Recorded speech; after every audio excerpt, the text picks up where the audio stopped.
Send stars to show your support. Siri_bot has joined Saribo Love. Artextric is now live. Streaming just chatting, draw with me anime art studies and reaction 16 hashtag podcast hashtag animeart hashtag how to draw hashtag art hashtag shorts. Artextric is now live. Streaming VTuber, draw with me anime art studies and reaction 16 hashtag podcast hashtag animeart hashtag how to draw hashtag art hashtag shorts.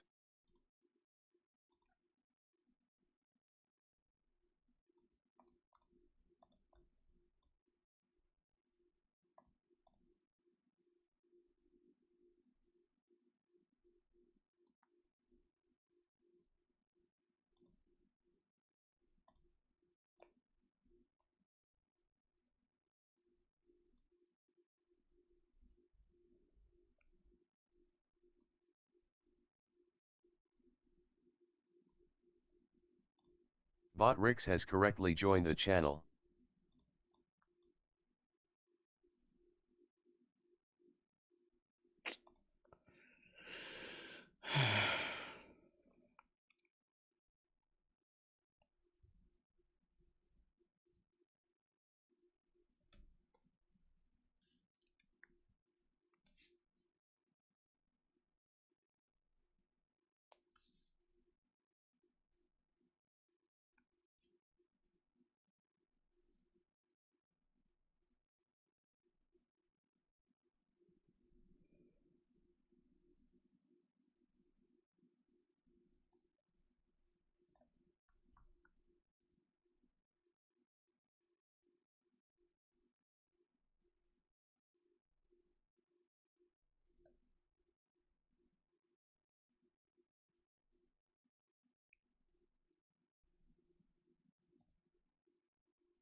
Okay.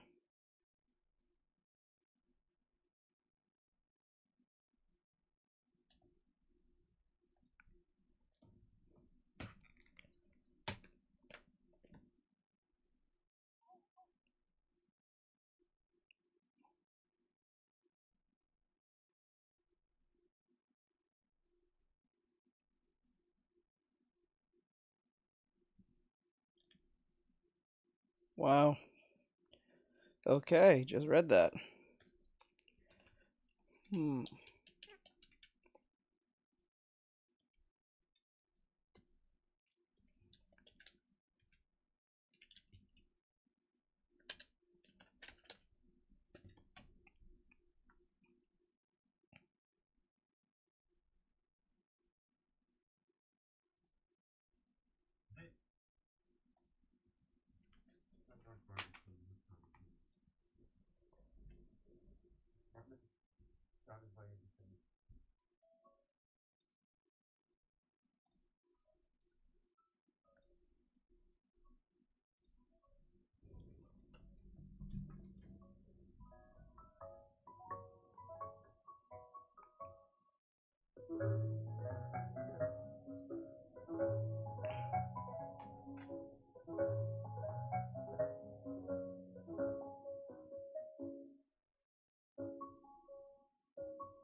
Hi teach.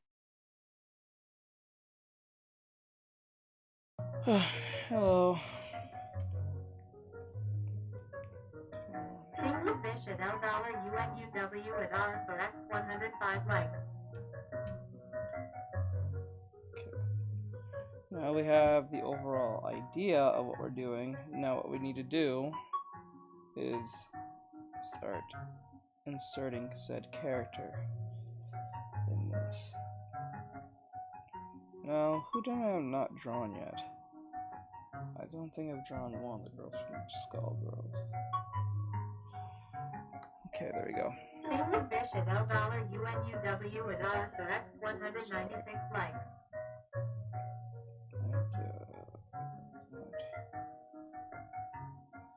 There we go. The love handle goes here. Says what you're doing, teach. I'm doing studies. Let me see. What am I looking at here? You said, teach. How do I draw the left cheek?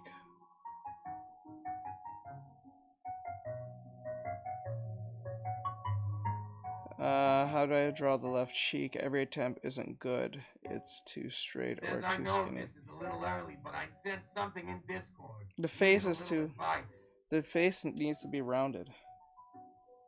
So what you need to do is round it, because you have to always keep in mind that female faces are rounded. So you need to round out the face and the cheek. Like, see how this face here is like this, and then round. It goes, well, it depends on, it really depends on the art style from this point, because some have the indent, some just with a straight on the side of the head, and then with the cheek that connects. Either it'll be a lot more chubbier, or it's gonna be a lot more smaller. It depends on who Says you're I have problems with 3/4. Yeah, to understand. Says most Dell Anim faces that round. Yes. Most cases. There are exceptions, but in most cases, yes. Majority of the time, yes.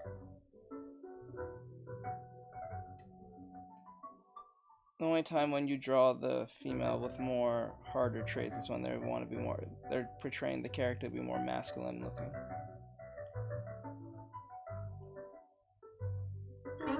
User for X 106 likes. Says how are you, Mono? Let's see here. I'll show you in a second, Mo. Hold on. Okay, that's fine. I think that's fine. Says teach I have to go now since it's school night. Bye. Oh shit! I wanted to explain shit. All right. All right. If you're back, I'll explain after the stream. I'll tell you in a video. Says had a known user for 5 good things. I'll show you a video on what to look out for. Okay, now this is where that problem comes in. Okay. I made the breasts a lot more pushed together when I was supposed to push them more further away. So erase this part. Says yeah, if you can just send me a pic or something on Insta, it will be enough. Okay. I'll just send you a video after the stream. Says bye, have a nice day. You too. Thank you for coming in, Mono. I'll send you a video after the stream, I promise. Says alright, thanks. No problem. I thought he was gonna be actually like in here, but that's my fault. Okay. Alright, so we have the body the way we want it. I think the head should be a bit more smaller. I don't think it should be that big. So if the head's gonna be big. Says, oh my god, nice job. Thank you. I'm going to make this smaller. Oh shit, I forgot about YouTube Shorts. Fuck, I keep forgetting about that. Fuck. Okay, there we go. Thank you, the boys, for following. Says I could never what? Let's see here. Head is small. Okay, the neck. Okay. Thank you, black large square Says for I following. asked someone on Discord if the skirt would work, but they said it needed to be different.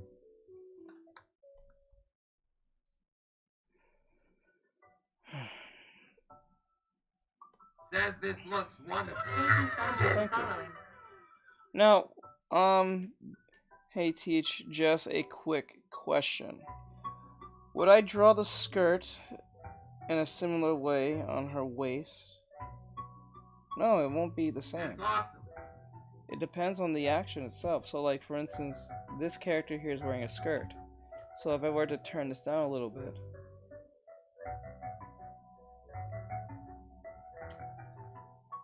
I have to make sense of the outfit that's on her. First, I will make a shape. Says I was trying to find a skirt that was similar to her pose. You're not going to find a similar pose, I don't think so. It'll be very hard to find it without it being exactly the same. But you have to go with the pose itself, like that. And then what you do is then, depending on what the skirt looks like, or the action itself, you have to make sense of the looseness of the skirt and where it's connected at. Make sure it doesn't overstretch or understretch like this. Right, and then Says with the skirt sort of bent since it's kind of near her knee. yeah. No, it will not be near her knee. If it's that short, it's not going to be near her knee. If anything, it'll be just overlapping her legs. Says you can do better than I can. Oh my god. So if we're like putting the skirt like this, thank you. Oops, I did it wrong. One direction. Oops. Not paying attention. Then what we'll do is turn this down. Oops, turn this down. Turn this down. And then we'll Says looks really good though. I'll go around it. And be like,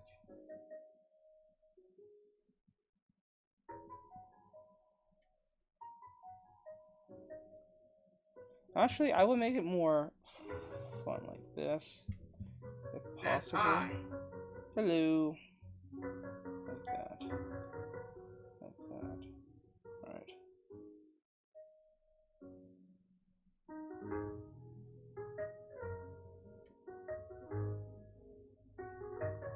Says would it be possible to show a quick sketch of how I should draw that skirt on her? Okay. Oh god, okay. Hold on. So like if you was making the legs like this. Says it's a small one like those school skirts BTW am going for. That's exactly why it will not reach the knee.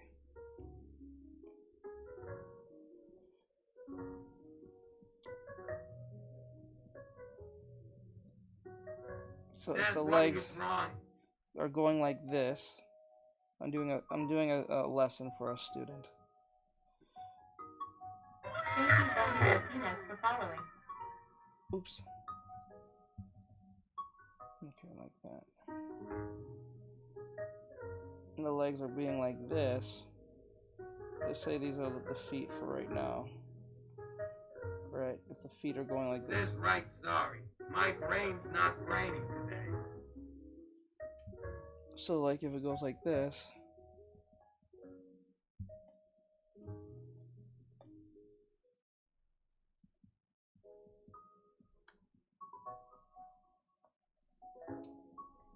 Bro, what the fuck? Okay, let me see. So she's looking this way. I'm gonna press her. Like that. And then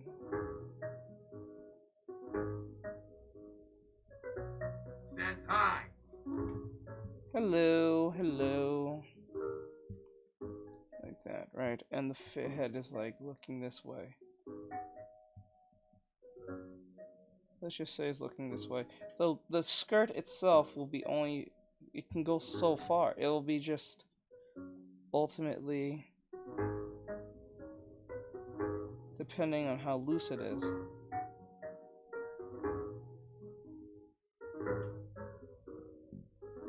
It's gonna wrap around the character like this, and then whatever plates you're gonna make out of it, or pleats. Pleats or plates, I think they're pleats. They refer to it as.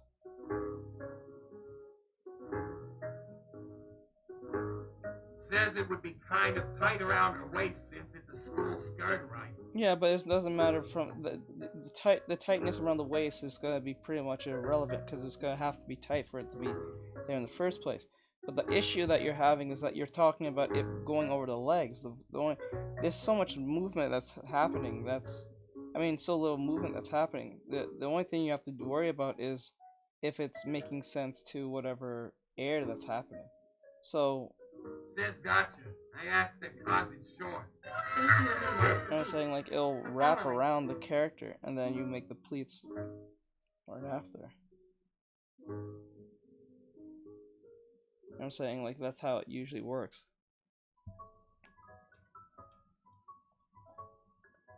Okay, back to this. Now, pick. I'm gonna put her back over here.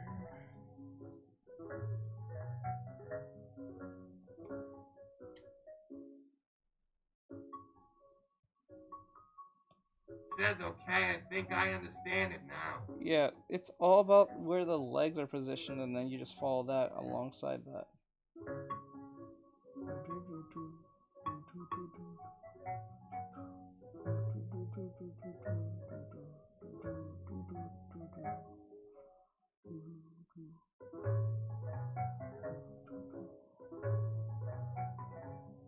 Is there any other examples I can use? Oh yeah, I was supposed to do this. I already did what's her name? Parasol. Who haven't I drawn yet? I already did Squiggly. Says back to looking up images of short pleats so I draw these accurately. Let's see. Says Valentine. I already did Valentine. Squiggly Valentine. I did her already.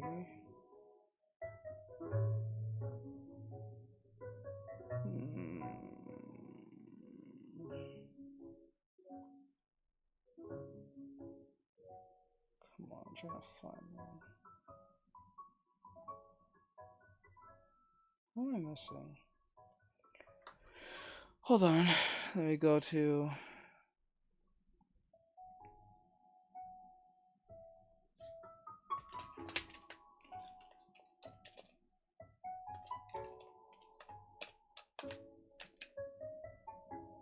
images, let me see, and then we'll pick.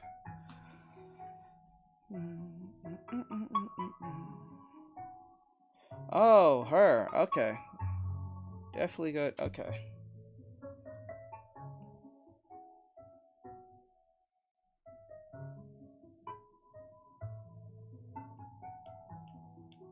I can use this one now. Let's go with...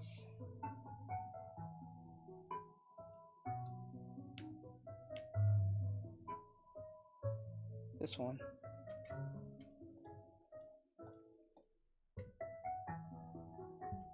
Please do know your schedule ready for following.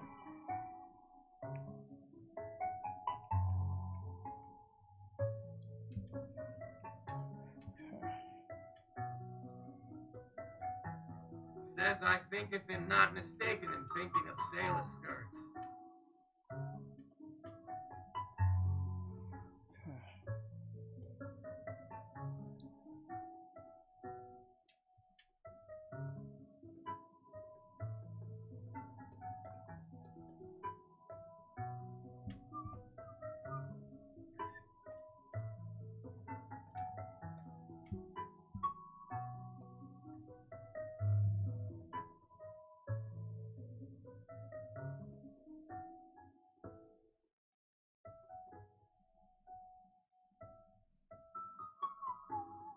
Says, how's your day been so far?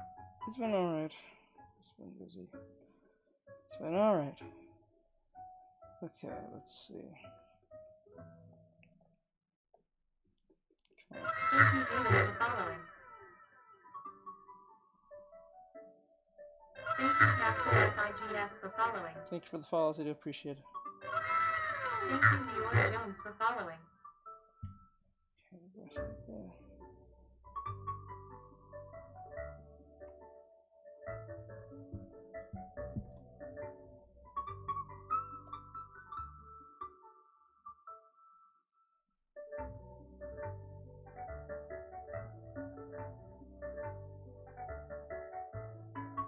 Thank you, Andrew, sorry, for following. Says I'm gonna learn to draw just to make heads.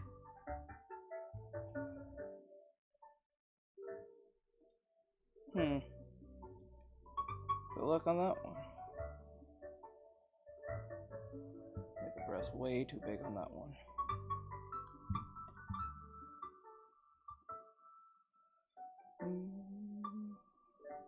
Good luck on that one.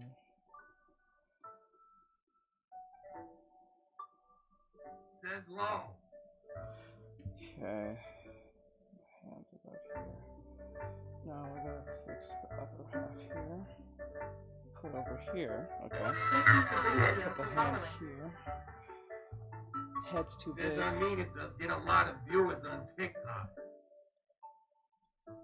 Good Says I luck. just found an interesting YouTube. It's about if Disney should even make movies should be made. Nah, they shouldn't. They should. They honestly can't anymore because you were just tired of the shit, but you know. I ultimately blame Larry Fink, Vanguard, and BlackRock for all this shit, so.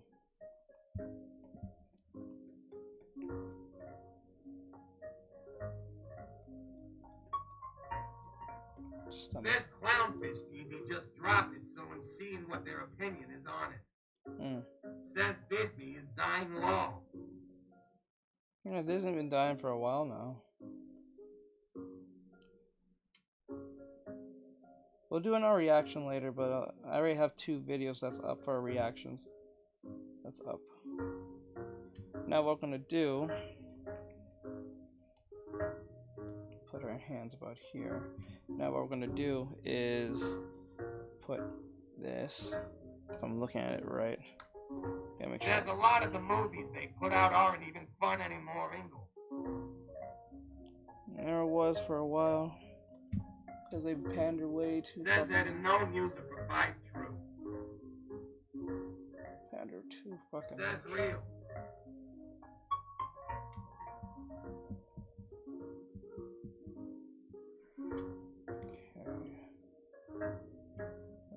Says that a known user for 5 they should do head now on it. Says MGL asterisk.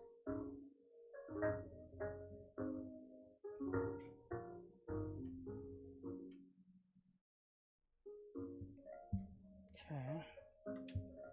So I turn this down. Okay. So I make sure I'm looking at this correct.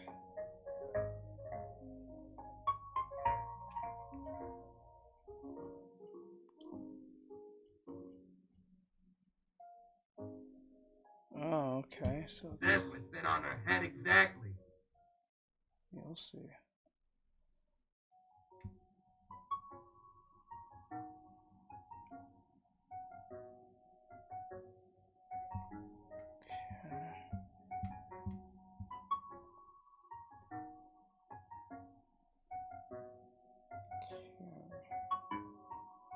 Says Puro Rayadero.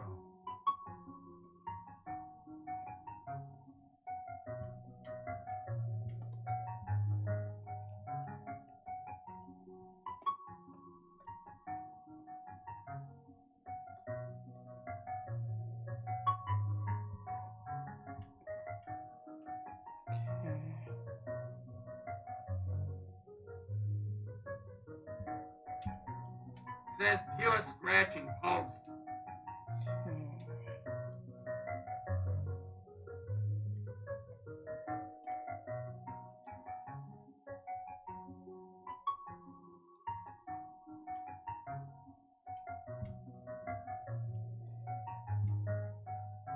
Says I don't see the art.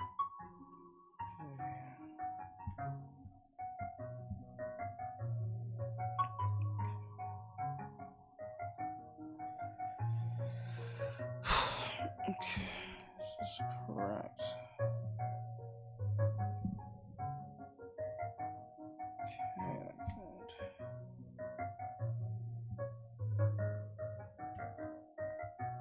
And what I'll do is make the fist will be okay. Fist will be. It's actually bigger than two of our legs. Oh, okay. Oh, okay.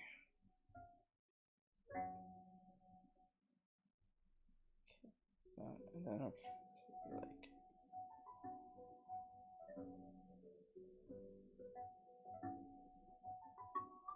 Okay.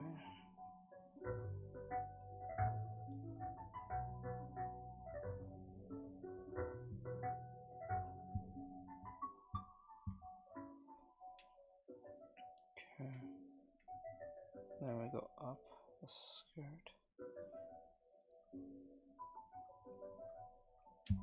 Okay. And then we'll make the breast. You know.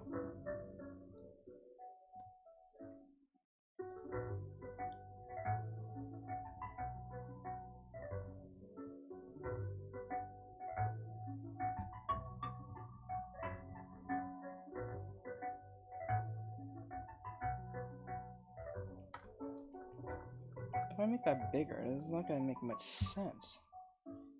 Alright, so that,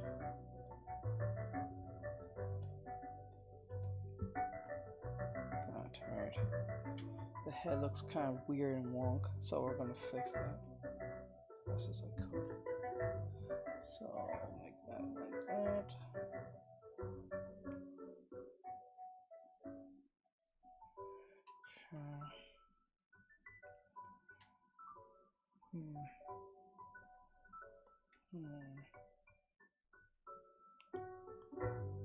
Damn it, what the f- Oh, okay.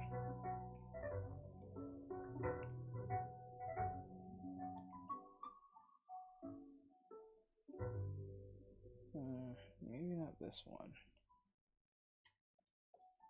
I'll save this for another, just in case. Another one. I can do this one. Grab this one. Yeah, I'm gonna do that.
Okay.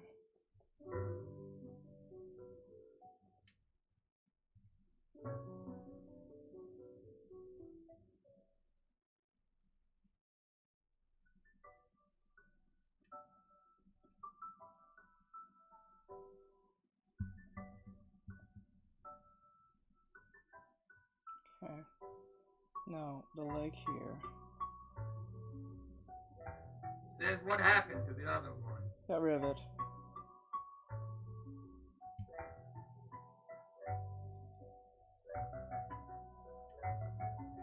isn't working. Oops. I got rid of it. Okay.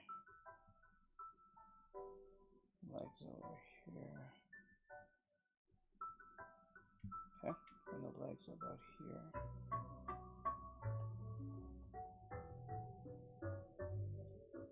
And the leg about there.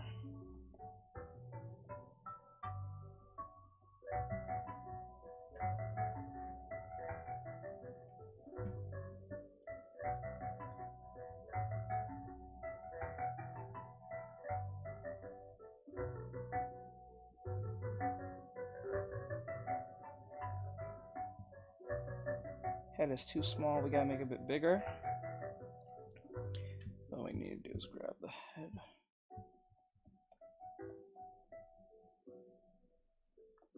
It's looking directly at us. Okay, and then the arm will be up here.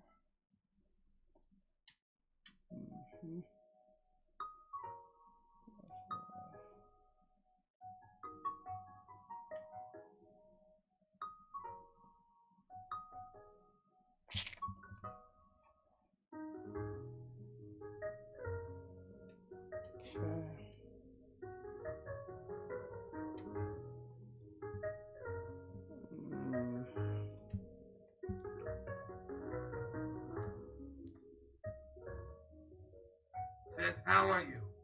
I'm well. How about you? How you doing, souls? What's going on, my bro? Okay. Says, good. That's good to hear. That is good to hear. Now what we're gonna do is put our hand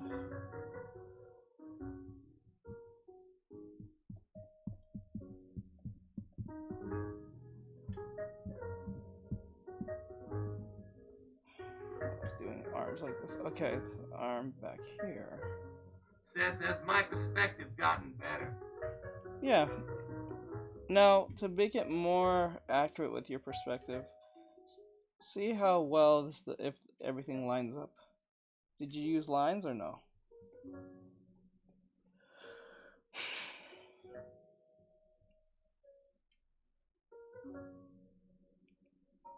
Wrap this around her legs like this.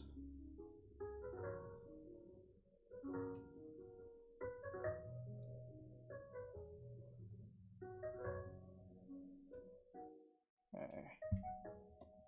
Arms. Says I use squares and stack them. Ah, okay, good. Use the box method. Good. So lining up wasn't too hard when you used the box method, correct? Breast is way too wide.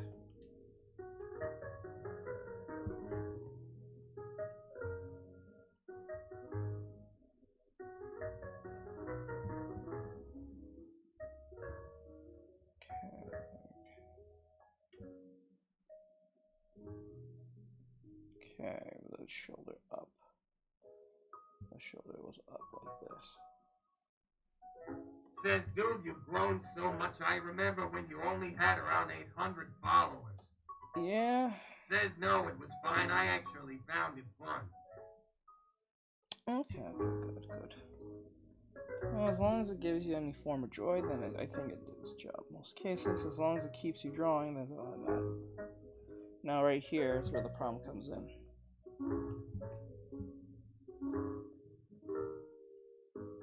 Actually, no, not that hard. Says, keep up the great work. Thank you, I appreciate it. Thank you. Okay, now the arm is up here. Right. And then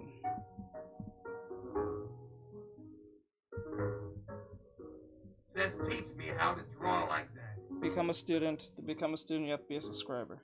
I'll answer any questions you have, any art questions, anatomy questions, or anything that has to do with color theory as best as I can. Okay, let me see.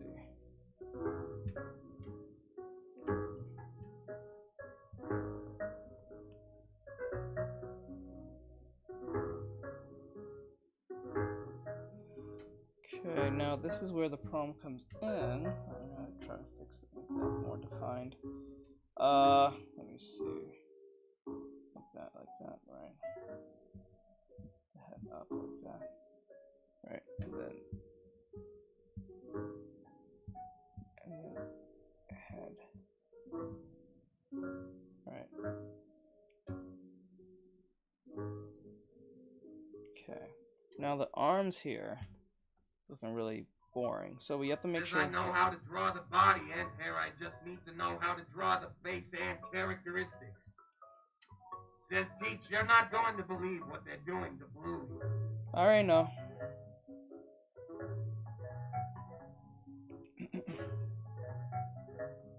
I already know the issue with that. Arm is looking really strange. You see how Says Sheesh, that's insane. The arm is not. Mine's like crooked. So we need to do that properly.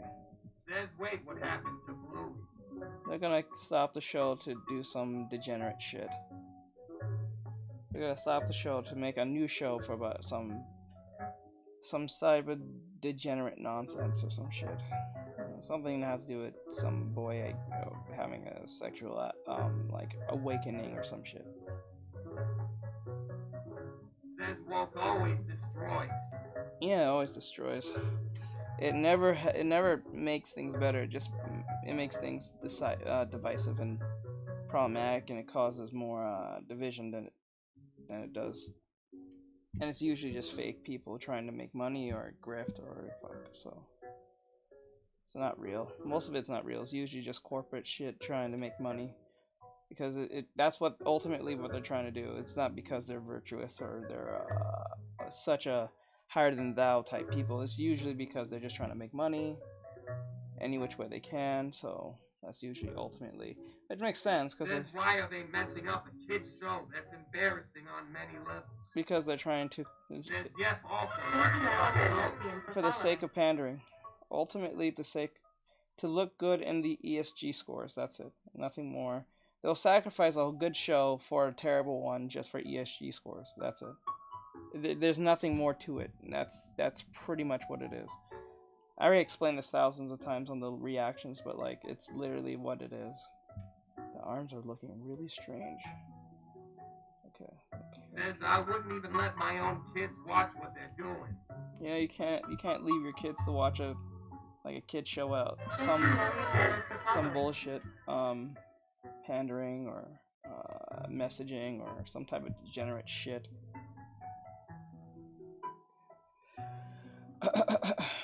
So the leg is about here. And if you give any sense of the word. Says so tired of people with no imagination ruining stuff they don't understand. Says who is the artist of the drawing? Not really sure.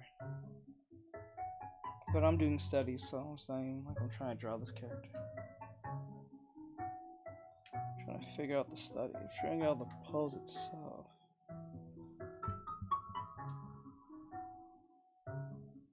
Oops.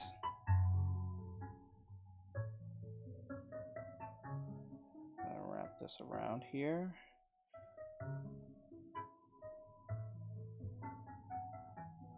Wrap that around here. Oops, that looks too flat. So we wrap this right there, and then like that. May just get rid of that arm.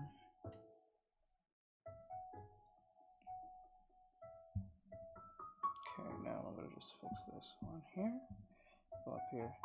So we're gonna do some reactions in a bit while I'm doing artwork. We have about 3 videos to do as a reaction for the podcast, so if anyone wants to be part of that, you can follow. You won't be able to hear it on TikTok. You'll be able to hear it on YouTube, Twitch, Trovo, or Kick, and they're one of those other platforms, but not on TikTok, because TikTok's too damn sensitive. Says Teach, I may need your list of podcast recommendations. I really don't have a list. I just look at whatever's in my feed. And if it's something interesting to me, like the destruction of like wokeism or whatever the case may be, I'll watch it, but like I try to stay in a lane of like something with video games, comic books, anime, news, or whatever the case would be, or art stuff. But I don't really like have a podcast list. Okay. Says the list is kinda treacherous. The breast is too wonky. You see how weird looking they look? So we're gonna fix that. So I'm gonna fix this part. Like that, right? And then what we'll do is oh my arm. So what we're gonna do is this breast here. Says so tired of people ruining stuff with no imagination that don't understand the concept of it. Yeah. Says treacherous, but a mixed variety of everything for me is a godsend. Yeah, I know. I know. There we go. Now we have the breast looking a lot more, looking directly in the direction that it's supposed to be going, instead of it looking all wonked out and strange. I just fixed it by adding the back here, so we know the direction of where the breasts are Says going. I tried to stick to just one, but went crazy in less than a minute.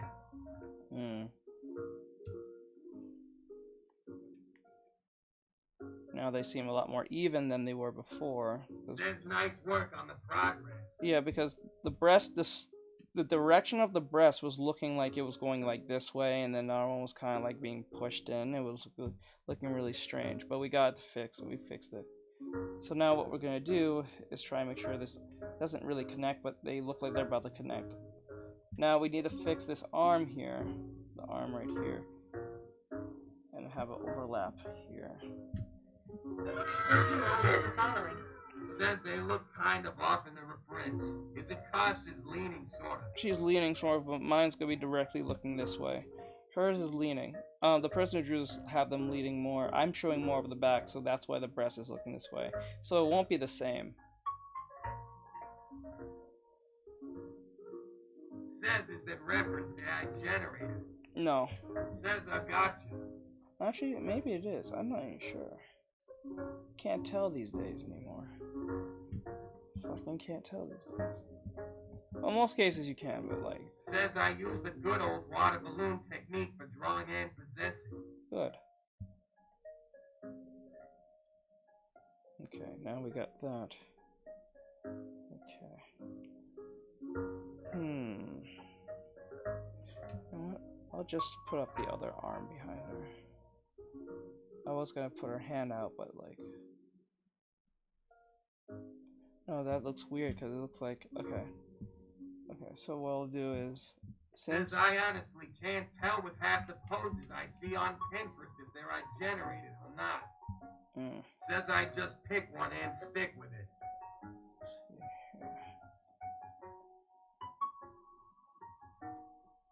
No, that's not gonna make sense. It's gonna be hard to see her face.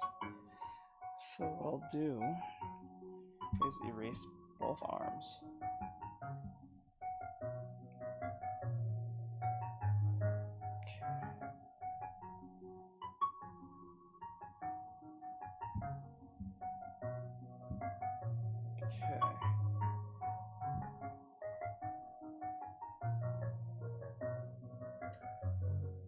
Now I'm gonna see if I can like that. Hey Artex, oh! I swear streams on YouTube Shorts are weird as fuck, especially in 2024. Either for night or some weird funny YouTube. I don't know what that means. I don't know where you see furry at all, but okay. Says what's odd though is, when I look up Guyana poses, they make more sense. For some reason.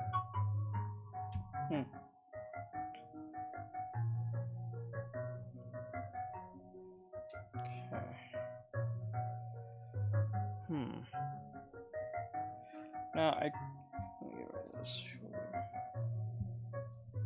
Now we want to make sure on one thing, that the neck is here.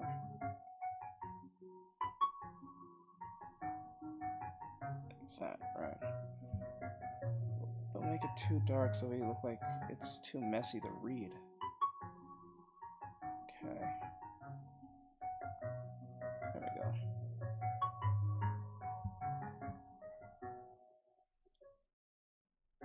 Says I use Fresco Adobe. What are you using?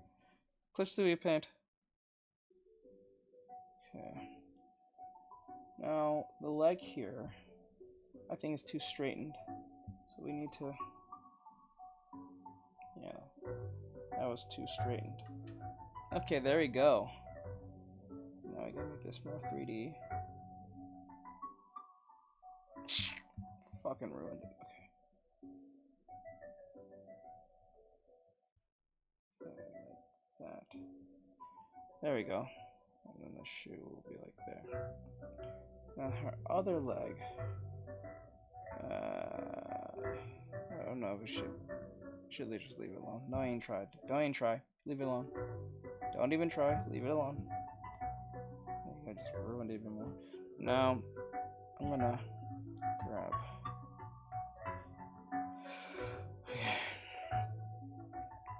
Says your drawing is more accurate than the Pinterest low. I don't know. I think they're more accurate based on the leaning. Mine's more different because I'm making sure that because of... Actually, no, I'm going to put it like that. Because of the... Let's go be here. Hold on.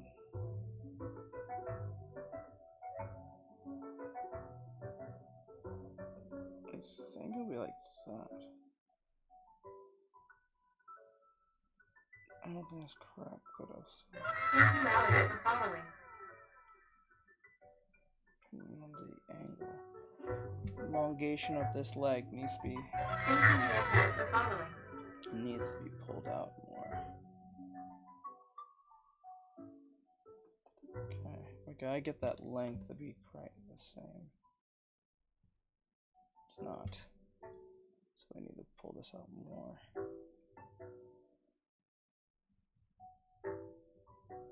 About there. And like wrap that around here. And then this leg. Should be able to see that leg. Says also it's always typical Hollywood ruining popular shows like Bluey.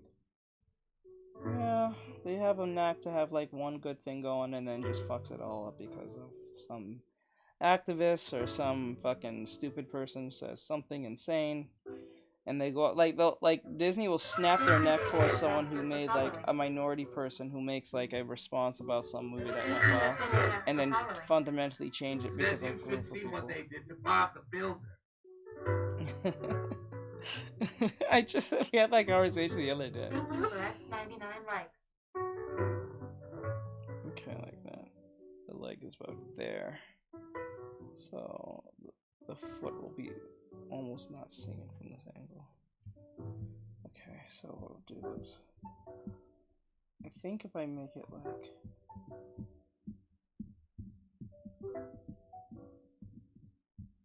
Says infurious with that show. I love the old show. The new one is horrible, Sam. I'm sorry to hear that. I haven't watched Bob the Builder since what, 05? Thank you, Artextric for following. Shit, that's a long time. I think about it now. Thank you, Carlos, for following. Thanks for the follow, I appreciate it. Now the arms will be up like this. Okay. And up like that. Let's get this cheek a little bit more defined.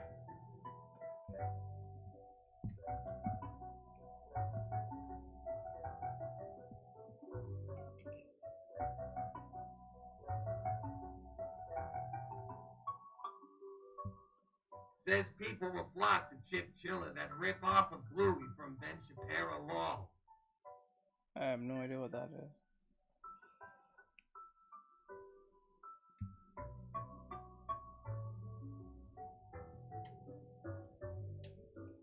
Okay. Now, with the arm, we go up like this.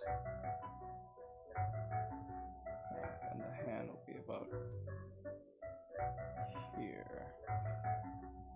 The one show I'm glad kids today will never experience is Barney. That show was kinda scary. And it just got worse near the end once I figured out what they wanted to do for that last episode.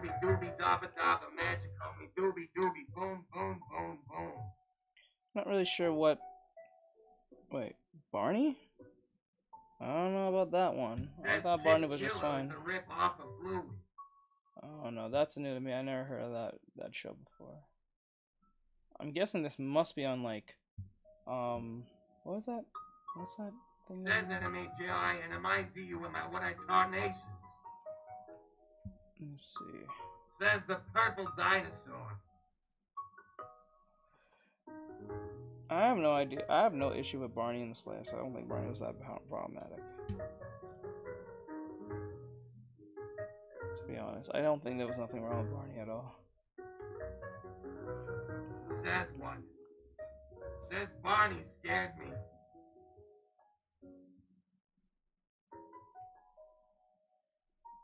Says is than Pinterest.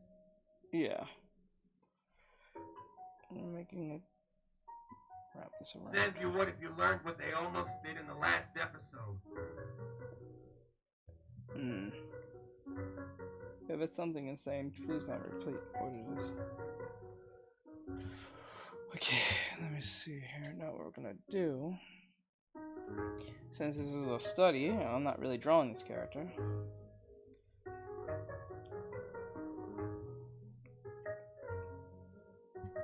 Okay, so what I'm gonna do.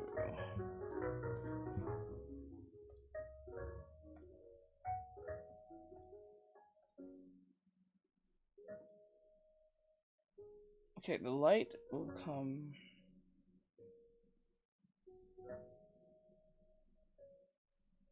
Says I use a method where it shows the joints on the whole body to draw them accurately. Let's see here. There we go. Says they used an excuse to get rid of the bluey animator over a coupe chair.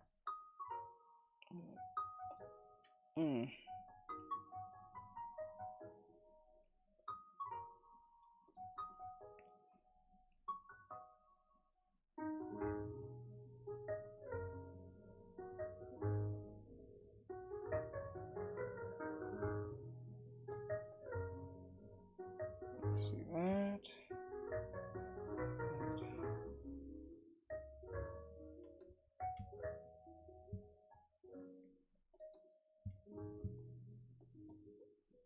Get over here like that.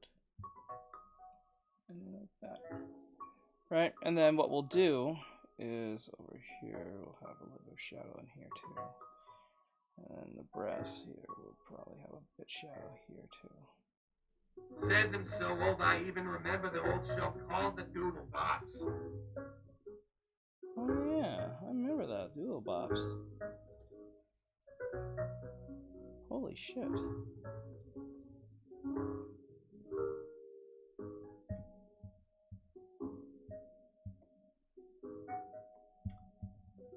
Okay, the light, okay, a little bit of shadow here, I would say.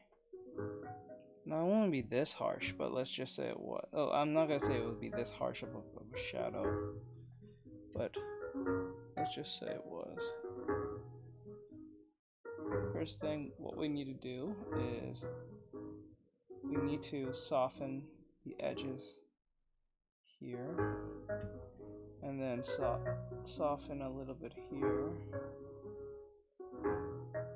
Actually, you know what? Let's just soften the whole thing. Alright. And then do what that one guy did I learn from.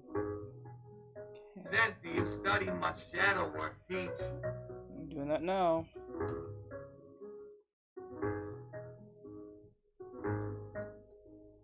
Let's see here, and then we'll go over here. Oops.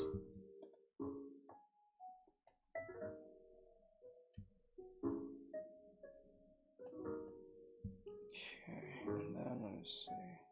I think that's good enough, right? And then what we'll do is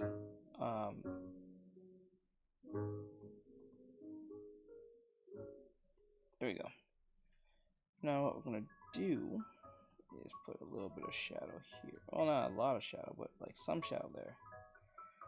Alright, so turn down. Don't want it that harsh, but we don't want it that thing either. So we're gonna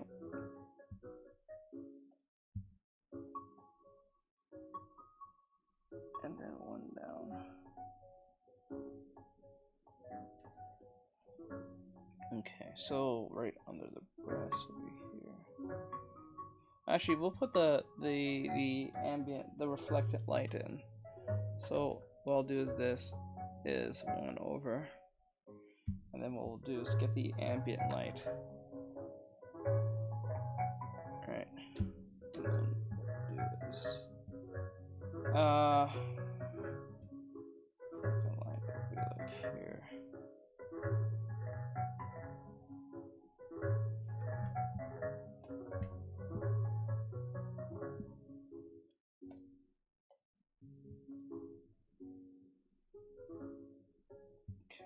Where's the...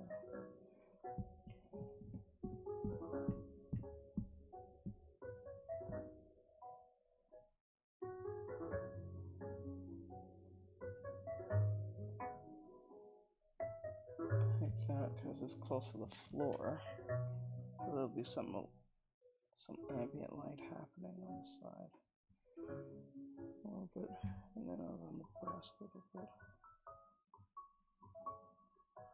An arm here.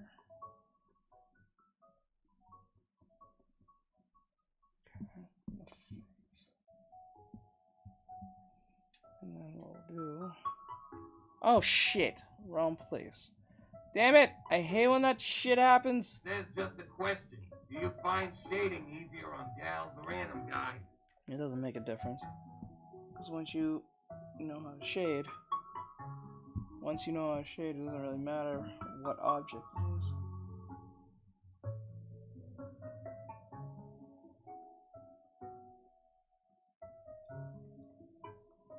I don't find anyone easier to shade because shading is just hard on its own.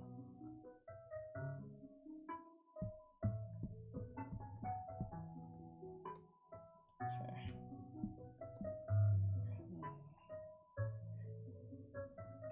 Now what we'll do is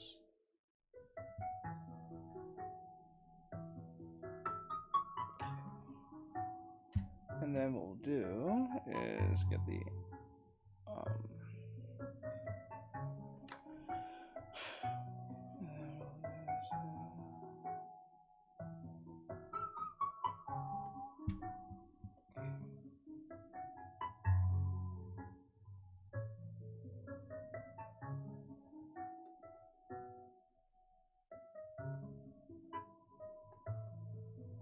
Says good afternoon, everyone. hello.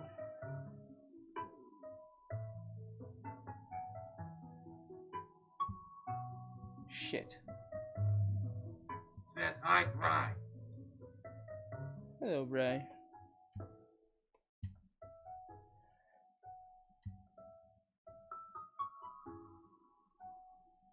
Okay.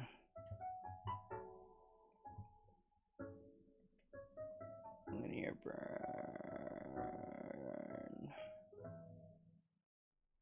Linear burn.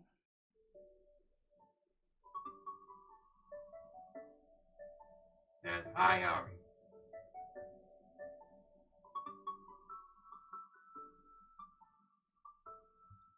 Says what's odd is I learned how to shade a little bit from practicing on spheres. Get rid of front. Oh shit. Okay, okay, hold on.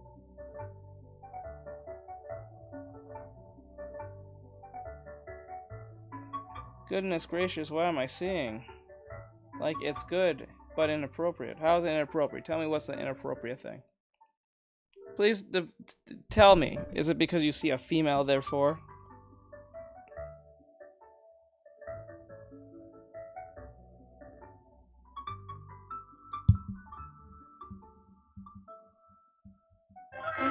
Stop the following.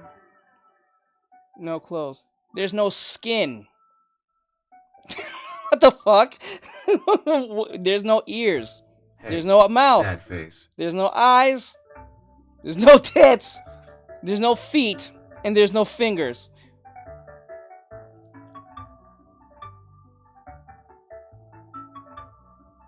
Jesus. People. Fucking. I don't understand. There's no clothes. Hey, that's all they focus face. on. Oh, Jesus Christ. Like, it makes no sense. There's no eyes, there's no nose, there's no hair. But somehow there's no clothes. Like, what the fuck? Did they stop and see art study? So I should instantly put clothes on it? That's not inappropriate at all. No, it's not. That's like, what the fuck?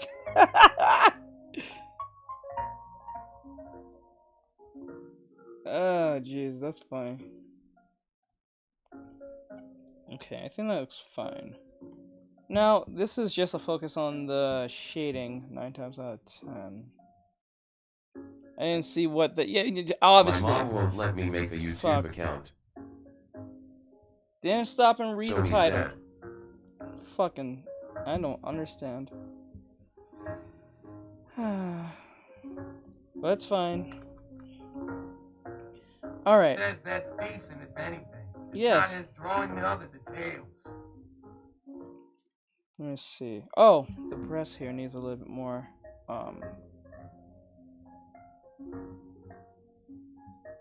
Do you hear me? Huh? Message with the following. What's she saying? Me so sad. My mom won't maybe make a YouTube account. You're on a YouTube account now. Antonio invites the following.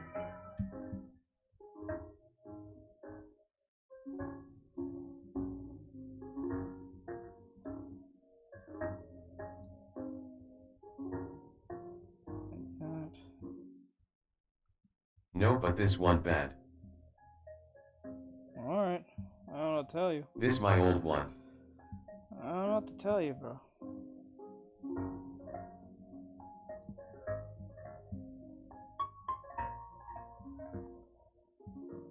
Okay, there we go. Says Bowen. Alright, so I think So this I'm is really alright. sad now. Hello, Hello. Juju. I'm sorry about that. Sorry to hear that. How I goes have it? to turn 11 first. Sheesh face with rolling eyes. It's not like he'd actually show the indecent stuff on TikTok. Says it He'd Dante. get kicked off big time. Indeed. Forgive my dude. No, the problem is when they see a woman, an actual good-looking woman, or something that looks like if it shoots feminine energy, therefore it's a problem. That's why they came in and said, this is inappropriate. How is it inappropriate? There's no skin, arms, legs, or... They said there's no clothes. I'm like, there's no face. Like, the fuck? There's no nose, there's no hands, there's no toenails, there's no shoes, there's nothing. It's literally a mannequin. You gotta walk up to a mannequin and say to the people at the store, this looks inappropriate. There's a mannequin, no face. So as long as the mannequin's wearing clothes, therefore that's fine. Hey, what the fuck?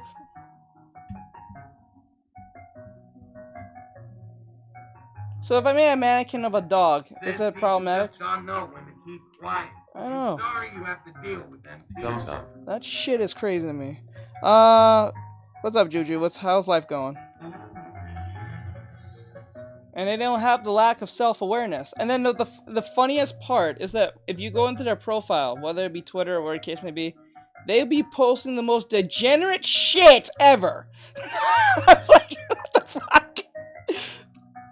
Like, that's the ironic part of it all. Like, shit.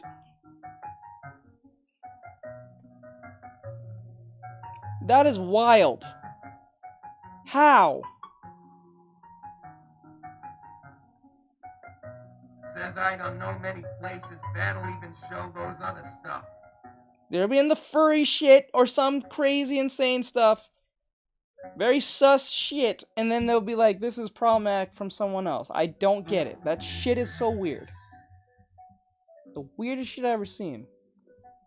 Okay. We did this one. Now we're gonna do this one.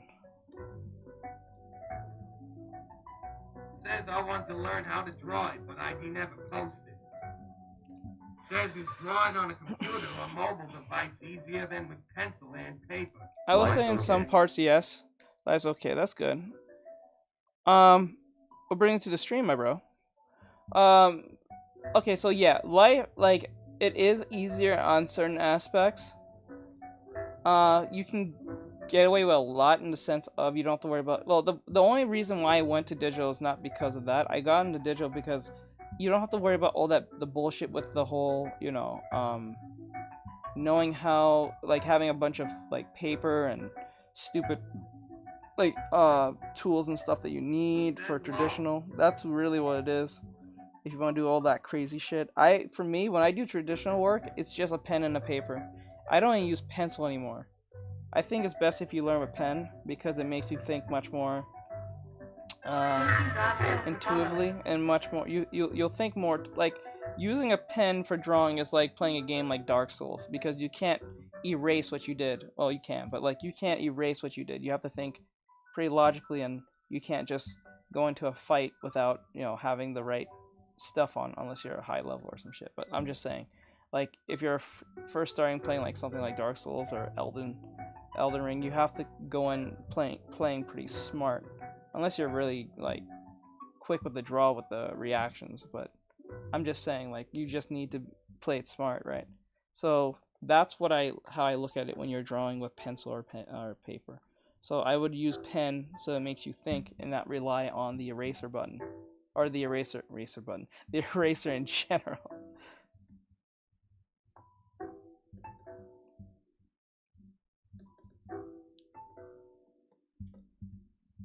For those of you who are in here, yes. Says I learned anatomy to a better extent with traditional, but that's my personal experience. I suggest learn anatomy and everything traditionally anyway. I would suggest for anyone to learn traditional first before they get into digital, because digital will be an easier transition. So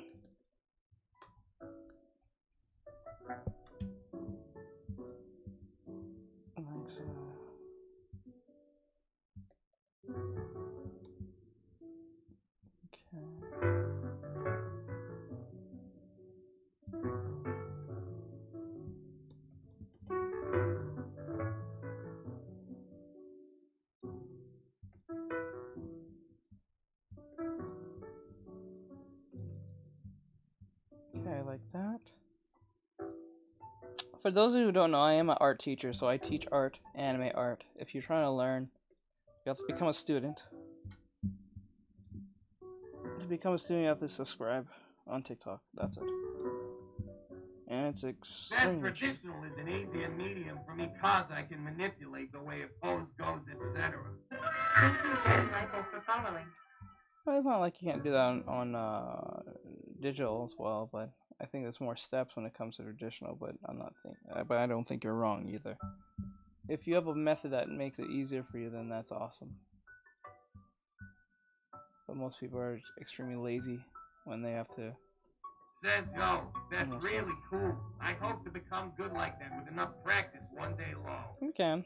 Anyone Says can. yeah, I know. I'm just saying it's easier for me personally. Okay. Okay, there we go. Okay, this placement doesn't really make much sense, so I'm gonna leave that back.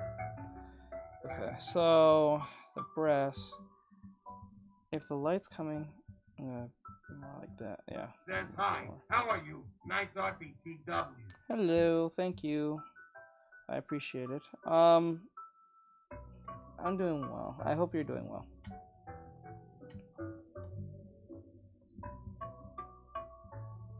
Hope you're doing well. Okay. Says how did you get into art? I was drawing since I was 6, but I think what really solidified was my dad and just the love of anime, just mainly just my dad because he could draw, and because just anime, just usually the 2 reasons. I think everyone in my dad's family can draw, if I remember right. Yeah, all his all his nieces and nephews and uncles, his brothers and sisters can draw. Says your love of anime is what gave you the inspiration to draw a beat. And my dad.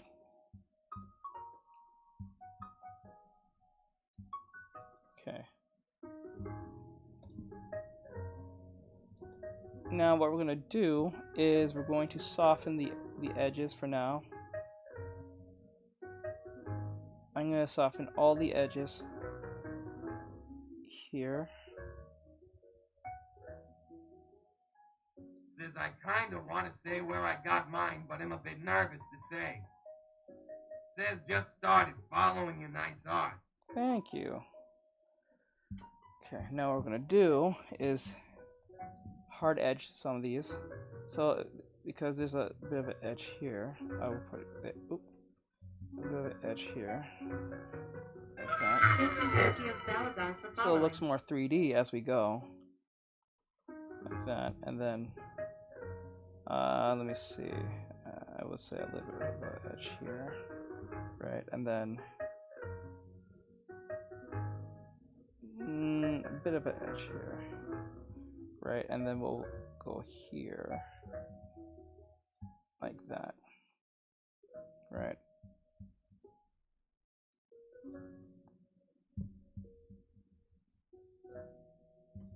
I don't think, since I'm not making a face, I'm just making mannequins.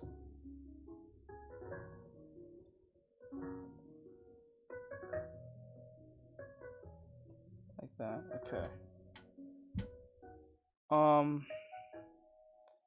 What can I do wrong here?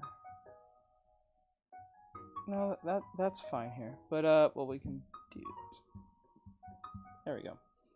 Now what we're gonna do next is that we're going to do it again like we did the other one. We're gonna put the reflected light in. So I'm going to turn it, I'm gonna be a bit brighter, but not too bright. Alright. And then we're gonna put in the light. Oops. Like this.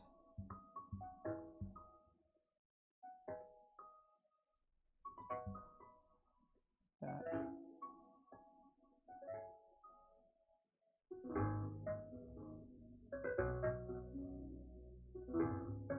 It's subtle, but you can probably see it. It's a subtle thing, but you can probably see it based on what you're seeing here. It's a subtle bit of light that gets in there. It gives it more of a, like that.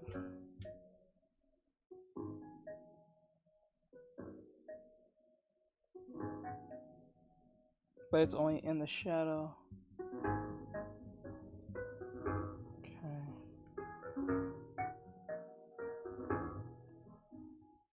Like that light.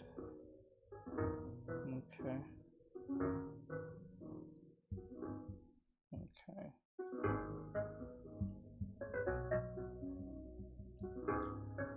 Now, what we're gonna do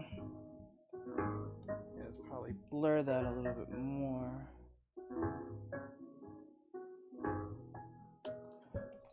So,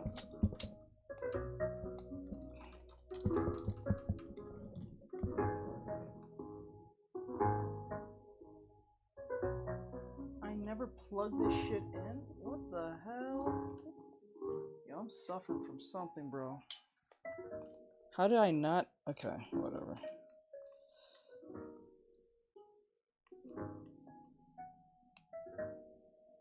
Okay.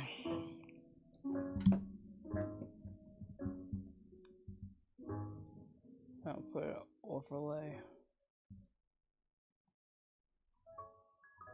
I'll put a little bit. No, not screen. We'll put a soft light. Nah, kind of like how it is now. What I'm gonna do is then.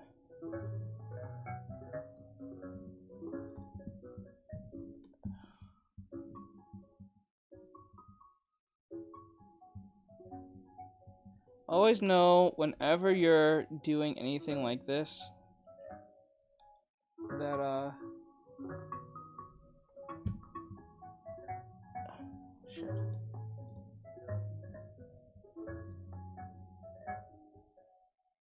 Okay. So what we need to do is take this away real quick. Now what we're going to do is use a soft brush. Make this multiply. Multiply again. There we go. Now, I don't like how that looks. So what I'm going to do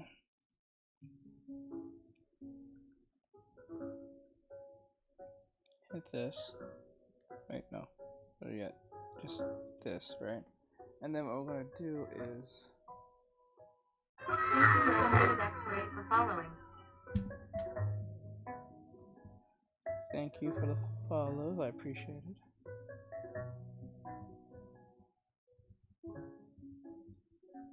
There we go.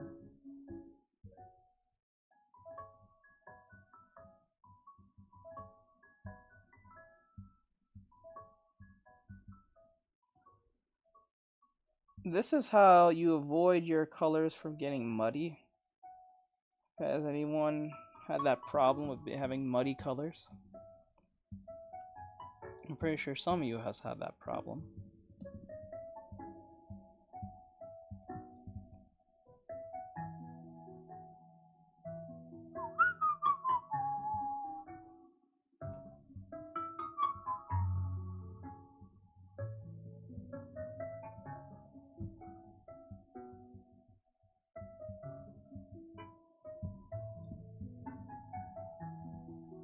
Actually, I'll do this with a... Okay, no, I'll do this way.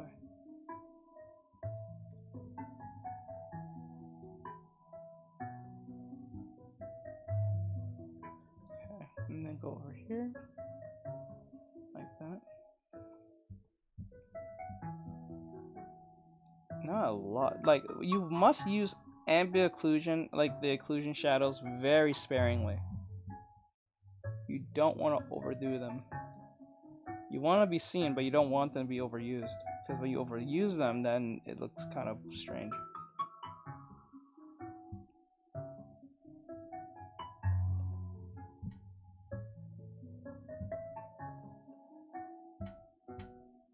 Okay.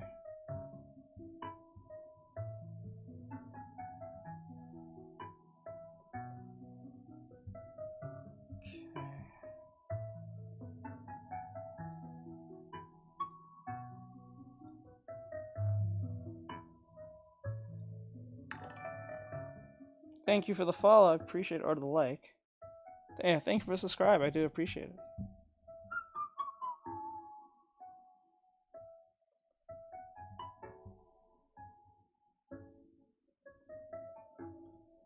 Okay, and then we multiply that. And then what we'll do, we'll take our, because it's already in the shadow, there's no need to see a hard edge.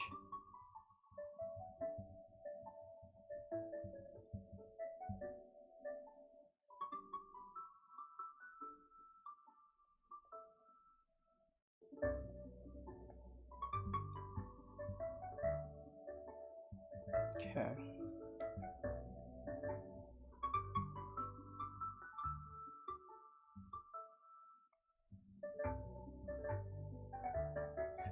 Turn that down even more. I put this at, the color here should be at 60%. I put at 60%, 61, and then I put the ambient occlusion at 30%.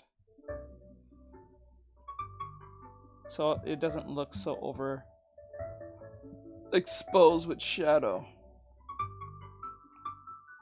The subtlety brings it a lot better. And then what we'll do is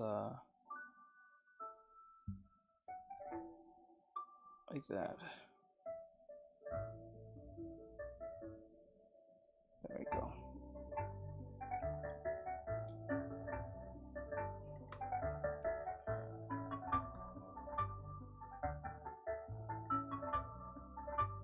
And then we'll overlay The light a little bit needs a little bit more. I'm trying to think. Thank you, SSJ Gohan Luck, for following. Thank you.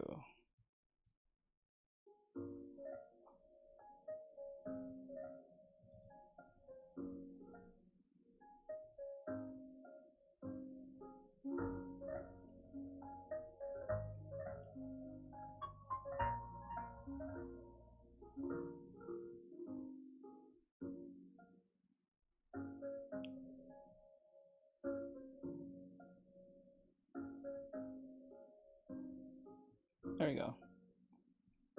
And then what we'll do is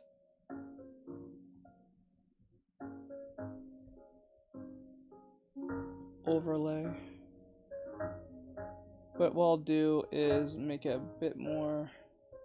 I think that's too bright. So I'm gonna. There we go. And then we'll grab the dark part here. I'm gonna bring it down. There we go. Now they look pretty similar in their own right. So this is a shadow study. Now let's see if my color is correct. So what we're gonna do, hit this white, make that white, and then put it into a color mode to check our values. WOF fan for following. So our values look pretty good in certain aspects. Maybe around in this part should be a little more thing. But this is how you check your values at all time. I would always say start doing your values first before you do the actual coloring. So how that works is, let's just say, let's use an example.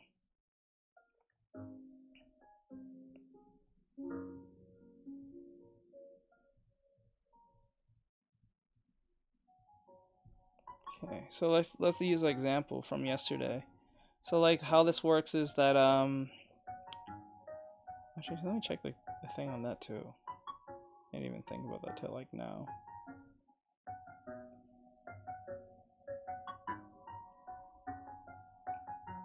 Not bad. I don't think it's that bad. Okay, so let's use this as an example. So like for instance, let's just say first thing what you should do whenever you're about to do coloring is that one, color, bam, color mode. There we go. And then now every time I put a color under here, it'll be in black and white. So let's just say I use a red, but what you're gonna see is a grayish color. So that's what you're gonna be seeing. But it's actually red if I take away the color. So it's like that.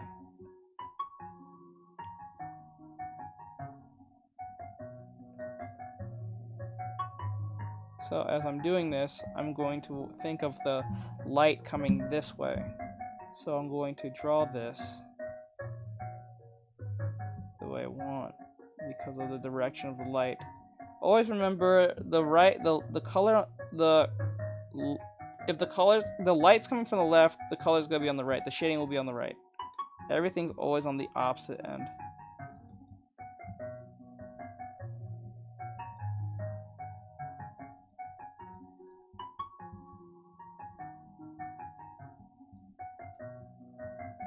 Okay.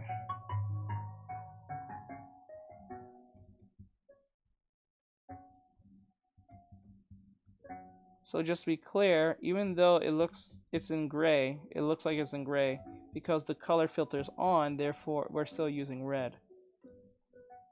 Right? This makes you stay focused on what's too dark and what's too bright when you're using your values or learning grayscale. I think it is an easier way to check them and keep them in line so you don't have... Says how? So what you do is you go to your layer over here. So like you take a layer, make a new layer, hit white, color the whole layer white over your subject, and then put it into color mode on color. And then what you're gonna get is a filter that filters only it filters out the color and keeps the value, meaning how much gray, how much dark, how much white is in said color. So even if I turn it off, it's still red. So as long as I don't change it too much, it won't have a problem. So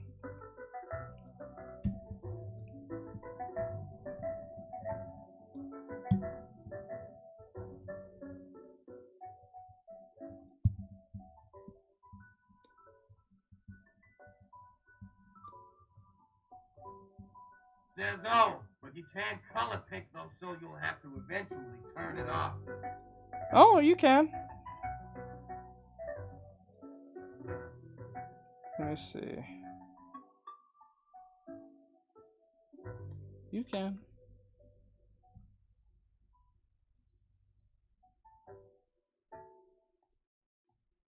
Let's see.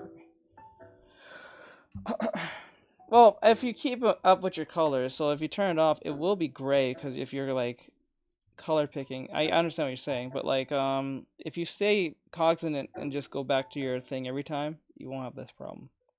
So like if I turn this off and I needed to change the shadows, or I wanted to do any like transitions, all I have to do is like, okay, I'm using red, so I go to my color picker, go this way, go down, and then do it again.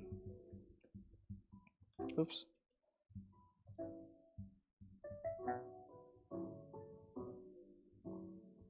Okay, it is there. So it's kind of like that. So let me see what I can do.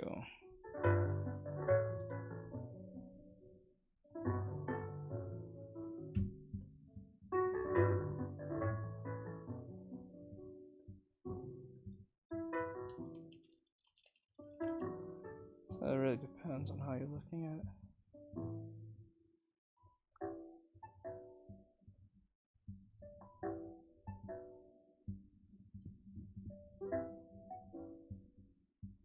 Like that.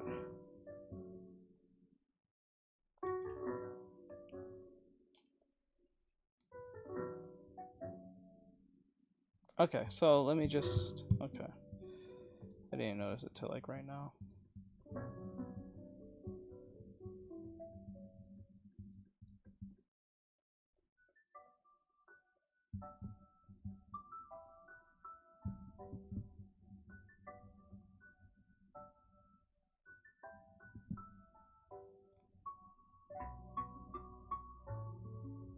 Okay. Now what we need to do, it's not gonna be a lot of shading on this one, it was just an example. So what we're gonna do is, since we have our places where we need to be,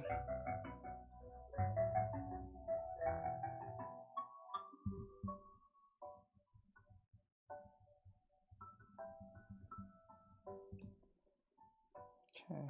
Actually, no, I'll just leave that alone. Just leave it alone. Okay. And then one over. And what we'll do is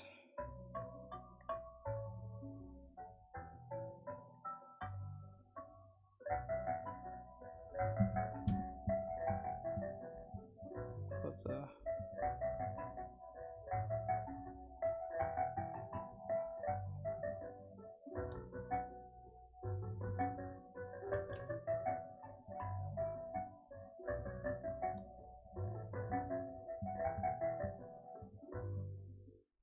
okay. Right there. What I'm gonna do is take the thing and then start doing this. Okay. Alright.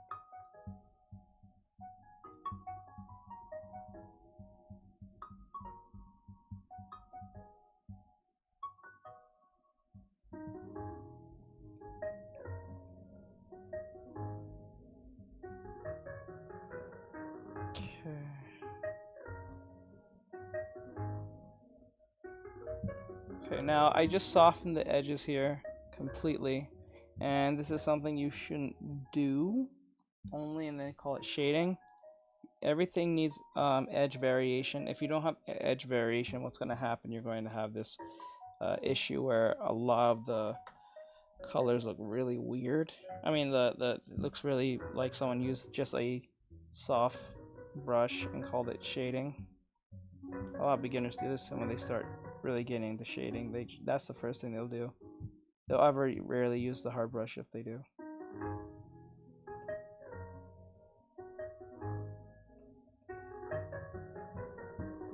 That, and then right here.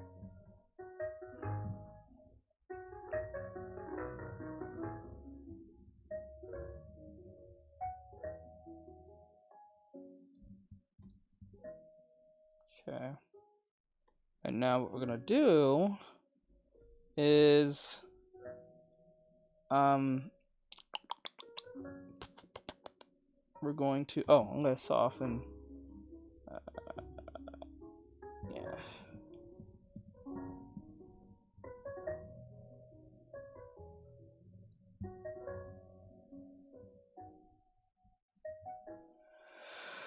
Okay.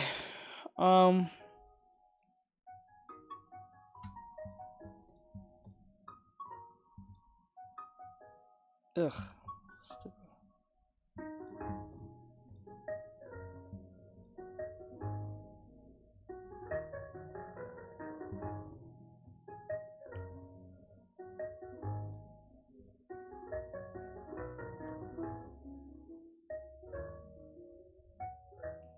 Okay. Okay. So let's just say the character is purple. Let's just say. Now you must wondering, what do you do from this point? Most cases, what you can do. You shut the fuck up. Anyway, what you need to do is go over here and be like 1, 2, 3.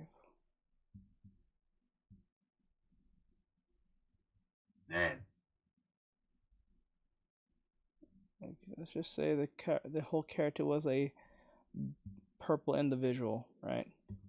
So they're all purple, right? Like this. Just like that. Let's just say they're purple. For whatever reason. Alright. Alright, I'm going to take this away. So this will be our shading. So we're going to combine them as one. We're going to combine all the layers at once. And then what's going to happen, we're going to have this purple skin. And what we're going to do with this purple skin, we're going to what do you call it? We're going to what do you call it? Clip it. We're going to clip it in the thing. And then what we're going to do next is plus color. Oh, wait. Forgot. There you go. Then what we're going to do is hit color. All right.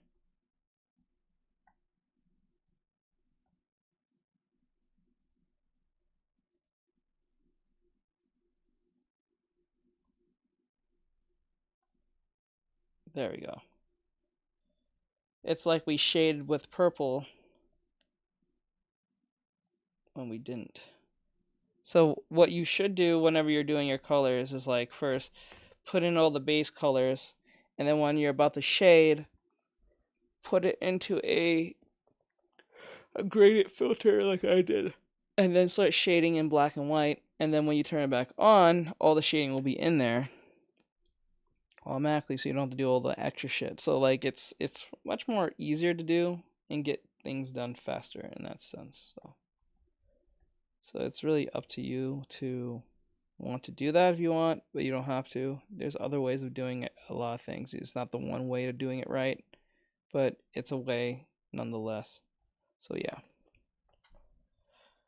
Alright, so what I'm going to do now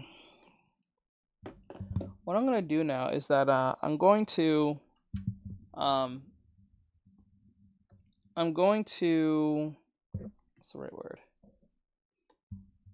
I'm going to do the reactions today, and then we might play Genshin. I don't know. We'll see. But I have only about what 3 videos. What is this? No. Yeah, I got 2. Only got 2 videos. So if you guys want to watch the podcast, you can come over here as we talk about it. Your video, let me see here.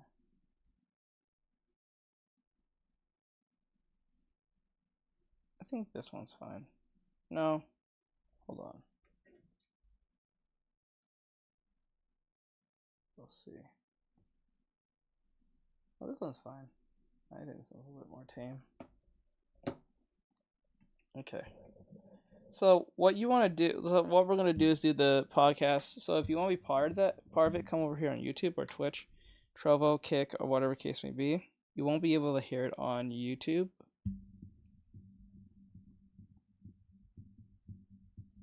You won't be able to hear it on YouTube. So if you want to hear it, come on. We're going to listen to Clownfish TV. They're going to Disney Acts if there are shitty movies that needs to be made. We're going to watch that, and then we're going to watch 10 manga recommendations, and then after that we might play some game. Alright, so I'm going to play music for you guys over there on TikTok, so it's not a total like quiet fest. Because I know some of you...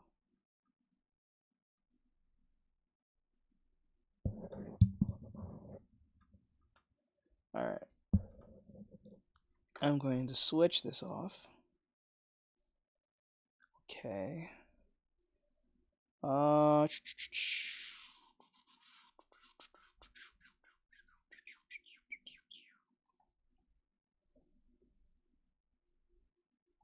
There we go. Says okay. Okay. That. And now what I'm gonna do is everything. So switch. Alright. So, like I said, this is Clownfish TV. You guys see me watch them before. They're saying, should Disney movies be even made? They're shitty movies, should they be made? So we'll see. So what? Oops, not that big.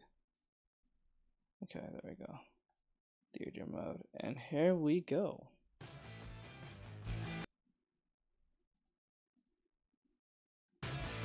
Hey guys, welcome back to Clownfish TV. This is Neon. I am here with Geeky Sparkles. Hello. And it's time for another daily dose of dismal Disney. We're going to talk about the new live action boss at Disney. Of course, they fired the other guy, the guy who greenlit all the live action animated remakes.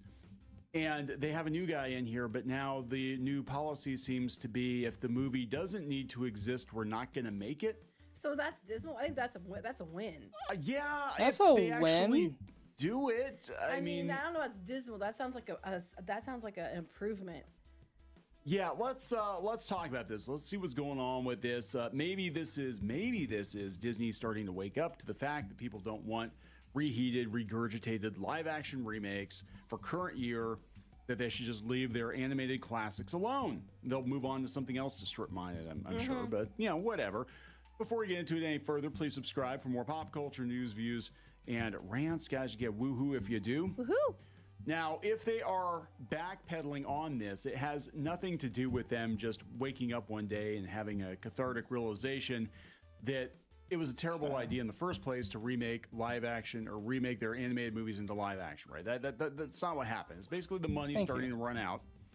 And Disney's looking at the financials, and they're looking at the box office from the last couple of live-action remakes, and they're looking at the backlash toward, Little Mermaid and Snow White, and they're like, yeah, maybe we shouldn't do this anymore. Yeah, I think that's the second half's what you're talking about. The box office has not done well. I'm going to talk about that in a minute because it does tie into this. Now, first I want to make sure that Sean Bailey, they're not saying he was fired, but it does come across.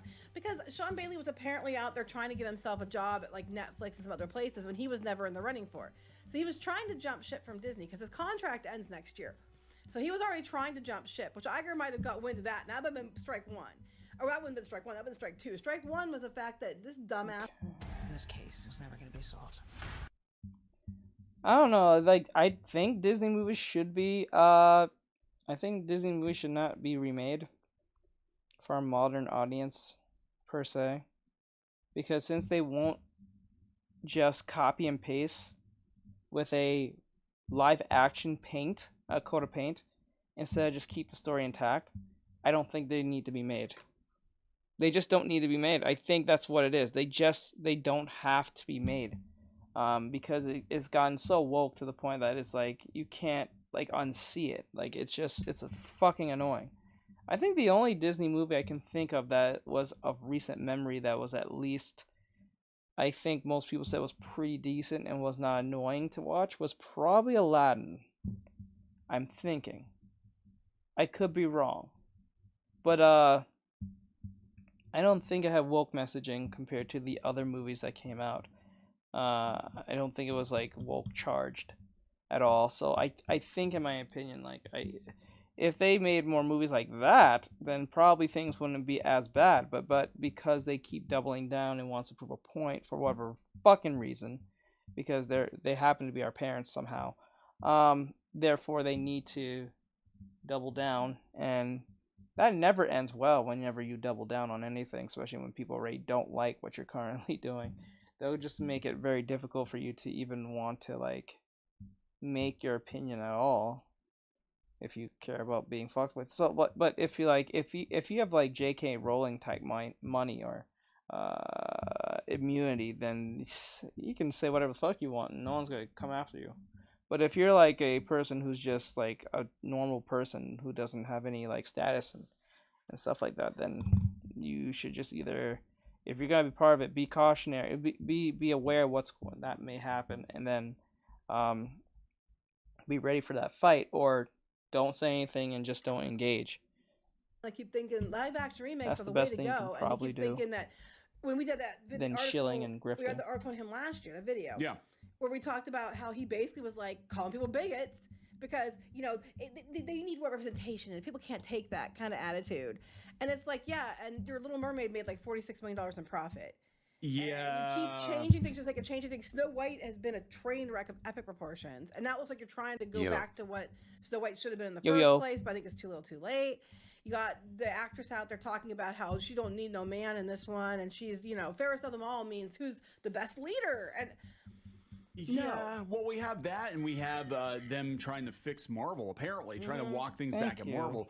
The only one that seems immune to this, the only major brand that seems immune to this reshuffle so far is Star Wars, which is dumb because they're like the Acolyte's going to be a cluster. I guarantee it.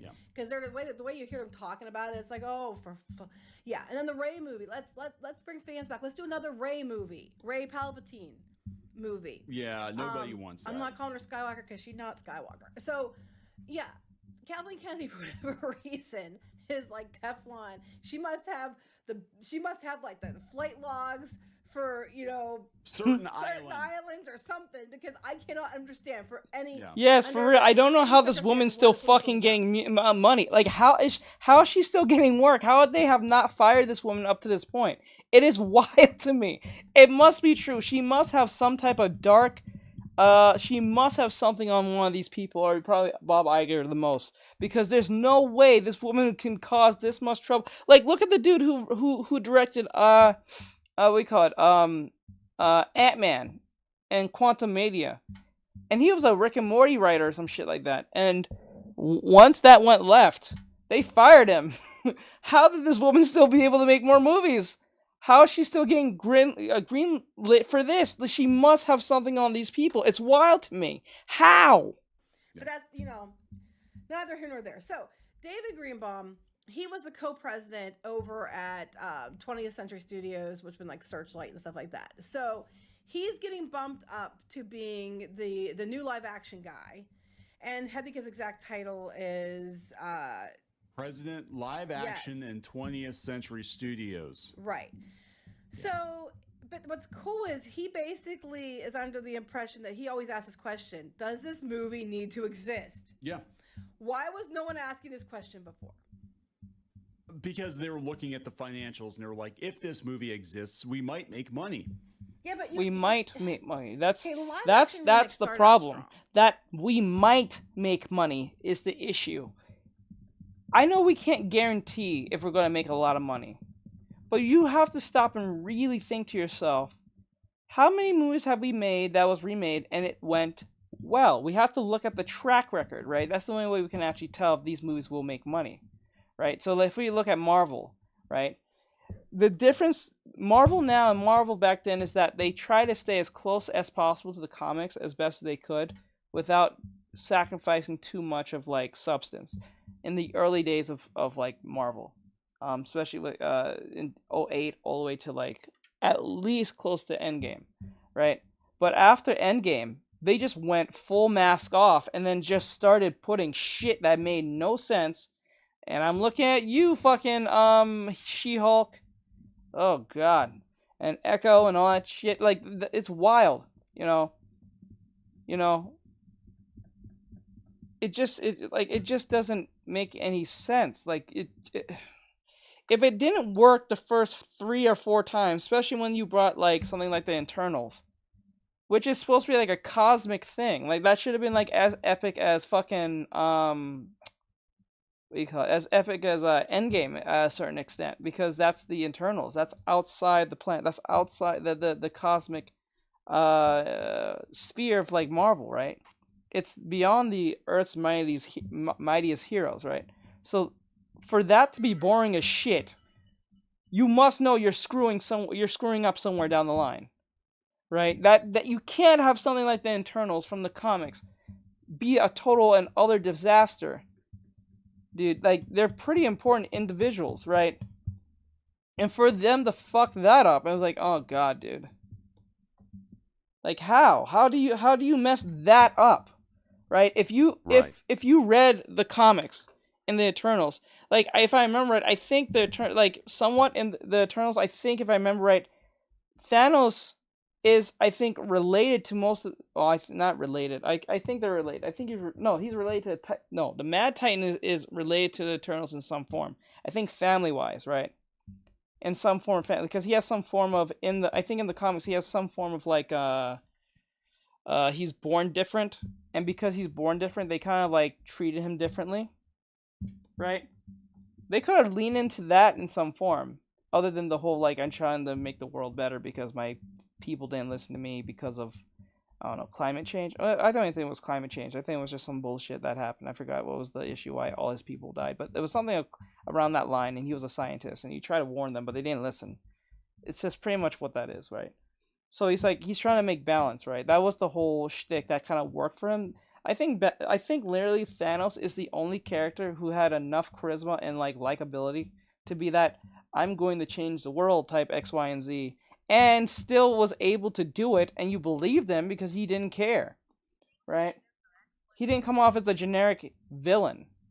But maybe we're a bit biased. I'll say we're a bit biased towards MCU Thanos because he was teased like not every movie, but he was teased for a good while throughout the movies as they was going through, like, all the way from, like, what, 07, like 09? Like, no. Yeah, 08, because that's when Marvel Cinematic Universe started with Tony Stark. So, like, let me think, from 09 and up of who Thanos was, right? So that was a big thing. So I can say we can be a bit biased towards Thanos because of his big, not reveal, but when he was being teased over time, right? So, like, someone who, like, Jonathan Majors, who played Kang, doesn't have the same impact because it was not like he was teased throughout time. He just was teased the very next project after the whole Loki debacle. You know what I'm saying? So, it's hard to, like, take him too seriously like a Thanos. You know what I'm saying? So, I can say, in a weird way, the modern audience could have been a little bit, and I'm not talking about, like, how we refer to the modern audience today, but, like, audiences today kind of had, like, this, I don't know, feeling. I'm pretty sure a lot of people felt that way. I'm not saying Jonathan Majors' character wasn't charismatic, but he still didn't have that intimidation factor to me. He had charisma, but he didn't have that intimidation factor like Thanos did. Because he was like ultimately serious. So that's why. See, the thing is with Thanos, they should have 20th Century Fox should have treated Thanos or their Apocalypse, because he's kind of like the X-Men's Thanos. Apocalypse like that of Thanos. But they just made him into a blue guy who just woke up one day and said, "Oh, I'm not in the Egypt times anymore. Let me just kind of like fuck things up for today," and then we get defeated the very next. Like, that's not a good thing. Because, like, I think one of the biggest bads of the X-Men series was, like, Apocalypse and I think Onslaught. I think those are the two. The most oh no, I'm wrong. It's the Dark Phoenix, Jean Grey's Dark Phoenix, and Apocalypse, and then I think the third was probably Onslaught. Those are like the three biggest ones, I think, for the X-Men, if I remember right. So they should have treated those characters as their biggest bad as one comes after the other, right? That should have made sense. But they never did. They just kind of looked at it as like villains, or like particular villains that they can just use for whatever movie. They didn't think long term in that. But some of the original ones were very different from the animated film, so it was like, okay, well, it's a kind of different take. You know, Maleficent especially was completely different. Alice in Wonderland was very different. And as time went on, they started doing ones that were more like the animated, like Beauty and the Beast and The Lion King and stuff, and they did pretty well. You know, what they should have did with the live action movies, instead of writing movies about, like, I don't know, this is a weird one. Maybe people won't like this. Maybe this is a bit of a hot take. Instead of, like, writing movies about the movies we knew from the animated series, wouldn't it have been best to write origin stories for each villain and only just the villains, not the heroes? Wouldn't that made more sense? So you can write whatever the fuck you want, and it just has to tie into the fucking, like, the original stories. And then you guys can just work off from that point, and then just use the heroes as, like, the next phase. Like, a whole phase of just all villains get their own movie, and how they become a villain. From Maleficent, Cruella de Vil, and then all up. I like your art. Thank you, I appreciate it, BB. I see you. I just thought of that. Like, wouldn't that have been a best route to go down? So you don't get any real backlash. You can say anything you want.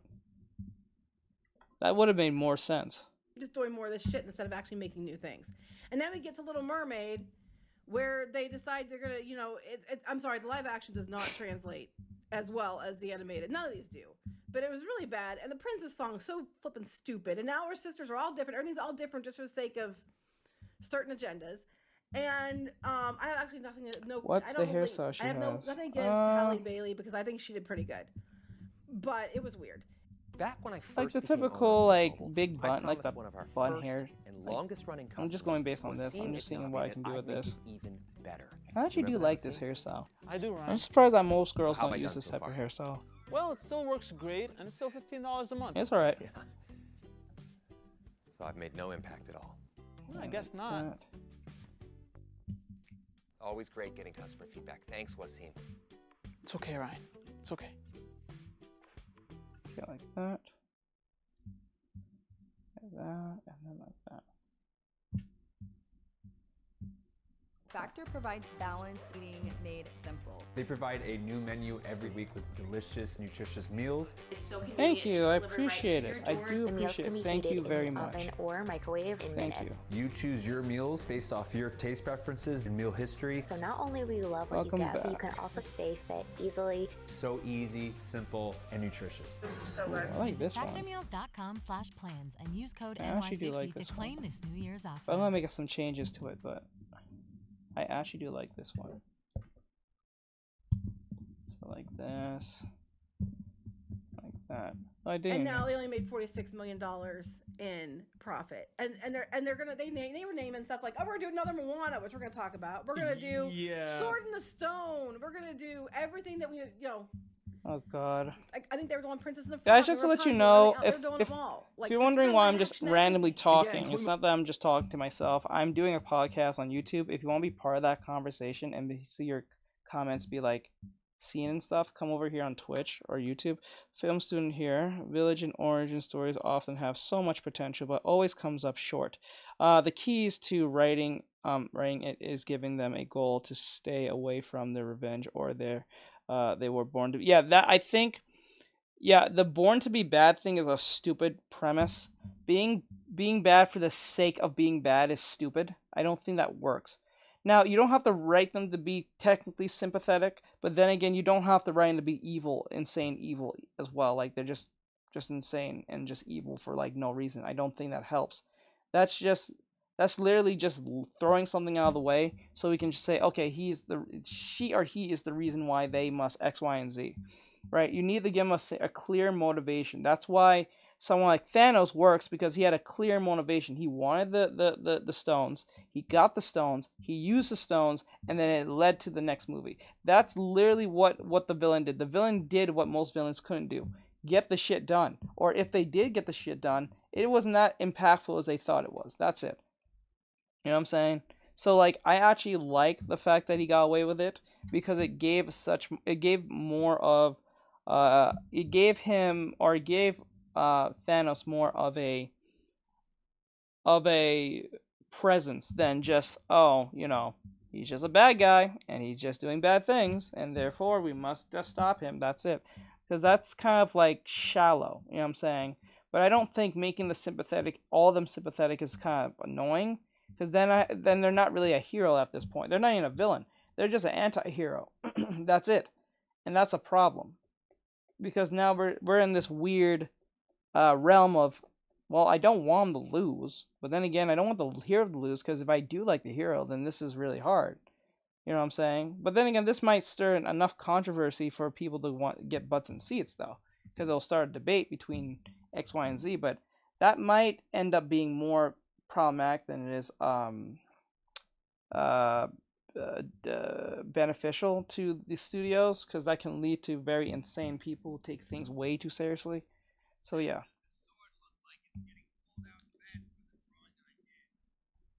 Oh shit! Let me look at that. Oh no! Wait, the one with the Bakken one. I gotta go back and check, so I can.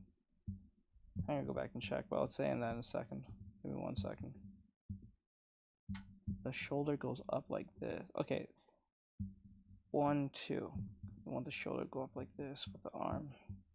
But the difference is, I'm not gonna make the same one. I'm gonna make it like something similar to a character I'm working on. But yeah, I just can see what you're saying over there. Ren glitch. Glitch. But yeah. The ones that weren't very big hits, Sword and Stone, I don't think was a very big hit. I can't wait for them to do Black Cauldron in live action. They were talking about it. It should have been live action. Well, that one, I mean, I'm not gonna lie. I don't think anyone fucking remembers Black Cauldron. I think people vaguely know or remember what Black Cauldron even is. I think if I remember right, Black Cauldron was one of the worst Disney movies that ever debuted in animation history, other than like Treasure Planet, I believe. Like it was just real. I think a lot of people found it either boring, or the marketing was ass, or whatever the case may be, or people just wasn't into the whole medieval setting of the Black Cauldron. But like, I don't know, something about that movie just didn't. I heard about that. Yeah, it just didn't. I heard that movie was horrible. Yeah, it was horrible because I think the pacing was just very boring. No, I think the story was just boring. Just overall, just flat out boring. Nothing more, nothing less. And it was just like, I guess, extremely typical, I guess. It just gave a few kids nightmares back in the day because of the skeleton, I guess. I think would work in live action. I think Atlantis would have been a great one in live action. We know they're doing Hercules, but they're already going to race swap that one. And they're going to race swap Hercules? You can't do that. That's a Greek mythology. Oh my god, oh my god, oh my god, oh my god, you can't do that. Yeah, that's what, I think that's what progressives are trying to do. They're trying their best to, like, erase history completely and put it in their own image. I think that's literally what the goal is now. I think that's ultimately what the goal is. Nothing more, nothing less. I think that's what's the goal is. Worked out pretty well, but they didn't pick those until now. And it's just and how much each of these movies cost? Like the budgets on these are nuts. Oh, at least $200 million. And they don't do well. No, they just don't. They had a couple of hits early on, and they thought they could keep going back to the same well again and again and again and again. Yeah. And it's not working. So now we got this other guy in here, and there they go. From Puck News, so I'll take you over here. Yep. And I think Disney's trying to shift the way they're thinking about films, because they're talking about like Greenbaum. He was part of, Searchlight people were the ones that did Poor Things. Now, Poor Things only did like 100 million worldwide, but it's winning all kinds of awards. And then you have the box office. What did really well last year? Oppenheimer, Barbie.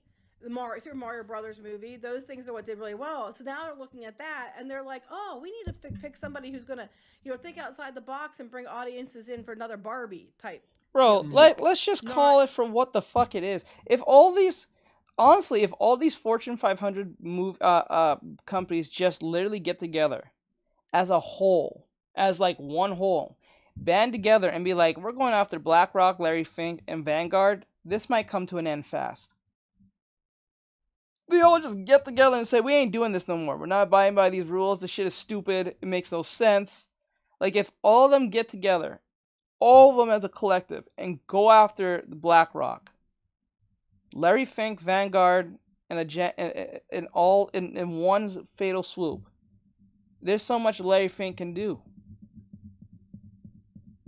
And abolish the whole ESG thing. If all these people get their lawyers and be like, this is stupid. We're not doing this shit no more.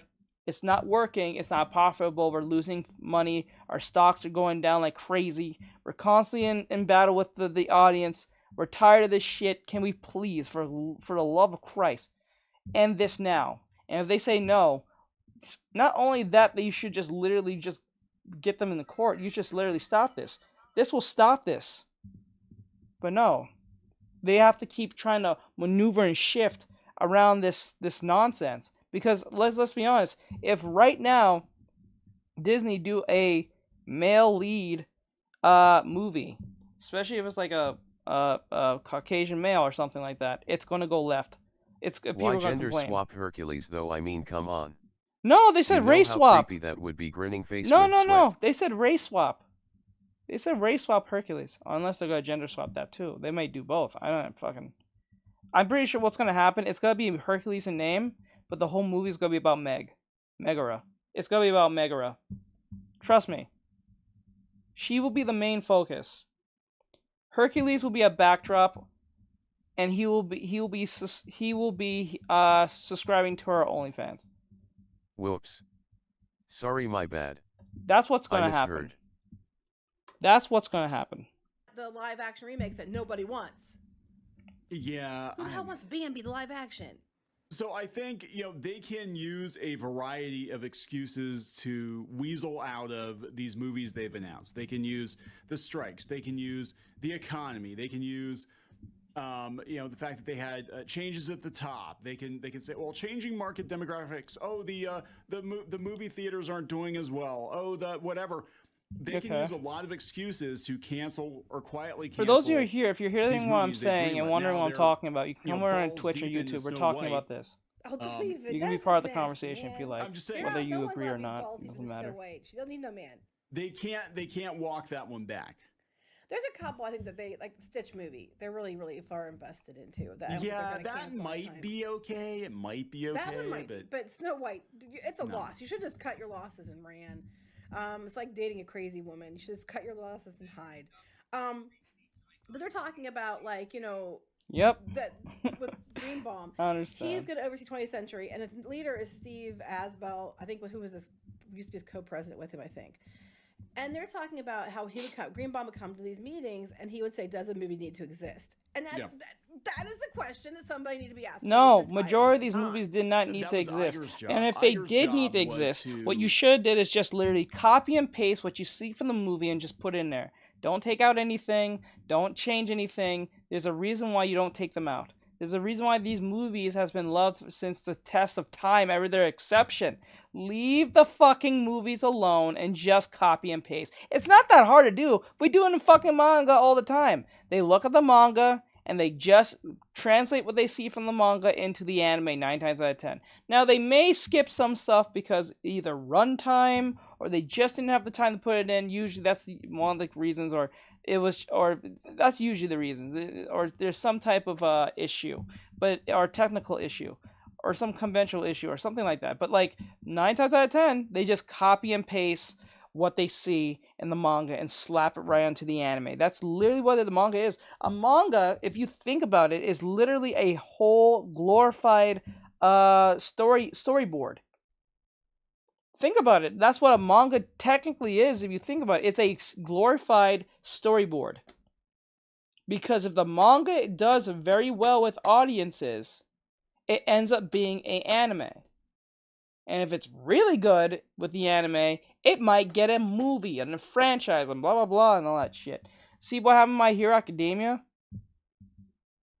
Demon Slayer, you know what I'm saying? Like it's that's what it literally is. It's a glorified storyboard with more details in depth. That's what it literally is. That's what it is. Tell them, no, that's a stupid idea, but let's not do that. But all Iger looked at was, well, Aladdin made money, and the first Maleficent made money, so yeah, all of them can make money. The second one didn't.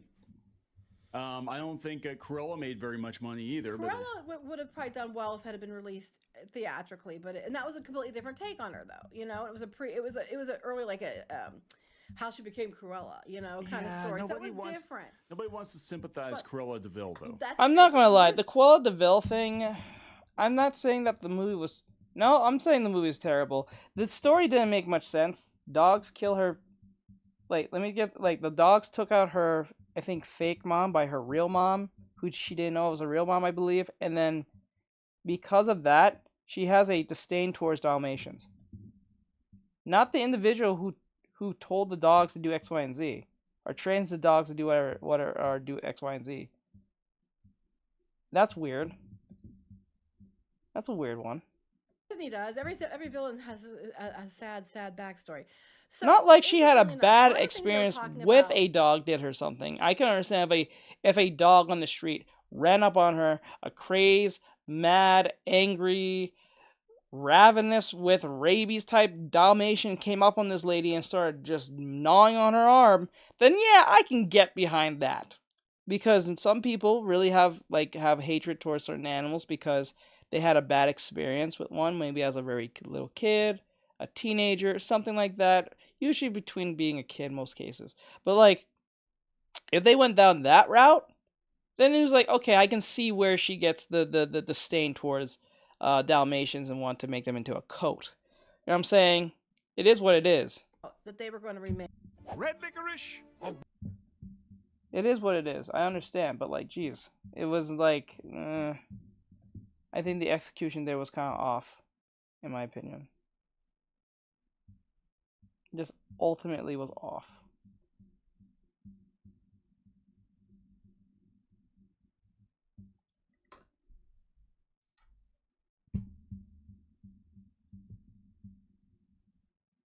Oh. I've never heard the backstory on 101 Dalmatians. You never? It'd be a great project, but Disney put it on hold, and that was the last you heard of it. Yeah, I think they're going to put a lot of these things on hold. I think this might be good news. This might be that they, push the pause button on all these live action remakes. I remember people were excited about Bob Iger when he first came on board because they were angry that Michael Eisner was greenlighting all these direct-to-DVD sequels, the cheapquels. But at least the cheapquels, you could ignore them. You could say, well, they're not canon because they're on DVD and they're just they're whatever. DVD or VHS. But I would argue the live action remakes are worse. I mean, a lot of people are ignoring them anyway, but it's just they're released theatrically. They make a big deal about it. They try in a lot of cases to push the live action versions of the characters over the animated versions of the characters.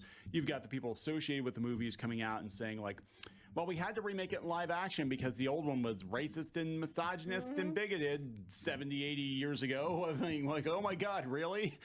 Yeah, I know, right? So yeah, but to change it, you're gonna make it worse, and it's like just don't. You make new things. But yeah, so they're talking about the Sword and Stone is one of them, and then we also talk about Moana. Now, interestingly enough, they were doing Moana live action, right? And when they announced the Moana live action back in April, oh, it's a hoodie. Okay, it's a hoodie. Okay, I made sure it was okay. It got a big blip. Okay. Yeah. And it you was can a see, hoodie. I made it into a it sweater. was doing okay as it went. Oh. Then they announced Moana 2. Let's here's redo Moana this. 2 on this chart. This is like Google Trends comparison. Moana 2 is up here. Okay, people want Moana 2. They do not. Really the brushes doesn't do anything. A lot of people. Okay, so the idea of you know what? I'll talk about this at the end. Hold on. I'll answer that in a second. Live action. It's staying pretty much down here. People didn't understand that they're like Moana's not even 10 years old. That's it. And they bring that up in this article. Yeah. They said, do we need another Haunted Mansion movie? No.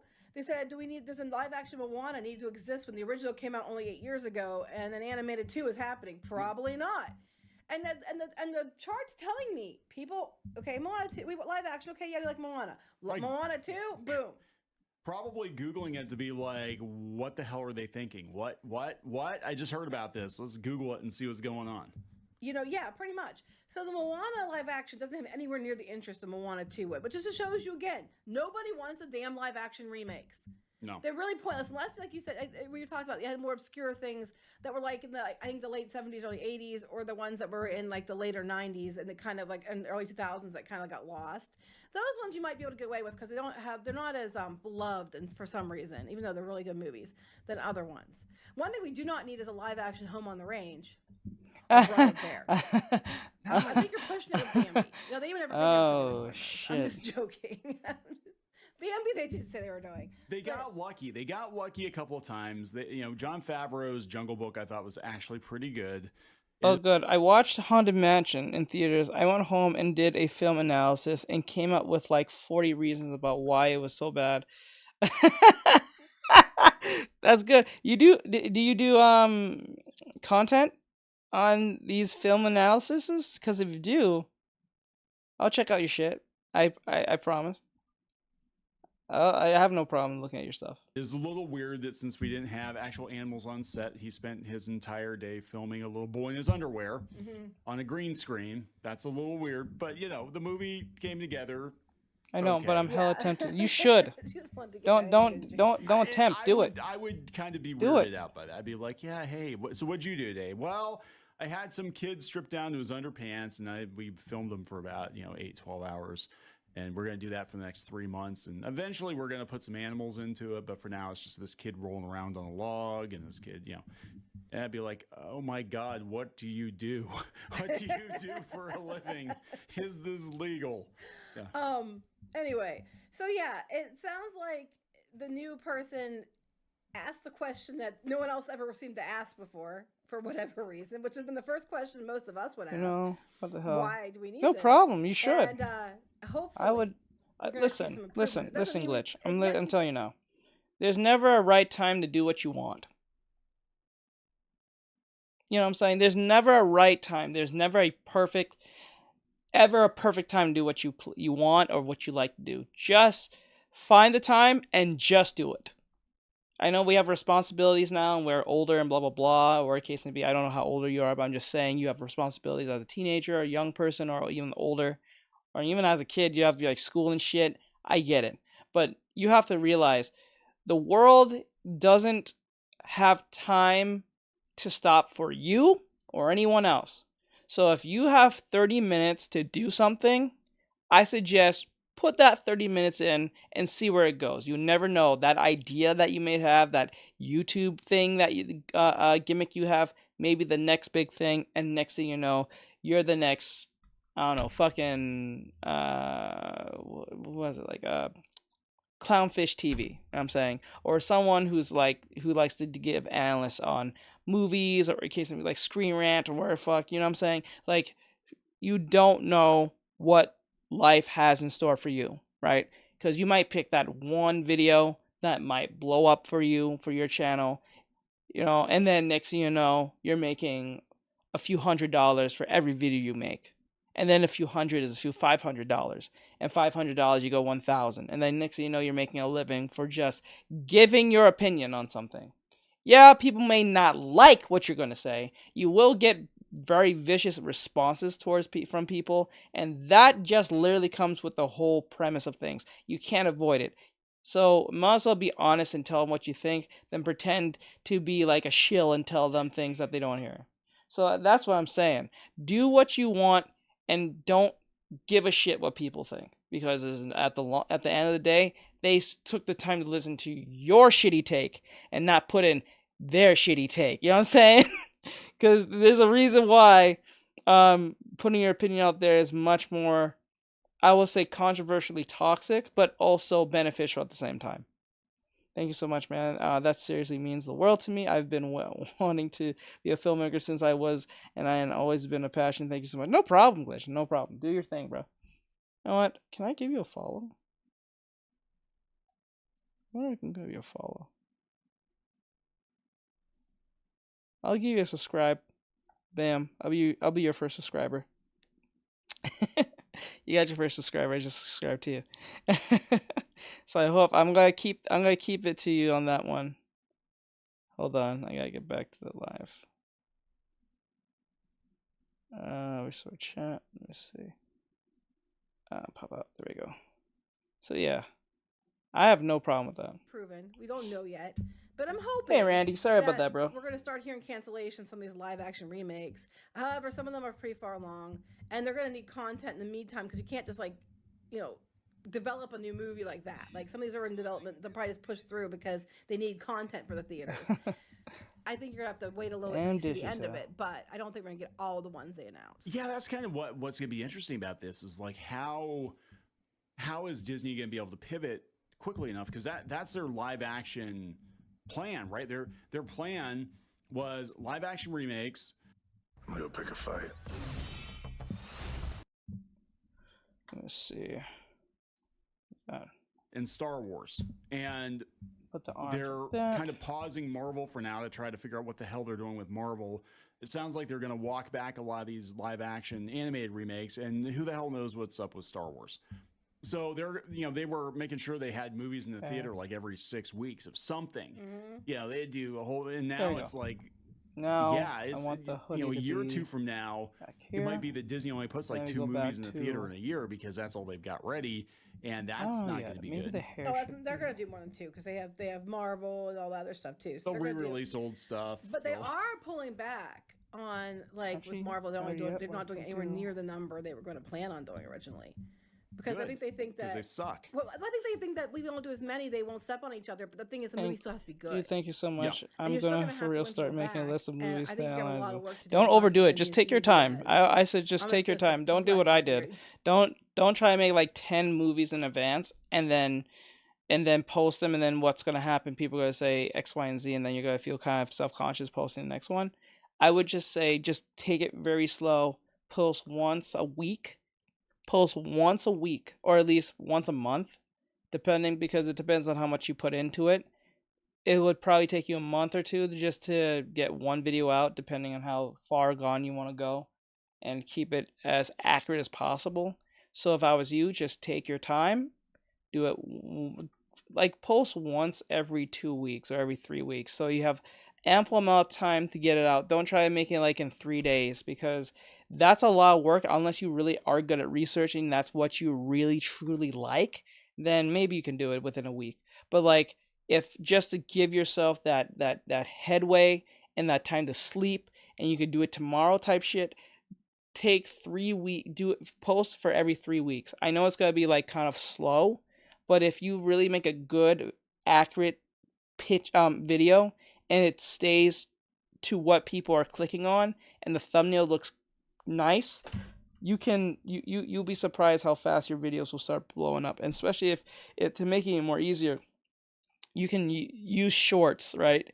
And then you can connect your video that you made to that short. So if people are scrolling through like Is that YouTube, the recent video that got released on Clownfish? Is that the recent video that I think so. So yeah, I think just do what you need to do, and just stay true to yourself, and don't like try to look at. You should look at your competition to a certain extent, but don't try to be like them. Just learn what they're doing, a little bit, but don't just or take the idea and twist it in your own way. But don't try to outright copy someone else because they can kind of see it and then people figure that out and not watch. Deadpool 3, I think will get people back. Well, I guess the new Captain America isn't until 2025 now. Yeah, I think they had to push that back. They had to. I'm not gonna lie to you. I have no real faith. Yes, but they're only for commissions. So if you want to request, if you want me to draw something, you have to go to the link tree and look at the TikTok GIF menu. When you click on that, it'll show you a menu of what GIF. Yeah, it will tell you the coins, how many coins is towards that GIF. So you from chibi all the way to like a VTubing model. Thank you so much for advice. No problem. No problem. I'm gonna hold that to you. I'm gonna check in on you and see if you made if you're working on that content, so you don't feel like I don't know about this, because that's what kills creativity. Is that doubt. Reshoots on it and well, that one and the Thunder, was it Thunder? Oh, the Thunderbolts. Yeah, Thunderbolts. I don't think either one of those are going to do hot. They're not going to. I mean, again, anybody cares. I don't think anyone gives a shit about the Disney Thunderbolts shows on the big screen. The Captain America movie isn't going to have Steve Rogers in it, and it's basically a continuation of the Disney Plus show. And we saw what happened with the Marvels. It was a continuation of Disney Plus shows, and people aren't going to pay for that shit. No, I don't think they're going to do well. Your best chance is Deadpool 3, but I think that's a small reprieve. It's a little band-aid on a I used to have a favorite song, but that's dead. I don't have favorite songs anymore. I just listen to whatever feels good. Anyway, at the time. Are we gonna wrap this up? I think we're gonna wrap this one up. It's interesting to see that Disney. I wouldn't call the movies just weren't thought out very well. It's too late. You can't steer on a lot of the movies too. The iceberg fast enough, as we've learned. And I would call the movies. Even if they would decide tomorrow they want to change, like we're going to change everything. Well, they still have to make money in the interim, especially since they're publicly traded and they have shareholders. No, the problem. No, it's not about even being thought out well. It was just too much on the fact that it feels like it has to messagize and politicize stuff. That's the problem. People didn't come to watch Buzz Lightyear to be told what to do, right? I'm not even talking about Lightyear, but I'm just using an example. It's like playing your favorite video game, right? Say you like Crash Bandicoot, right? Let's say you like Crash Bandicoot, right? And then they have a brand new, like from 10 years ago. And then 10 years later, they have a brand new Crash Bandicoot in the era we're living in. And now when you play it, Crash is not only talking, but he's telling you what you should accept, what you shouldn't accept. He's saying these very buzzwordy things, and you're thinking to yourself, not that what he's saying is technically wrong, but I was not here to be lectured to. Like, I guess the points you're making is pretty valid. Gotcha. You know what I'm saying? Yeah. So like, the political stuff on those movies is past excessive. Yeah, I feel bad for kids who eventually figure it out. No, they won't. See, that's the thing. That's what they're trying to do. This is why they're doing it now. Because if you can get children to... The best people to run your cause is children, young people. Not older people who already lived life and can look through between the lines of things. What they're waiting and trying to do is push so much messaging by the time we die. They have enough back catalog of shit that they said back in the day for people to run back and get nostalgia off from things that they grew up with, not knowing that it was not that much of an issue. So perfect example, the Borderlands movie, right? That's coming out. In 10 or 20 years from now, someone's gonna look at this movie and say, "This was my favorite movie," right? Because to them, they grew up with this movie at the age of 5, right? In 2024, 2025, right? There'll be 5-year-olds watching this movie somewhere down the line and say, "This is my favorite movie from that video game," or "my favorite movie," not knowing that there was a video game. Let's just say they don't know because they're 5 and they can't play the game, but they've seen the movie somehow, right? And that's their favorite movie. 10, 20 years from now, they're going to say, "This is nostalgia," right? To them. I wonder if they add in those political jokes because they want humor. But it's a bad way to get it. That's my opinion, though. No, it's a bad way to get it because remember, me, like everyone around my age is either near their 30s or at least in their mid 20s or late to mid 20s, right? So they understand what humor looks like, especially without woke messaging, right? They know what that looks like, but these kids don't know what woke messaging looks like because the woke messaging to them is what they consider the TikToks, the new wave shit that's going on today with kids, right? That's their humor. That's what's new to them. What's normal to them because they remember we born without the internet, so we have an understanding what this is, what that looks like without internet, right? We know what it looks like to be funny when the internet wasn't around. We knew when watching a movie without internet what a movie really looked like without internet around, right? That's why kids now, when they see like an old movie from like Austin Powers, fair point. Austin Powers movies, or like anything that from Joe Dirt to even Jim Carrey, Ace Ventura, Pet Detective.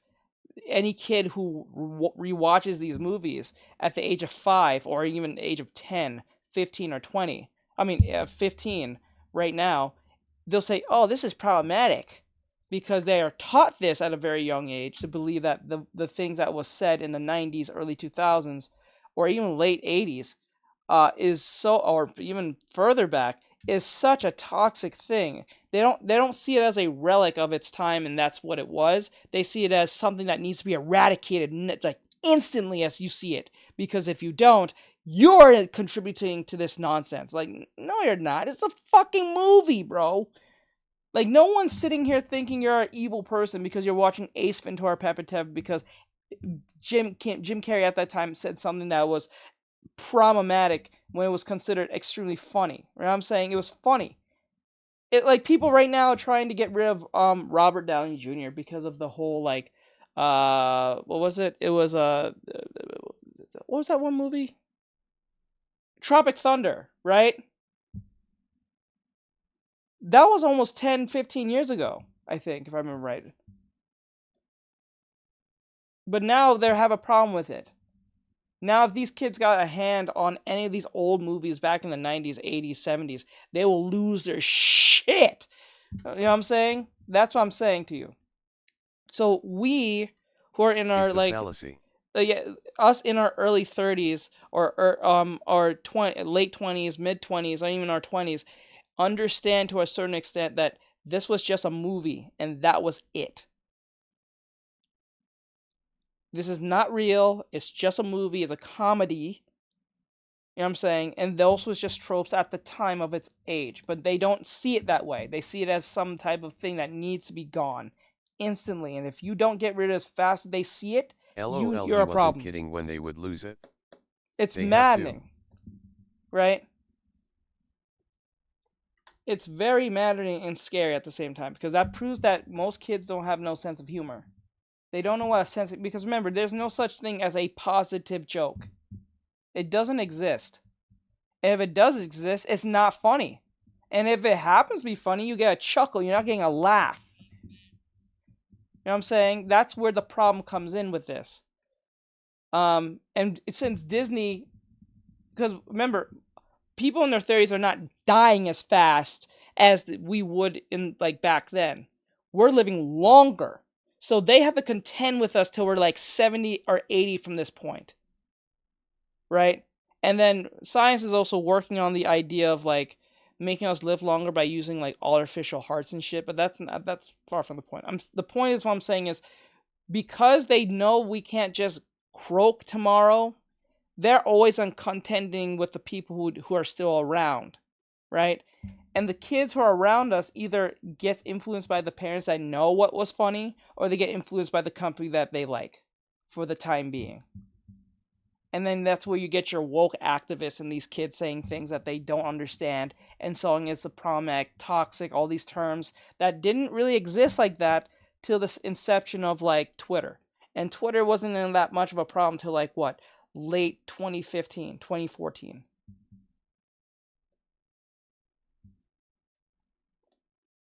it was not that big of a deal back then in like early. Yeah. You know what I'm saying? Like they try to act innocent too when they're guilty. Yes, and then what's funny, this is what I'm saying. This is why that person who came into my stream, all true _ like they came to my stream just now and they said, "Oh my, like note, let me use an example. I was doing, it says and labeled art studies and reactions. Art studies, meaning this is not a artwork. I am studying based on how to improve. Person came in, saw this drawing. Hold on, right here. Saw this drawing right here. This one right here. And said to me, and I think it's in the, she said, or he said, I don't know what they said, goodness gracious, what am I seeing? Like it's good, but inappropriate. Then I said, what makes it inappropriate? What is the problem with said drawing? They said, no clothes, ... I'm like, bro, it has no face, hair, skin.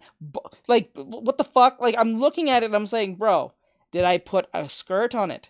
Did I put pants on it? Did I put fingers on it? Did I put eyes on it? Did I put nose on it? Did you put a mouth on it? Did I put ears on it? Did I put toenails on this motherfucker? No. You see nothing but lines and an outline of a body. Yes, but it's not that actually technically sounded naked. Offensive what they said, or they're playing stupid. They're just playing stupid with me. Either they're trying to pull bullshit with me, or they're playing stupid. But then again, I can't think they are because maybe they're a young kid, for all I know, or maybe they're a young adult. Guess someone was hurt that it looks better than every time they look in a mirror. That's why I don't. This is why I have the problem with most radical feminists. They're more like dolls. Yeah, like this is why I have a problem with radical feminists, because with radical feminists, they'll look at your drawing and be like, "That's not realistic." But I didn't even draw the face. Smart Alex. They'll refer to the body only, but not the face that I'm constructing. Right? I never seen feminists complain about the face of an anime character. They only focus on the more obvious problems of the body. That's it. So that shows how disingenuous they are, because like if I drew someone that they want, and you know what's funny? This is the funniest part about the whole feminist thing, or these new activist kids, is that they will have crazy hairstyles, piercings, and everything like an anime character. How you notice that they'll have pink hair, green hair, a lot of insane neon colored hair, right? And usually they're not in the best shape, but they'll have like the hair color of that of an anime character. They'll never complain, that's not realistic. Hair is not pink. No, they'll look at here and here, if possible. Not here, but I have seen it. That is the wildest thing. The face looks too masculine and the anime girl's body is too masculine, etc., etc. It gets insane. And then what's the funniest part about this too is that if I was drawing a dude very buff, very huge, and like if I draw someone like Zangief from like Street Fighter, they won't say shit to me. They will not say shit to me in the slightest. The only people who will say anything to me is actual art people who are saying, okay, maybe the arm's a little off or something. That I can get that. But when they come and make an actual complaint, it's never about Zangief and how he looks. If you were drawing an overweight, less attractive person, they would probably be fine with it. Bro, I did studies of overweight women, right? Overweight women. I drew overweight women. I'll show you right now. I have studies of this. They're in my streams, right? Here it is. They're in my streams, right? 2 of them. 1 and then 2. The other one isn't as much. But these 2, right? I got praise for this shit.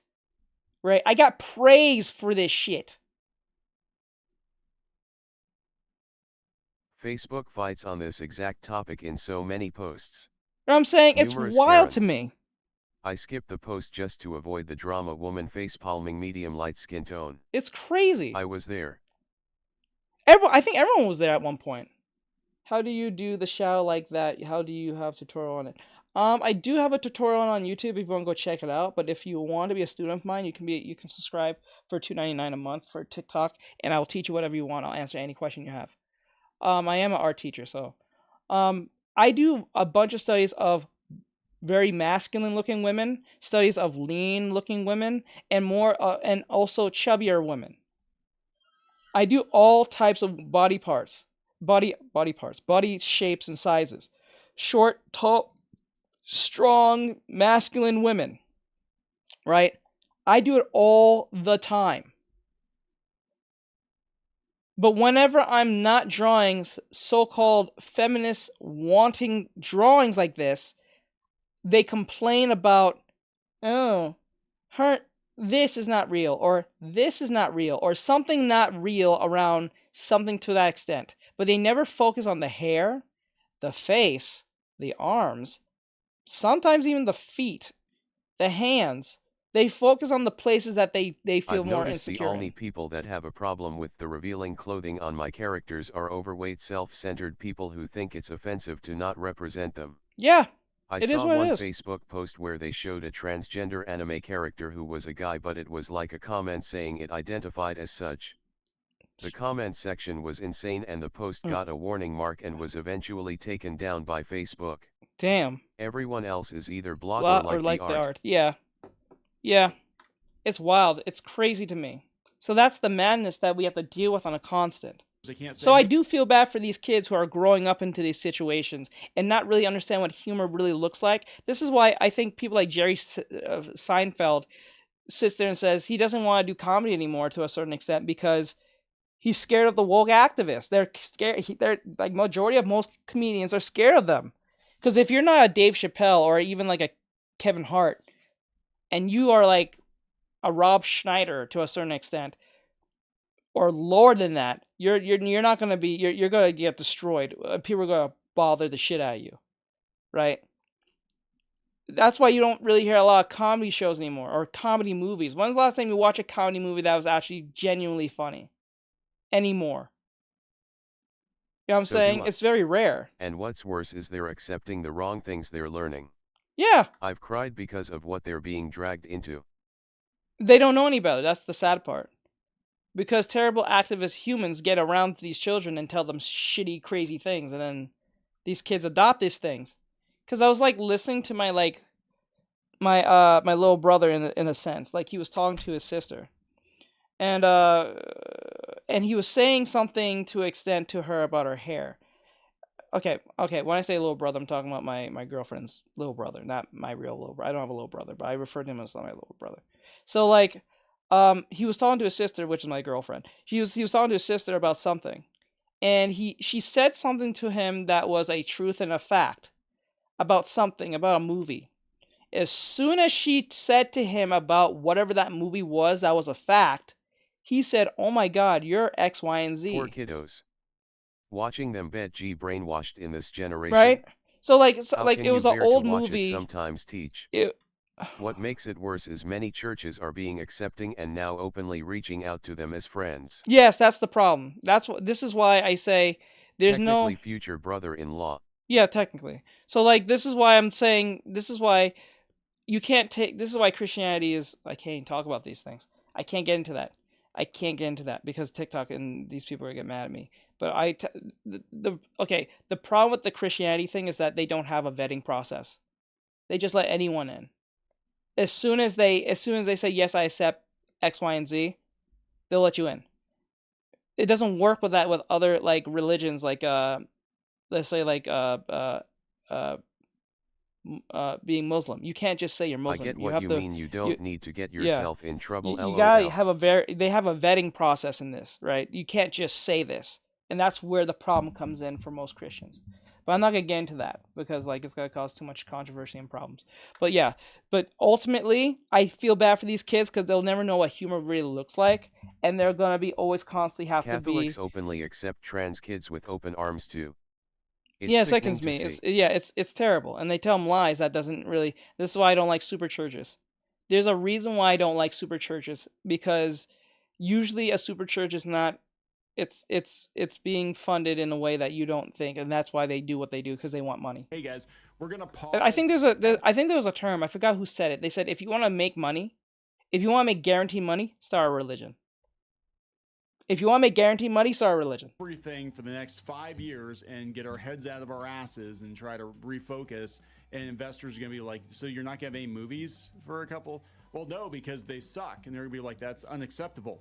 You need to have movies even if they do suck. I just hope this convo doesn't get you into too much trouble, pleading face. No, that's why I stopped, because if I get more into it, it's going to cause trouble. It had a much higher spike when it was announced. It might be okay. I mean, that's one that... Trust me, I don't need Bean yelling at me and then be trying to choke Bry. I can't get him in trouble like last time. Any Pixar movie is going to do well. It's going to probably be that, unless it's a complete disaster.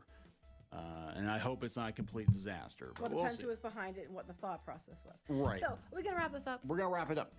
Please subscribe for more pop culture news, views, and rants, and we'll talk later. Bye. All right, bye.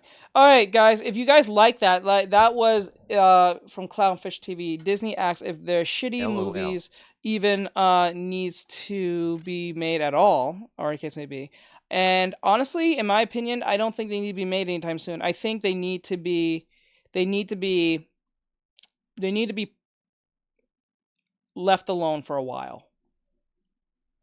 I don't even think they need to be made at all. I think what they need to do is just make villain movies and work with that, because you can give them more of a backstory compared to the hero or heroines. So, like, you know what I'm saying? I think that's what they should do. Maybe they should do that. Go the opposite direction of saying what we already know, right? What we don't know. So you can do whatever the fuck you want with it. Then again, you may not like it that way. But I'm saying in that sense is like, this was a good video placed from Clownfish TV. So, it's a good conversation to an extent. So thank you guys for contributing to the conversation from either YouTube Shorts, YouTube, or Twitch. So honestly, Disney need to be charged with monopolization crimes like Microsoft and Square once were. were. Definitely, yes, very much so. That's easy to say, but try having that conversation with Disney. Yeah. They're incredibly stubborn, as we all know. I haven't seen it yet. Bean told me it's not as good as she thought it would be. It's not bad, but it's not great either. It doesn't hit the mark like One Piece does, to a certain extent, and I'm pretty sure they made some changes on One Piece live action, but like it's not on that same.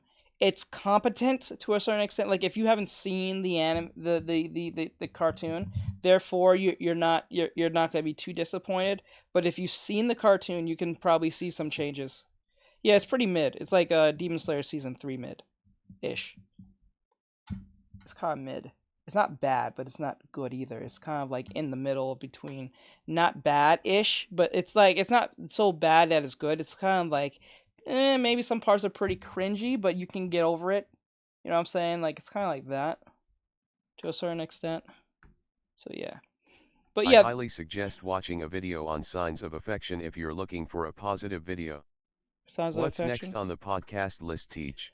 The next thing that we need to do is I would do. It's all right. I to be honest with you, I really want to show you guys Kyle, but I know where that would go. He did a video just today, like I think 4 hours ago. And it hit home, but I'm like, don't suggest anime, but this one was really good when it came to covering people with a disability and love. Okay, so what I'll do is this. I'll do 3 more videos. So I'll do 1 more controversial video, like Clownfish or something. I don't think there's no Endymion. Endymion's not there. No. There's Thinking Critical. Open your business. David left. Okay, comics. One day you should stream off of the TikTok platform, then we could have a good hands-down convo. I know if I were to stop streaming on TikTok right now, I would probably get more away with what I wanted to say. Yeah, Sile is well, Sile. Like I would put Kyle. I want to put his videos up and talk about the shit he's saying because I believe wholeheartedly what he's saying is true. But I know somewhere down the line that it's not even going to be a TikTok. It's going to be YouTube on my ass. Because he's demonetized, like, for a reason. And I want to be monetized. So I can't play someone like him into my stream. as much as I want to, because I really like his shit, and I'm a fan of his work. But I really need to get that monetization for reasons. But like, shit, I really do though. LOL. He went in today on a video, and he went in. He was like yelling type. He was pissed off type shit. And it made me laugh. I was like, I felt bad for him though. I really did felt bad for him. Hey Teach, is it alright if I request something really quick?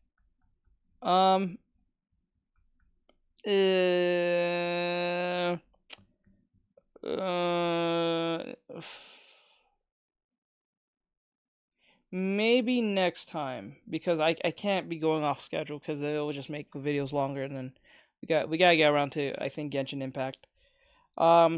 So maybe probably you've tomorrow. Seen it too, Teach. Yeah, I saw it today. That's why I didn't even stream yet. I was watching it and listening while I was getting everything ready, and I couldn't. I had I was laughing my ass off. I was literally laughing my ass off. Like, it was that funny. But I was like, I felt bad for him though, because like they took down his videos and shit, and I was like, dude, like, come on, you can't take down this man's videos. Like, what the fuck? Like, I feel bad for him. That's why I have to be very careful on what the things I say, because if I don't say them carefully, it'll piss off TikTok, and it'll piss off YouTube at the same time, and I don't need that. And I already pissed off YouTube just like what 2-3 days ago, and that was not even something I said. It was just I forgot to take off the music thing into the stream, and it played right into the stream. I did not know. So that was something that was outside of that, but I don't want to piss off YouTube. Because I know that YouTube will pay more money compared to Twitch and TikTok. Sounds like a bad combo. Yeah, you don't want that. But yeah, so ultimately what we're going to do is do this video. It's about comic books. Let me see. Maybe I can find a different video.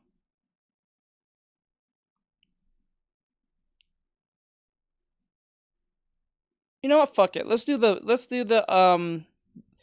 bluey thing. Never underestimate the power of kindness. But of course. What was that? Oh, let's do the bluey thing. Let's go bluey.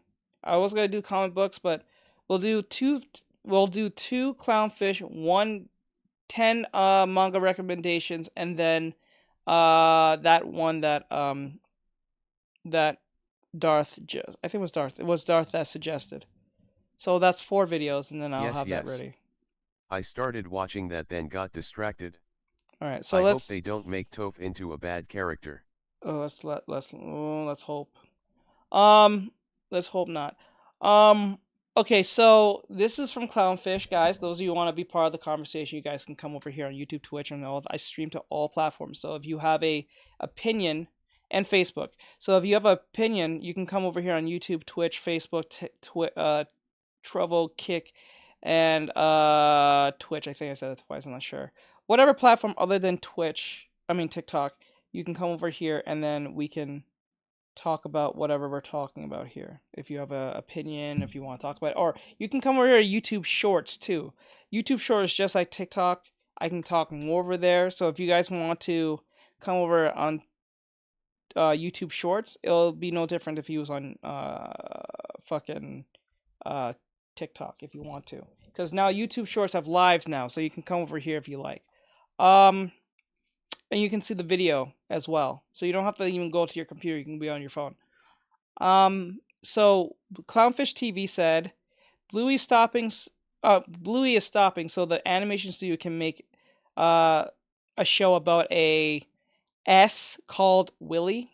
And I say S, you know, mechs. I'm gonna say the word mechs. About mechs called Willy. If you can rhyme with an S, you get what I'm saying. So we're gonna see what they have to say with this, and let's hit it.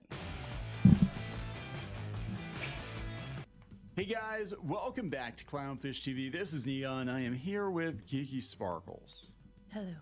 And this is going to be an interesting video. So Bluey is going on hiatus, and you're not going to believe the reason why.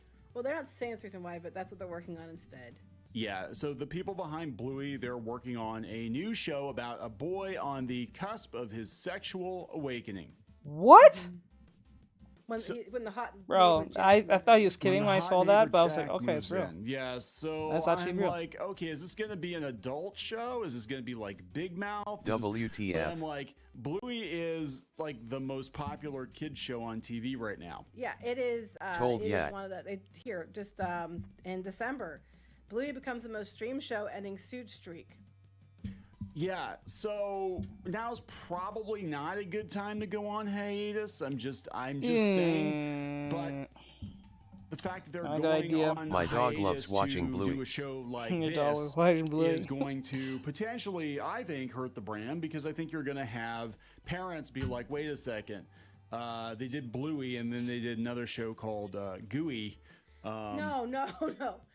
So Which video? Let's talk about this. I did not see this coming. Maybe like that's the name of the show. No one did. He work didn't on a see character it coming, design. but he wanted to. Yeah. So the studio behind Bluey. It's called Willie. No, it's called Willie. We're gonna free Willie. The studio Bluey and behind Willie. Bluey, Ludo Studios, Yes. is taking a break. Now they announced this before that after season 3, they were gonna do like a 28-minute extra long episode, and then they were taking hiatus from Bluey that they've been doing it for 5 years. Now Bluey is like Oh yes, wait, whoa, fuck. Okay, yes. I'm so sorry about that. Yes, you did say that. Hold on, before I'll have to replay this, but hold on. Yep. Where did you send? I Okay. remember when they announced these. Where did you? What was your question? Cringe grimacing face. Oh, the question. Oh, the question was about art style. I'll replay this anyway. I'm gonna replay this because I don't want to be this part of the video. I'm sorry, guys. But okay, just to answer the question real quick. So with art style, I'm not gonna go in a whole long drab about this. An art style is a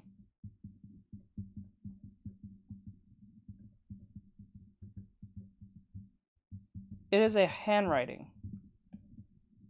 That's what an art style ultimately is. It's not, it doesn't, you just don't wake up one day and get one. What an art style and a handwriting is the development. Teach you're torturing us, lol. I'm sorry. That was getting good grinning face I'm with sorry, sweat. but I just remembered. It's a development of your understanding of the fundamentals. Spell that wrong. It's a development of the fundamentals of whatever you're learning. So your development is the development of fundamentals towards whatever your drawing is to your art.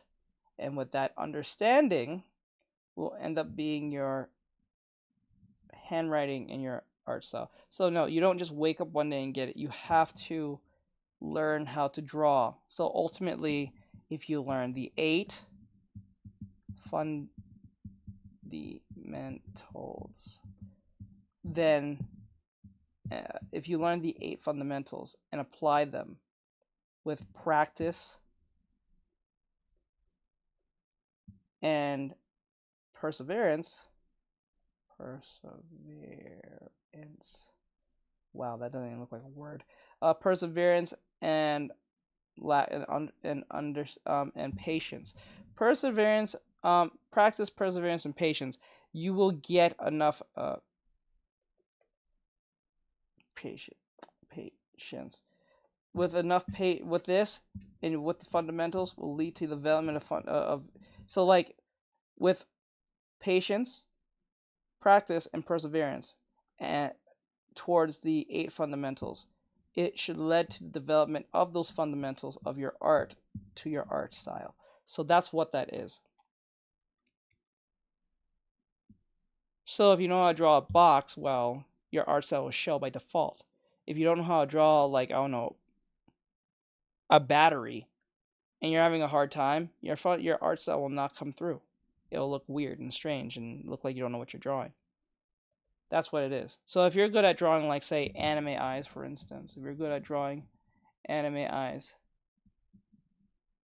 and you have a good understanding of how to draw anime eyes to a certain extent, your art style will show.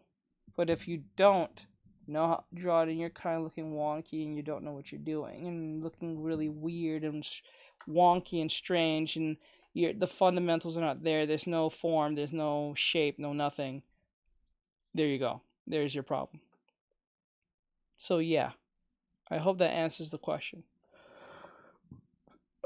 Anyway, guys, this is Bluey stopping so animation studio can make a show about sex called Y. So called Willy. Sorry, I said that wrong.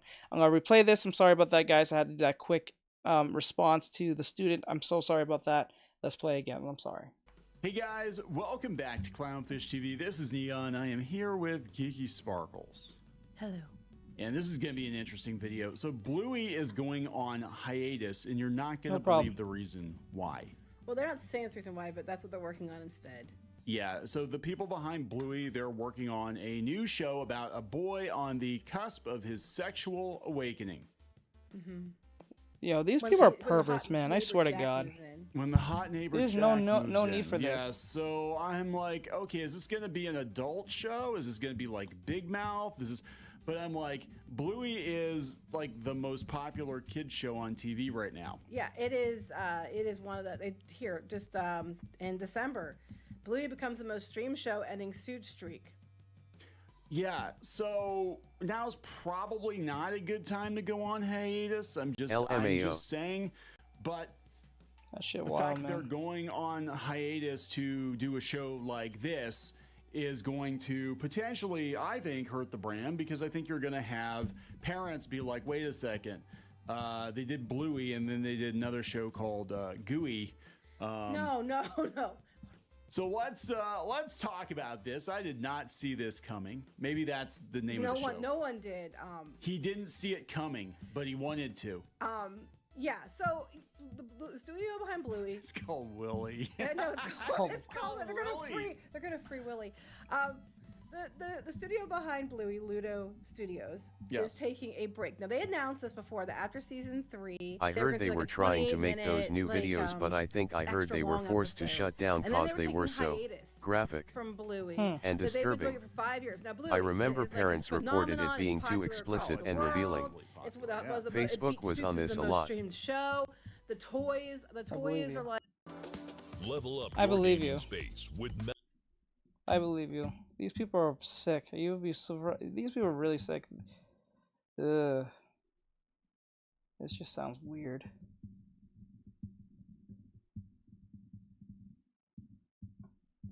Why do I feel like it's a person of color they're doing this with? I hate that term, person of the POC. I hate that.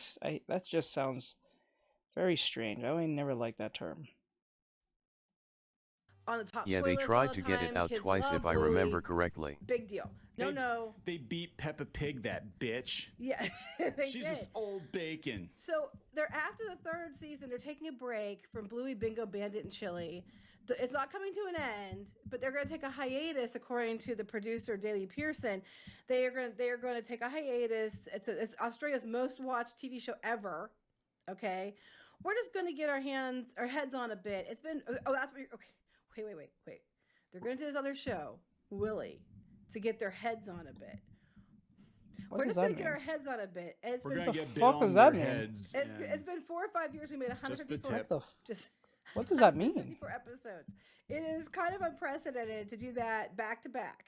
It was very intense. Okay, I can see where it's coming from. We were just coming to the end of the season 3 and trying to think about what's the best way to make it better. We all secretly agree with each other that we wouldn't keep making Bluey if it wasn't as good as the one that came before. So we want to make sure we keep doing that. Part of it's just not pushing. Part of it is just not pushing to come back. We are resting. The more we ask ourselves about season 4, the longer it will be, which is why I hesitate talking about it too much. Okay, so this actually, I will give them Willy props was the for first that. one that got lit on fire from what parents. Happens a lot of times with shows that are massively popular like Bluey. They overstay their welcome. Let's look at The Simpsons. Let's look at SpongeBob. Like, when people talk about those shows that have been on forever, I'm guessing they mean they're trying to ease it in a bit. Those are the ones that have the most impact and have the most longevity, and then it just kind of overstays its welcome. And it's a kid's show; they can just do reruns and reruns and reruns. But Bluey is very, very popular. Yeah. And I mean, I think they're trying to do too many episodes back to back, but they're going to take a break from Bluey so they can focus on this. You ready? Willy. It's from the Bluey creators at Ludo Studios. Okay, so Screen Australia now has 23 feature films and 6 television productions that will share in over $810,000 of story developing funding. That's actually not a lot of money. No, for an it's animated not. show, But okay. So there's 19 projects been supported through the fund. So basically, they're doing this because they're getting money for it. All right. Yeah. So among the funded projects is Willy. That's why it ultimately falls back on. Okay. And here's what Willy is about. The stuff Ready? they tried to put into that show was like Studios, explicit Mad graphics Buds, that and adults Sad can Man see but Studios. kids. Sad Man. It's a Heck no. coming of age animated series. It's 2003. This sounds like it's a self-insert for the person. Okay. This is a Tumblr comic. 2003, and 15-year-old Willy is on the cusp of a sexual awakening, which would be great if he wasn't stuck in a rural sugar cane farming town of Towee.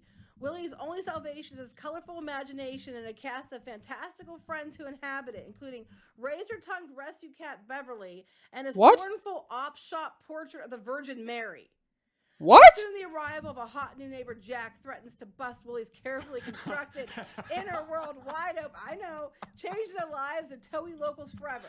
So it's 2003, Bro, this is fucking and the 15-year-old. Want to bet that's how old the guy doing the show was in 2003? Probably. Because it's created by writer and visual artist Samuel Leighton Dorr and his husband Bradley Tennant.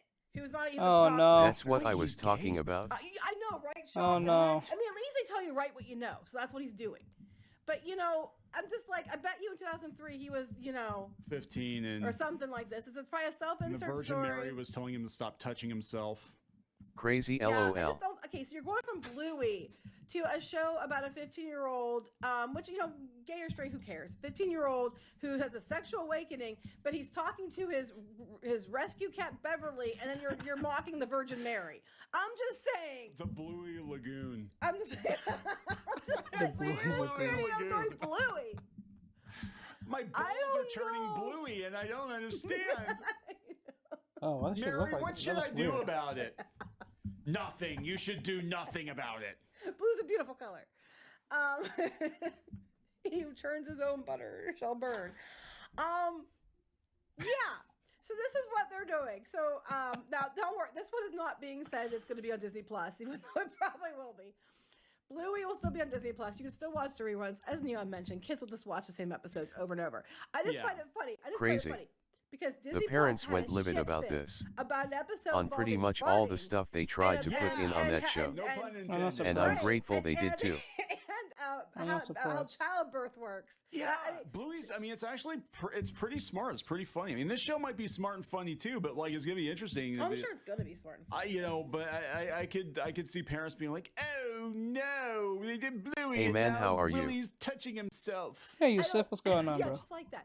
No, I just think I'm it's doing funny well because with Disney you. had such a hissy over Bluey episodes that were completely fine. Yeah. And they wouldn't air certain episodes because of problematic. There's a bunch of them they still have. I don't think there's parts they cut out, or there's different things that they haven't aired. Because Disney has. I know because I am good. So I mean, I would laugh so hard if this ends up on Disney Plus. Because it's like after you had such a hissy about Bluey, if you run this one on Disney Plus, I'm gonna lose it. I'm gonna be so amused. But if they market, if this is adult now, if this could go like, it's not gonna be adults, 15-year-old. That's even worse. I mean, I think it would be like young adult or like teen. Yeah, it would be like basically like. This is probably your typical cartoon, late-stage Cartoon Network. I'm surprised the people who even tried to make this didn't realize how insane that sounded. Who on earth would teach that to young kids? That's just messed up. Woman face palming medium light skin tone. Cat have a human face? The cat has like a mohawk or something. I don't know. That's Beverly. The cat with a mohawk. That sounds like an 80s sitcom, 90s sitcom. Beverly, the cat with the mohawk. Shops at Hot Topic. Shits in your shoes. No, I don't know. What is it with you making songs? I don't know. So anyway, that's what they're doing now. Baby. Stupid commercial. Because they went from Bluey, that was like breaking. It was the most watched show in Australia. It was breaking records. It beat Suits on streaming. From Bluey to Blue Balls. That should have been the headline. Like Willie just he should have. He's so frustrated because his talking cat with the mohawk and the Virgin Mary are telling him to not touch himself, Nice. and definitely We don't know. The cats, they're probably encouraging him. Do it, Willie. Do it. Free Willie. Well, what about the fact there's a 15-year-old that talks to his cat? Well, I mean, I talk to my cats too, but like his friends are a rescue cat and a pop shop, whatever that is, portrait of the Virgin Mary. Probably like crushed velvet version of Virgin Mary, and the cat's probably like, Willie, if only you and I could be together. And he's like, no, Beverly, I don't like pussy. I just discovered this because Jack moved in next door. Jack's hot. Jack's hot. Jack likes to paint miniatures in his spare time. Oh, Jesus see, I knew Christ. you did there because you like have the hots for Henry Cavill. I get it. Yeah. Anyway, sorry, Henry, you can't have me. You're gonna have to have Neon instead. So we're gonna wrap this up. I just thought it was funny that the people behind Bluey are not making LOL. Bluey. They're making They're making this other show. And OMG. look, I mean, like, I do agree with them on the fact that you were trying to crank out too much, and it does get exhausting. Yes, you need a break. it I does, completely it agree does. with you. So you can rest, think about it, and make sure your episodes are as good as your other ones. I don't disagree with you on that. I think that's a really good point. I just think it's funny that you're taking a hiatus from that, and you're not just like stopping to think about this. You're moving on to doing this much different demographic show for a much older audience. I hope. I mean, well, I don't know. I hope it's a much older audience. If Bluey's been on for 5 years and kids started watching it 5, they're 10 now. And by the time this gets out, they might be 13. So maybe they're hoping to catch them as they get older, before they're adults. I don't know, but it's just funny to me. It's an interesting dichotomy. I mean, look, animation studios, they work on. You've got.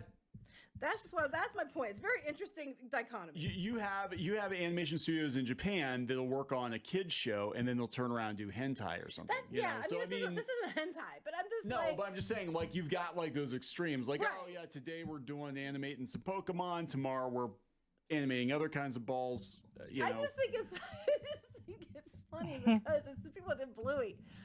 I think they think if kids that are like teenagers will understand the message better than very young kids. Like we're quitting Bluey for this. Oh no.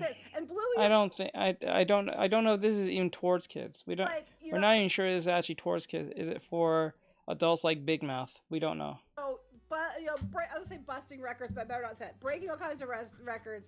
I'm gonna set Neon off. Breaking all kinds of records. It's kicking ass. And it might be licking ass too. We don't know. Stop.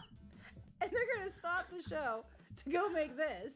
And it's just funny to me because I'm just like, I mean, it's just a funny thing to be like, yes, they're pausing Bluey, which is at the height of its success, to go do a gay rom-com coming of age. Honestly, I'd say the same thing if it was a 15-year-old girl. Yeah, I'd be like, it's such a weird shift. No, you I'd have to keep milking Bluey.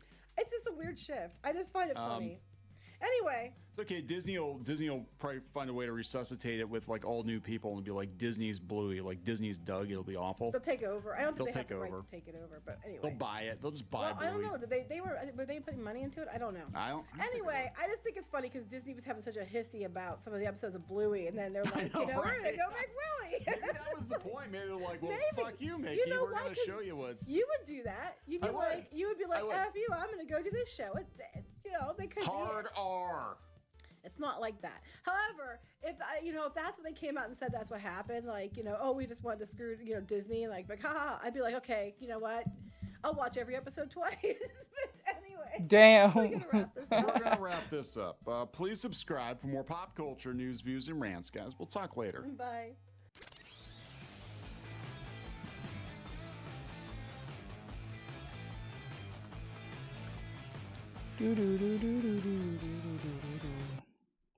Alright, that was Clownfish TV with the Bluey situation. Hope you guys liked this. It's not exactly funny. At least from any adult's perspective. Well, like, subscribe, share, follow, and comment if you guys enjoy this. And we're going to go do our next video. So, see you guys next one. Oh, and also follow the Clownfish crew. They're really funny and stuff. So, okay. Alright, so we watched 2 controversial type videos. Now we got this one, and I need to add another one. Hold up. What was it? Is Darth, are you still here? During contract revealed. Most unique. Gosh, he has the most unique new gen shonen manga. I already talked about that. Okay, what was that one you mentioned or something? You said it was a manga? Because I try to stay in the confines between... It's odd cause that's not the first time I've heard of that Bluey situation. I stay in the confines between anime, comic books, video games, or... A sign of affection. Affection review.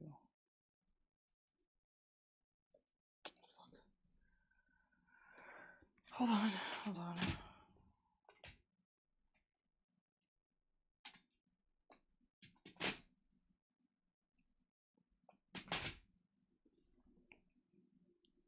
Okay, you're full. Okay.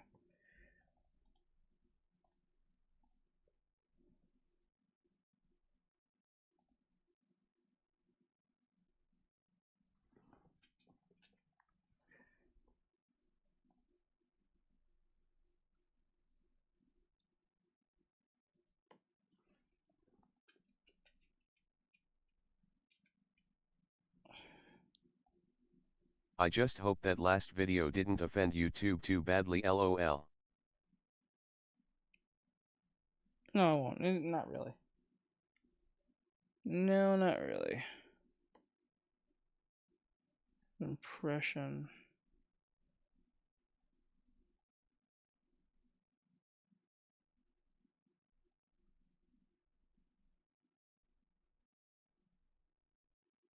Did I do this one?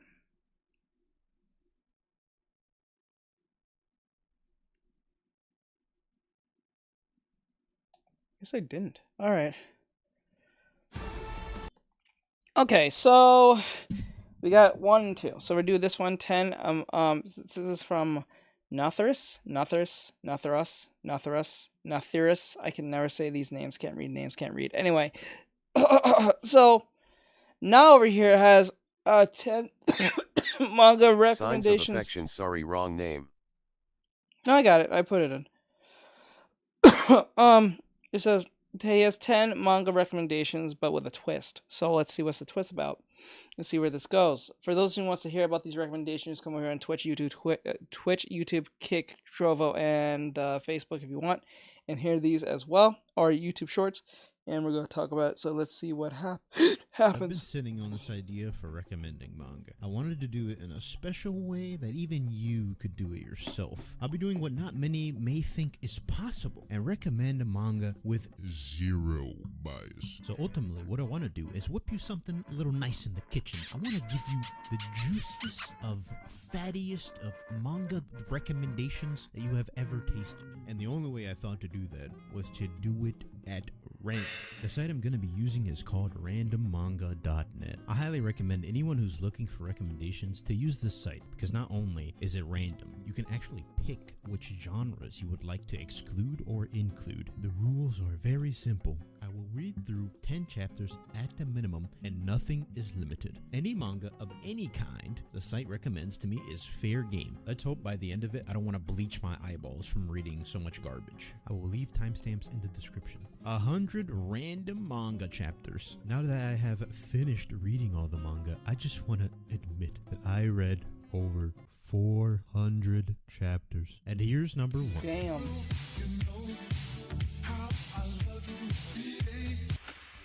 Dancing.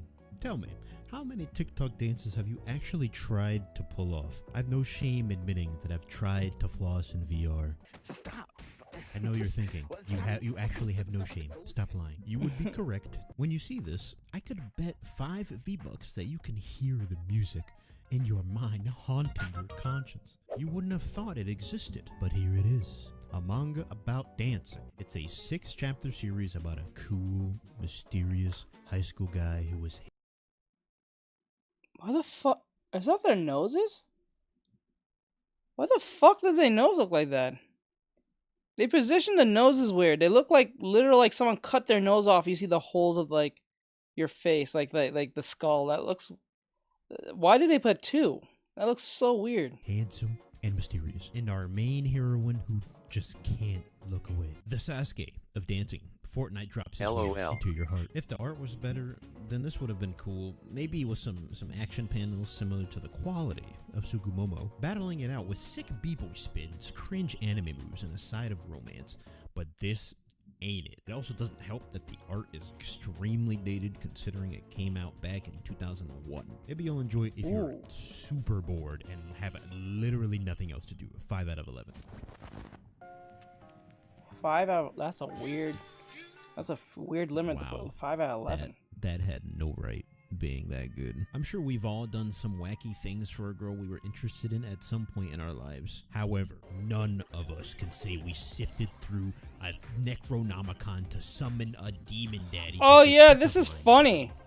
My sister brought this shit to me, but it was a webcomic, but what's funny was like it was on YouTube and people was voicing over it. This shit is actually pretty funny. Advice from The Great Duke of Hell is a webtoon with 132 chapters. Spoiler, I actually just read the entire series, staying up to like 3 in the morning. It was ridiculous. Initially, you would think that this is just a little fun comedy series. Oh no, there is a plot with a side of humor. The art is strangely funny.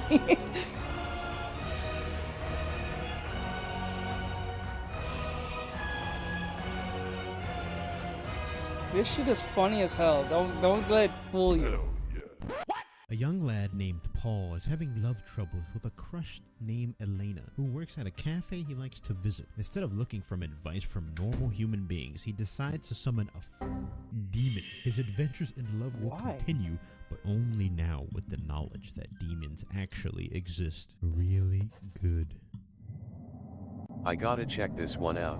It's funny as shit. You don't have to go watch it. You don't have to go read it. You can literally type in the Duke thing, the name of it, and then you can get the whole web series on.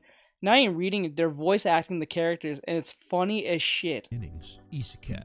Youth Retry is a shorter fluff isekai in the traditional sense. Two brothers who live on opposite spectrums of life. Itsuki is the well-adjusted high schooler with a girlfriend named Hinata, and Haruka, his younger brother, a token loner. Their youth, ending in what seems to be a normal graduation ceremony, backflips into isekai time reversal. They get sent back in time to the beginning of their school life, but something is sus. Haruka wants to change himself for the better, but only by forcing himself into Itsuki's shoes. And he's gonna start that path by taking away Hinata from his brother. But he quickly realizes one does not change so easily. It's a quick little shot of motivation if you want some self-improvement for your social life. 3 out of 5.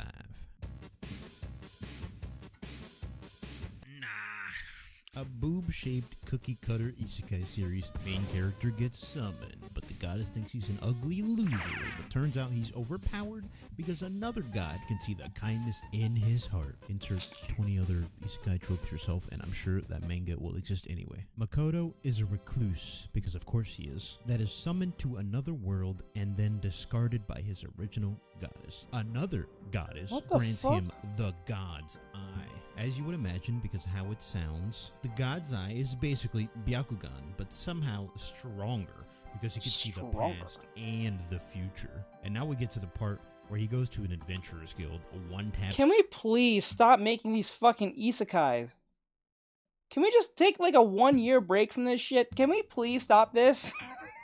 I'm not saying that they're bad or the genre is dumb. It's just it's overplayed. It's super saturated, bro.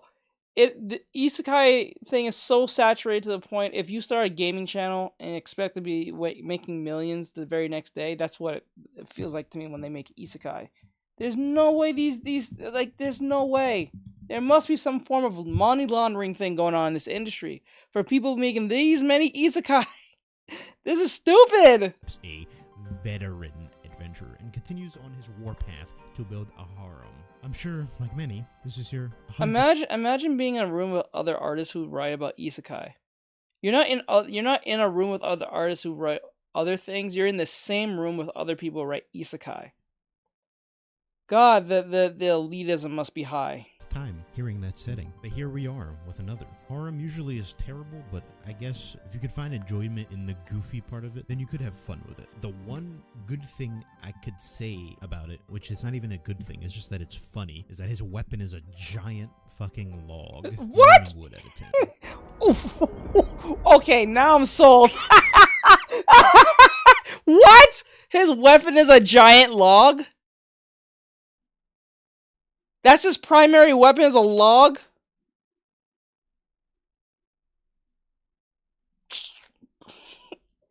Come on, man. Come on, dog. Come on, dog. Bro. Bro just pulled out the hood wood chipper on his Bro, that's crazy, man. I can't. That's crazy. What's going on here? Can't you see we're having a meeting? Do you have a legendary hero? No, but what about it? Have you ever found yourself walking to the kitchen to grab a snack, only to glance over like at part the of a TV tree log, LOL. Yeah, that's part of the watching a tree. TV show again, and for some reason, you always stare for a while to see what's happening. Monster homes into that feeling perfectly. If you have read at least one of any questionable ecchi manga that you can't show your parents with pride, then at some point you would have undoubtedly heard about the work of the legendary I teach swords are Naoki expensive. Urasawa, Japan's Trophy, congratulations. I don't need You've to tell you received 100 messages You're today with Rest Ream There's Chat. a reason it firmly right. holds its place in 5th among the highest rated manga in history, the legendary thriller that is Monster. However, beware, you might not be able to stop reading once you start.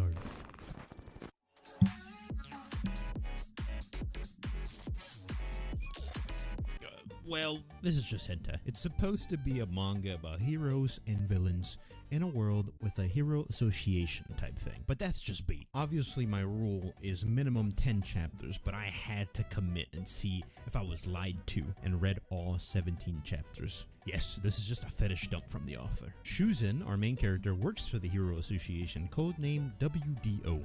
I don't actually know what that even stands for because I don't think the author even remembered to tell us. He is a man who didn't receive any power in the world of heroes. It doesn't last for too long because he finds out that he, in fact, has diamond hands. To the moon, their power level rises as he becomes a weird masseuse for them. And as you already Are you have kidding me? guessed, his first job is with his favorite hero, Shadow Rogue. His massage can regenerate their power levels and give them buffs. I don't think even Vegeta Scouter could detect this one though. I honestly can't imagine there will ever be any structured story here whatsoever. We never actually see them fight any quote-unquote villains, so I am in a firm belief that it's purely an excuse for the author to draw big melons and talking nipples. Apparently he does that many Excuse times. me?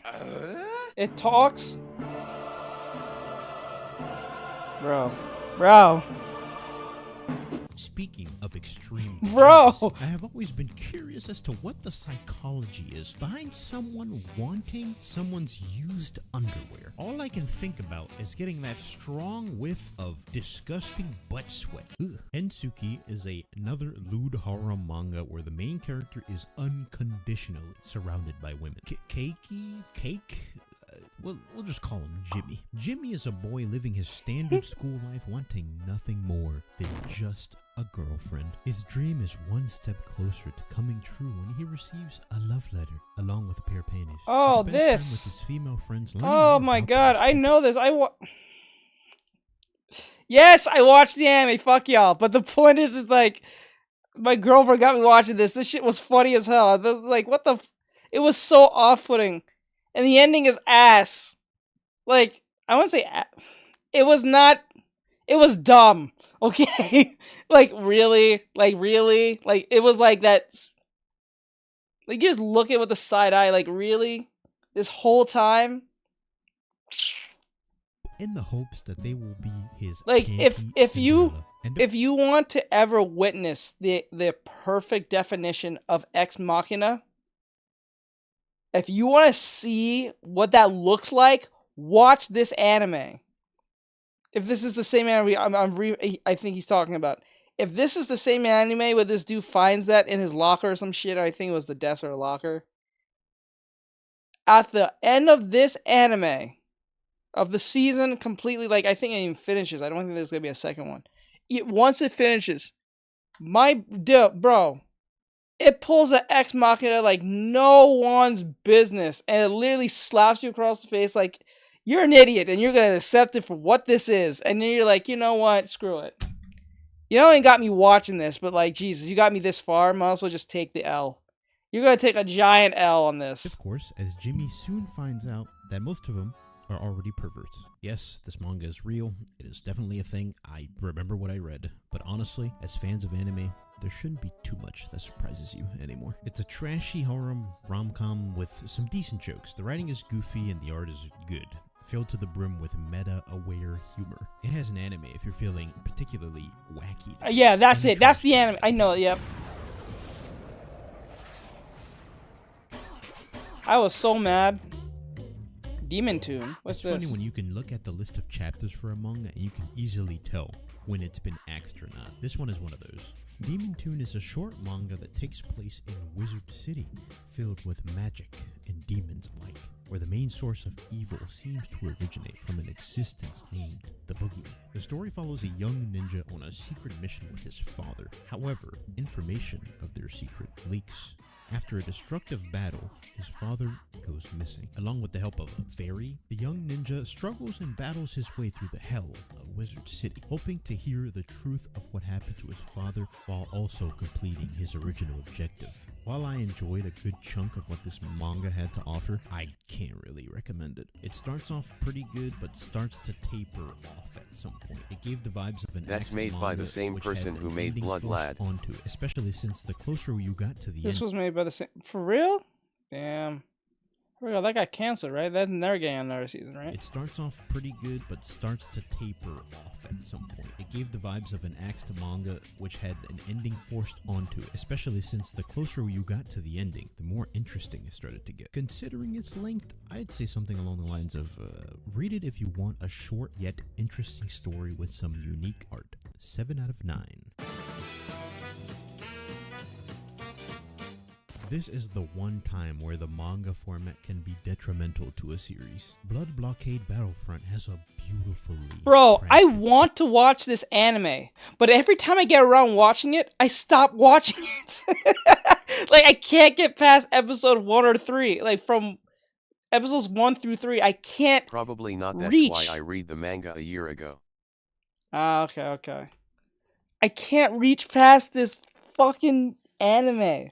And it has great visuals too. There's like a lot of sucker moments in this anime, but for some odd reason, I can never finish it. And it's just, what's weird is I saw and rewatched twice Durarara. It's the same people who made Durarara, right?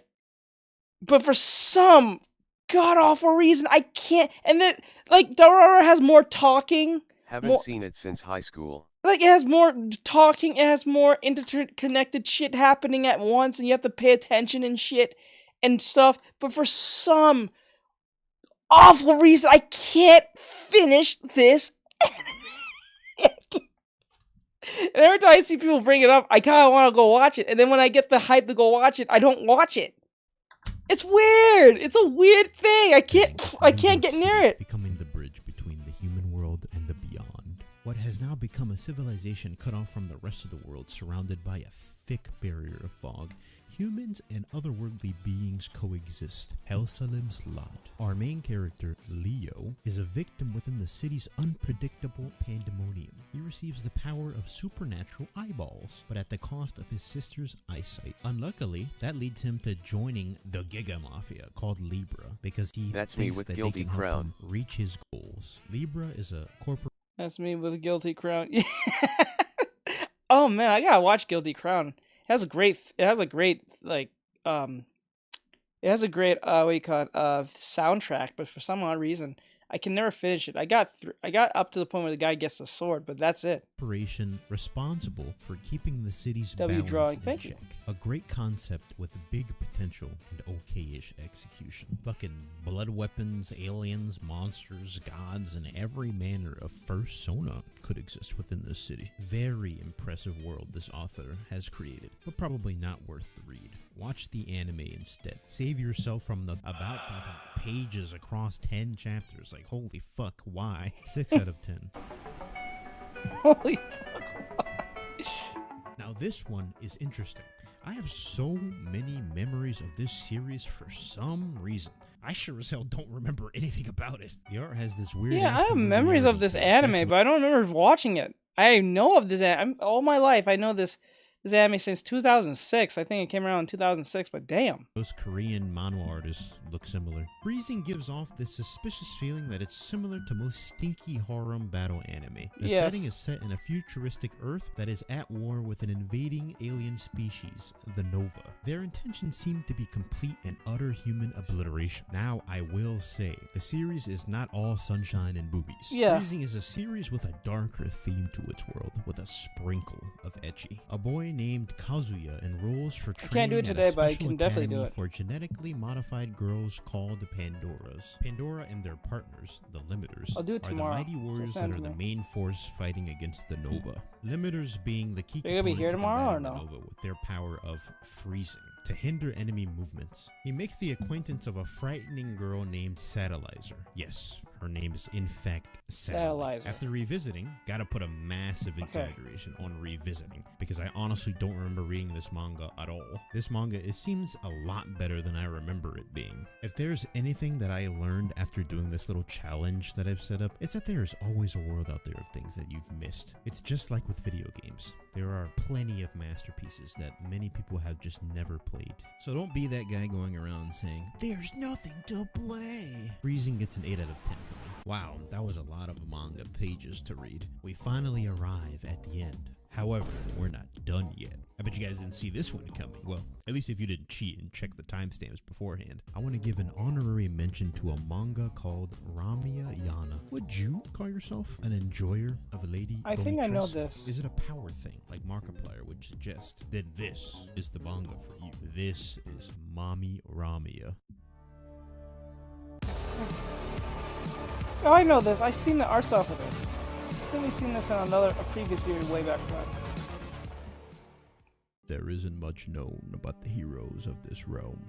Only that each and every time a demon lord appears, a human hero arrives to slay them, restarting the cycle, pushing the demons back into their dark lands. But with this new cycle, an ancient hero, Ramia, returns. The demon army also returns, but this time they bring the power of anime thighs. This series is special to me because not only are all my favorite things in one series put together neatly, but it is also beaming with passion. I am very much looking forward to where this series goes in the future, considering that this is an indie manga artist. They have a Patreon. Go support them if you really want to see Ramia continue to kick some poontang and look like a goddess doing so. That's about it for today. Thanks for watching. Like, subscribe, and comment. Trust me, I'll read them.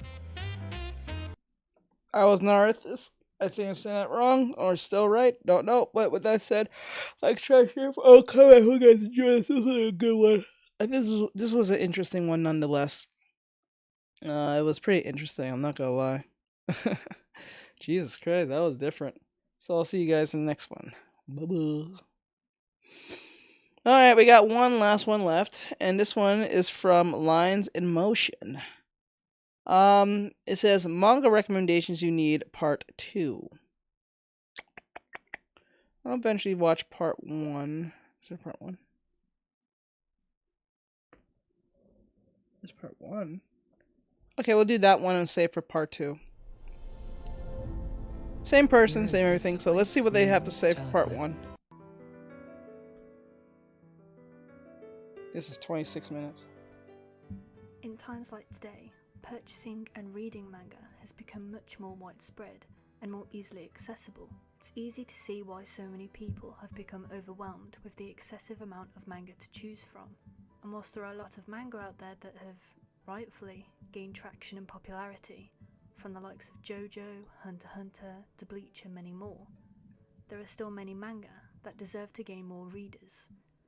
So here's my personal manga recommendations list that I feel is well-rounded, suitable for a wide range of audiences, and are stories that I thoroughly enjoy.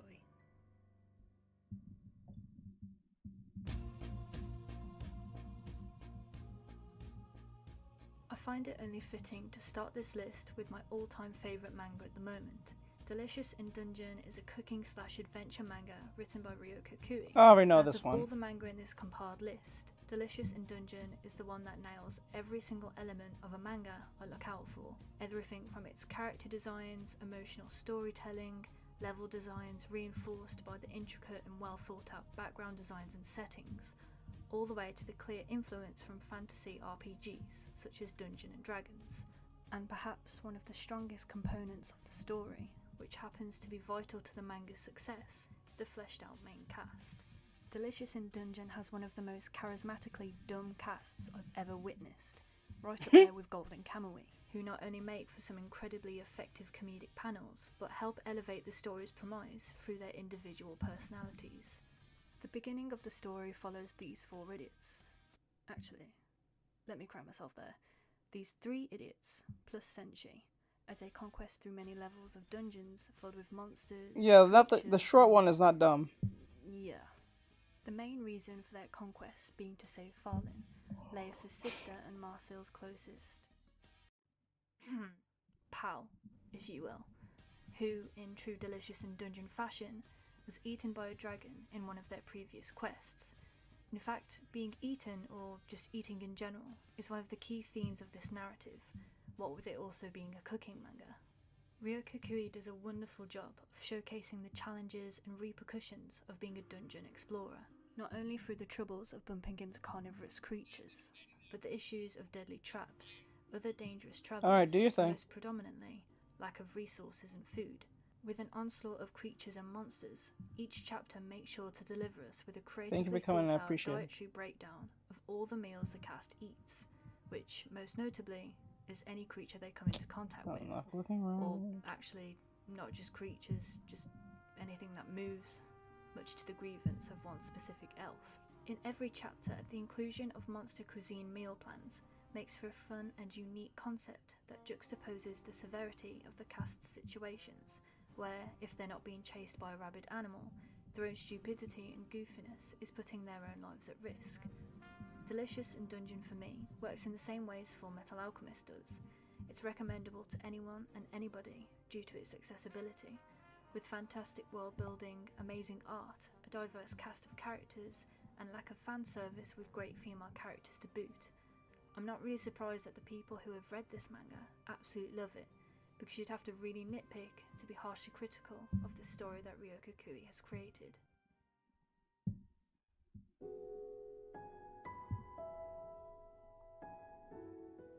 Number 2 on my list is perhaps my favourite manga being published in Weekly Shonen Jump, Artextric, a collaborative piece written by Tatsuya Matsuki and drawn by artist Shiro Uzazaki, who's only 22 years old, making her one of the youngest to work at Shonen Jump. It only makes sense that a newcomer artist in the manga business would be illustrating for a story based on a young actress breaking her way into the acting industry. This young actress being a 16-year-old girl named Kei Yanagi, an older sister who not only tries to make a living for herself and her 2 younger siblings, but wishes to become an actress. Now, most people's reactions to hearing about an acting manga in a shonen magazine tends to be the standard, really? A manga about acting? Which, yeah.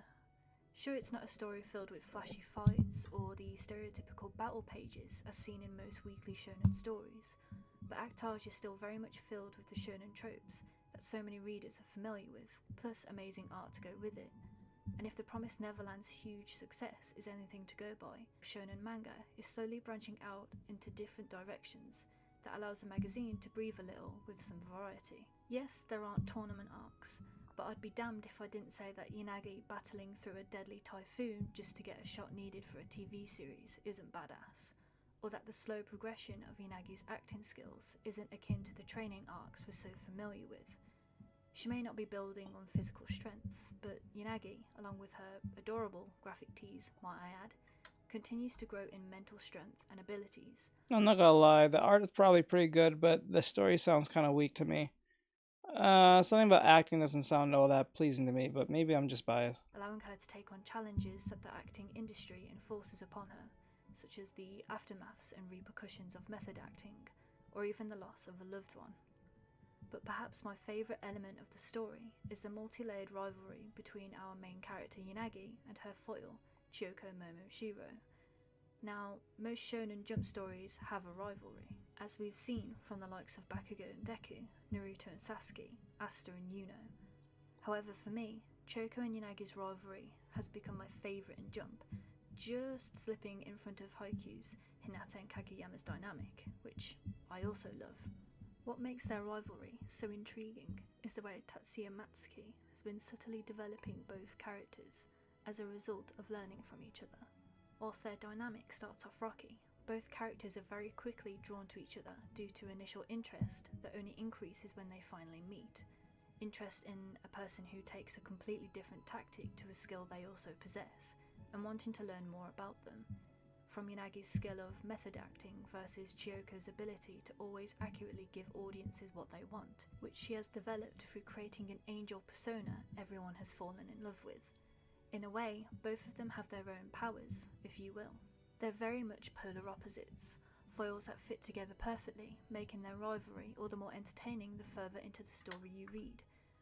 I'm not gonna lie, this is only gonna work for people who wants to act or people who are females. Constantly admiring each other, to helping each other unknowingly with their own acting, to going on quote-unquote dates, to building into a rivalry that becomes so heightened that the mere thought of their rival not putting in their 100% effort leads the other to become furious. In some cases, it's less trying to one-up another more than it is trying to keep each other on their toes whilst they both develop, which I'm finding to be a fresh read compared to other Shonen Jump stories at the moment, especially given they're both girls, something that's pretty rare in Jump, honestly. All in all, Actage is a story that not only presents a more uncommon environment to Weekly Shonen Jump's rota, but does so in such a unique way that the arcs feel just as intense as fighting arcs in other battle manga, leaving you waiting constantly every week for more. Plus, did I also mention just how stunning the illustrations are in this manga? Or even for the promotional content? I can't wait to see just how far Usazaki's drawing capabilities develop along with this story.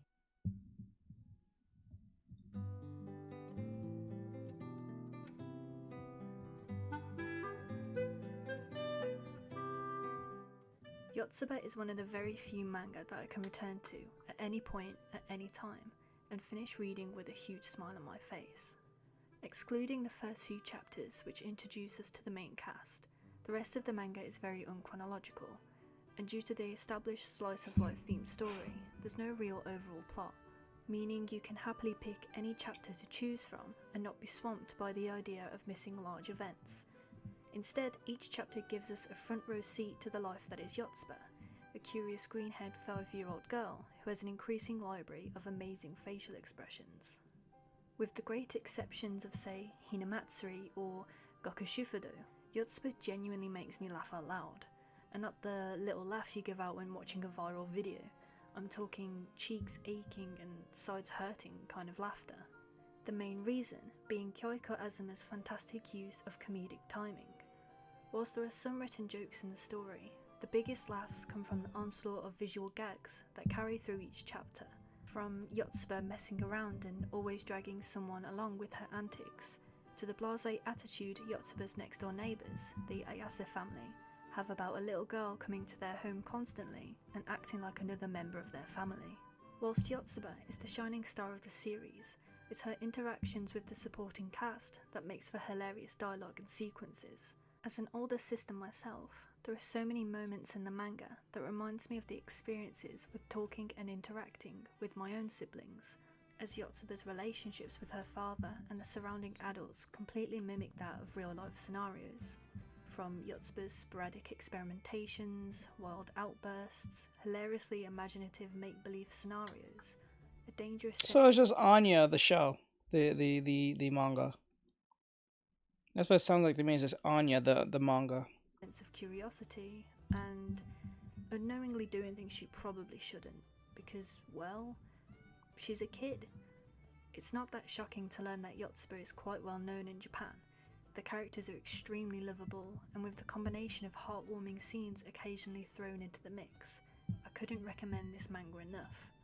Plus, how could I forget to mention the iconic Yotsuba pose meme that everybody loves? Teach I finished my trade thing.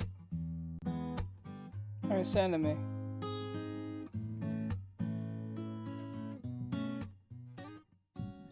Our Wonderful Days isn't too dissimilar to Yotsuba, in that the main genre is slice of life, and has a narrative focused on showcasing the daily lives of the main characters. However, whilst Yotsuba focuses more on comedy, Our Wonderful Days is a slice of life with shoujo in the mix, and presents itself as a comforting iyashike, if anything else. The concept itself isn't the most groundbreaking, however Hamaruke does a, dare I say, wonderful job at executing the slice of life genre at its best.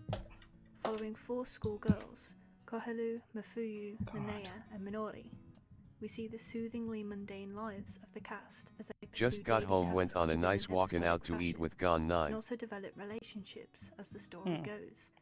How are you? I think I would separate this story from other cute girls doing cute things stories. I'm doing well. The shoujo I tag isn't there just as a slight doing tease, this video, as a certain dynamic within the group of doodling. 4 does actually develop into trying to work on a something character for genuinely the canon trade. and further than a friendship, though I don't want to give too many spoilers away. Our Wonderful Days is also beautifully crafted.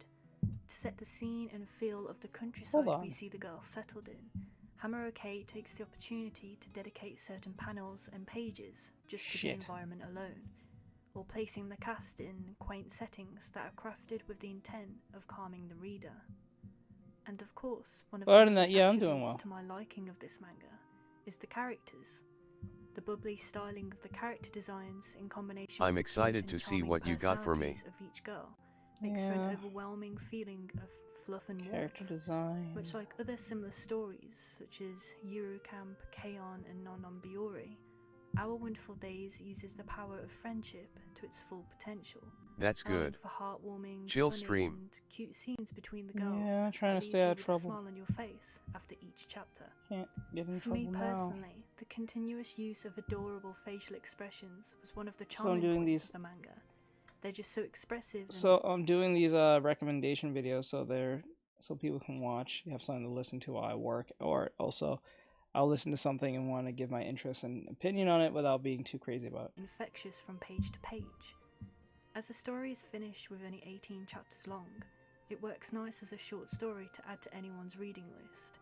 If you're looking for something to calm you down, get settled with in the comfort of your own home, or just something different to the more intense manga you may be reading, Our Wonderful Days is a perfect choice.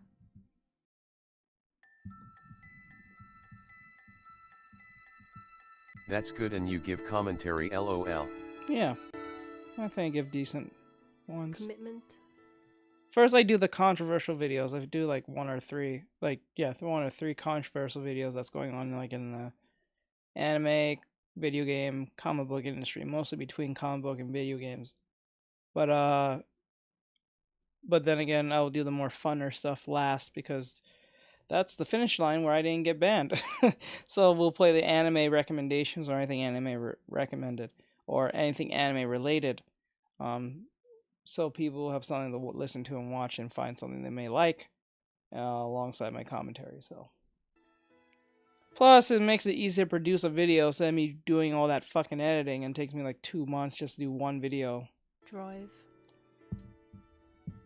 and passion.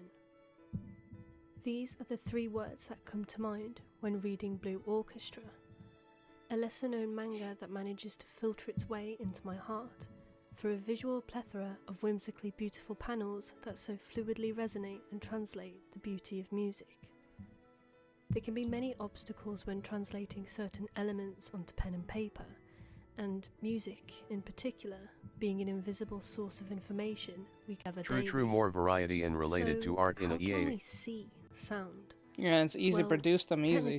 They're very easy to produce on YouTube, so it's not like I have to do much. I just have to listen and just snippet the whole part out and then just put it up and make a thumbnail. That's the only work I have to do, and thumbnails take like, what, 5-10 minutes.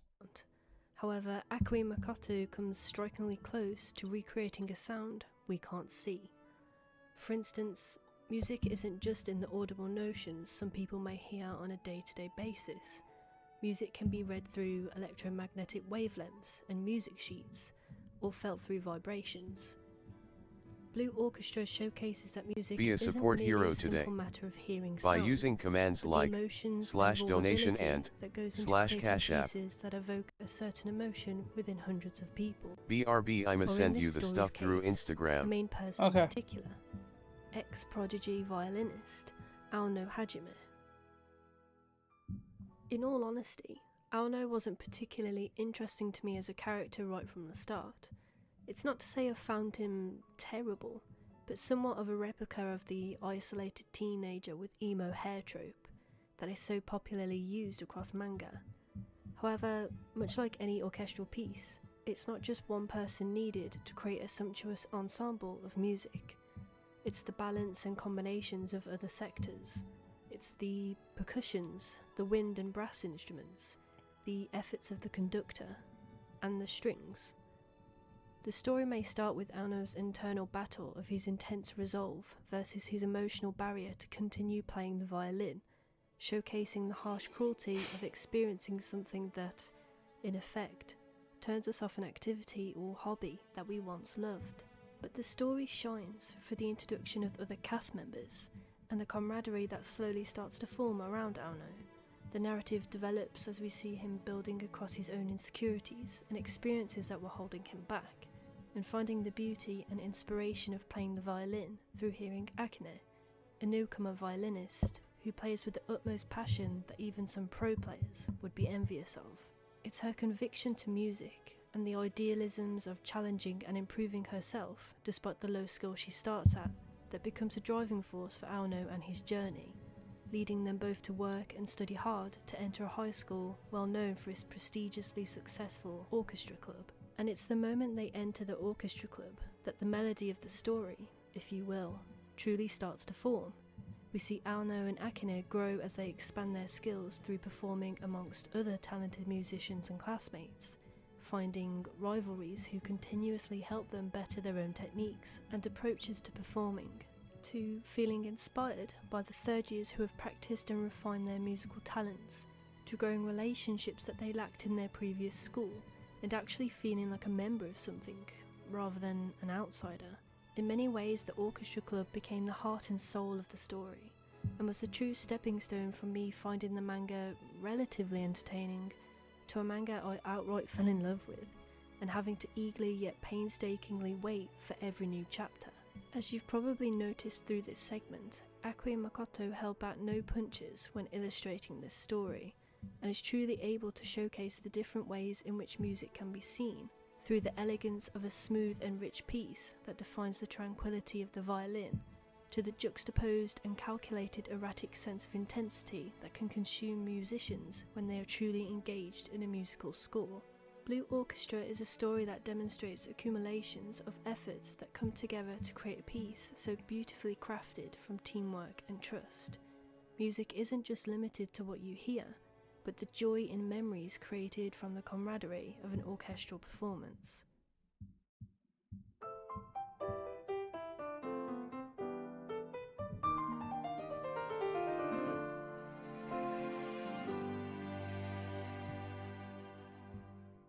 I knew I was going to fall in love with Skip to Loafer just from the introduction of Mitsumi alone. In many ways, she reminds me of Best Boy Mob from Mob Psycho. They both have an innocence to their character which really makes you root for their goals and desires, and on top of that are able to have such a positive impact on the rest of the cast, their sense of drive and compassion being infectious with every chapter. Skip to Loafer begins with the introduction of Mitsumi, a 15-year-old who starts the story having moved all the way from the Ishikawa prefecture to Tokyo, travelling from the countryside where she's familiar with all her close friends and family, and taking the leap to the new busy city life of Tokyo. Whilst the first chapter does begin with the "I'm late for school" cliche, it does establish two things that spiked my interest. The first being Mitsumi's personality, which I find to be hilariously adorable, but just as interesting to me was her solidified self-assurance of knowing exactly what she wants to do. Mitsumi's overall goal throughout this manga is actually one of the most mature I've read from any main character, especially in this genre. Through her own decision, she takes the risk of moving so many miles away from home because her end goal is to graduate and become a significant enough figure to help and aid her hometown, which is suffering from depopulation, a legitimate problem in many parts of Japan, where many rural towns have been disappearing as a consequence. The other establishment which solidified my interest in the manga was the introduction of the second main character and the foil to Mitsumi, Sosuke Shima. Similarly to Kimi ni Todoke, which is also one of the few romance manga I enjoy, the male interest is genuinely just a good and kind person. He never once belittles Mitsumi and always genuinely listens to what she has to say. He never tells her what she should do, but instead sits back and finds entertainment out of the quirky personality that Mitsumi emits. Of course, he does follow certain male character traits in romance stories, like being popular and good looking, but he never really takes those things to heart, and you can tell he much prefers valuing friendships and bonds over anything else. So any male that tries to be like this in America is called a simp. Or not a simp, they're called what was it, beta male? And is finally happy to be able to confide in someone. Mitsumi and Shima's relationship is, obviously, the core relationship of the story. Their dynamic is one of the sweetest that I've read in recent memory, and with no unnecessary or frustrating drama, but plenty of heartwarming scenes. And of course the painful fulfillment of watching an adorable main character realizing LOL. she may have a crush on the guy. So extra points to slow burn. I'd also like to point out that I love the way Takamatsu Misaki draws Mitsumi and Shima's interactions, specifically the characters' emotions and facial features.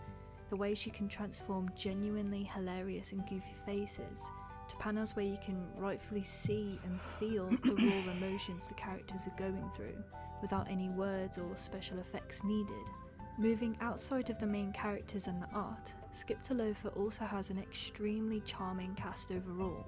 I mentioned earlier that Shima is very smitten with Mitsumi's personality, but I could argue that that also extends to the rest of the characters she interacts with. Personally, one of my favourite characters is Nao, Mitsumi's auntie. With Mitsumi having moved away from home, it only makes sense that her auntie would offer to look after her when she lives in Tokyo. But it's such a nice change to have a lovely guardian who looks out for and cares for the main character continuously, and having interactions with each other that actually feel more genuine, like putting on face masks together or going clothes shopping. Of course, another thing that makes me extremely happy is that Nao is a trans woman, and God, if that isn't such a nice example of how easy it is to include trans people in stories such as this. I don't know why women get so excited for such things. Without the use of dead naming, misgendering, or fetishism. I'm looking at you, lovely Complex. Her gender identity doesn't take up her whole character, and she feels just as real and well written as the rest of the cast. Whilst on that topic, other members of the main cast include Mika, Makoto, and Yuzuki, which already makes for quite a change. I sent it, let me know what you think. Main female characters in a romance manga follow. without there being male love interest counterparts, of which there aren't any. Instead, we see four girls from very different backgrounds with completely different personalities coming together and forming friendships. Just girls hanging out without there being any malice or jealousy. I will be fair and say that at the beginning of the manga, there were red flags to suggest a potential jealousy story with Mika and her views on Shima and Mitsumi, but thankfully instead that was something that became a development point within her character. Rather, we see Mika slowly become even more conscious of her decisions and self-reflective on how she'd been treating Mitsumi in order to get on Shima's good side. It takes a nudge from Shima himself, and even now, for her to judge her own actions and instead take a step back and slightly lower her walls to Mitsumi. Though, I'd argue, it'd be hard not to be won over by this face anyways. Which leaves us with just two characters, Makoto and Yuzuki. Funnily enough, their characters are quite intertwined within this story, as their relationship is also one that develops from the beginning, with Yuzuki being almost similar to Shima in that she's the popular blonde beauty, contrasting with Makoto's closed-off, socially awkward personality.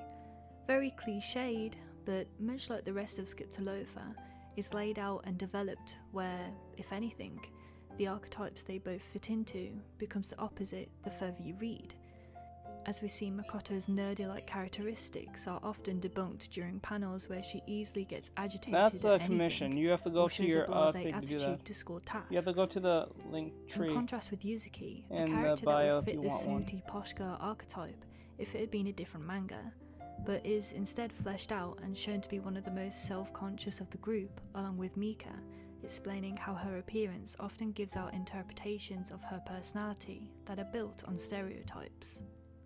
And through these contrasts, from what starts as an awkward first few interactions where Makoto was intimidated by Yuzuki and her popular status, actually becomes one of the closest friendships in the story, where they're constantly at each other's sides.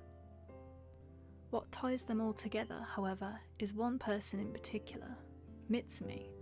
It's her determination in volleyball and consciousness of seeking out the good in people that changes Mika's views on Mitsumi. It's also Mitsumi's more physical approach of kindness and welcoming nature that allows Makoto to open up to more people than she ever had before. And it's Mitsumi's earnestly open personality. I'll tell you something right now. These are not Western women. I tell you that. I tell you right now. I tell you, this is not Western women in a nutshell, not in the slightest. Ooh, the dynamic on how she's explaining this. Maybe it's a she. Maybe she identifies as such. But like, just the way she's, I tell you something. Ooh. That instantly brings joy to Yuzuki, constantly making her laugh and becoming a good friend to her almost instantaneously. Teach no LMAO. There are other attributes to the manga I adore, like the involvement of the upper senpais and their interactions with Mitsumi too. Alright, seeing how they're both influential and caring to Mitsumi, whilst also learning from her themselves. Skip to Loafer isn't currently published in English, and it's not as popular as it deserves to be. Damn, this so one I got a applaud long that more section. people give this manga a try. It only has 17 chapters at the time of recording this, and it definitely makes an incredibly wholesome read.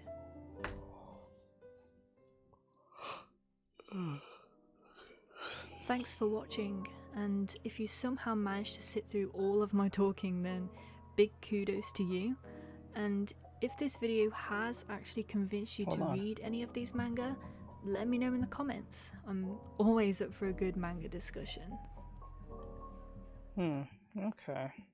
So that was Lines in Motion. I think I've watched their videos before. I think I watched their videos before in the past. I just now recognized it, the voice by that point. But yeah, so I hope you guys enjoyed. Like, subscribe, share, follow, and comment. This was amazing. Also, give Lines in Motion a follow or like if you like this video or so. Go to them. I'll put their link in the description if you want to go follow them or like their video. If they did a great job, I think they did a great job explaining how they felt about each manga in their own precise way. So with that said, have a great night, and I'll see you guys in the next one. Bye-bye. All right, so I did that. So let me see what let me see here. Does that go away too? Oh, it goes away too. I didn't know that. Okay, so it shows. Oh, the wolf thing. Okay, with and without. Okay, with and without. And if I'm correct, this is I forgot, Ari. Is this this is the art trade one, or this is just the mod one?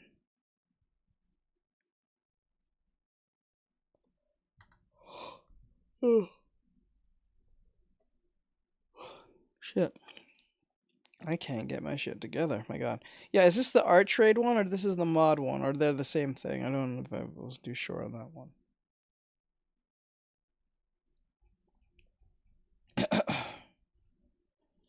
Also, let me see. What should we do now?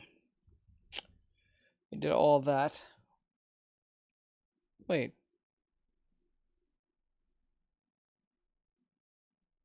Didn't we do sign of affection?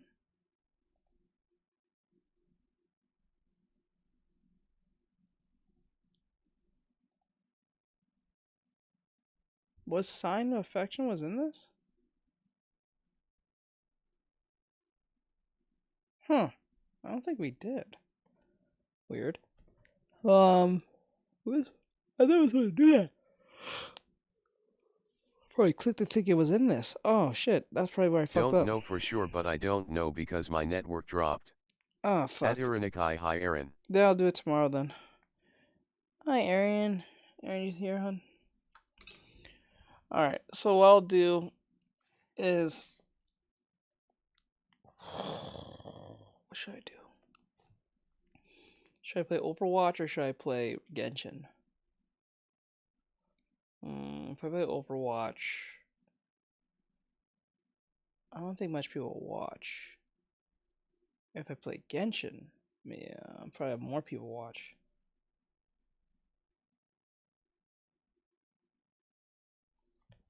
I don't know. Genshin? Okay, Genshin.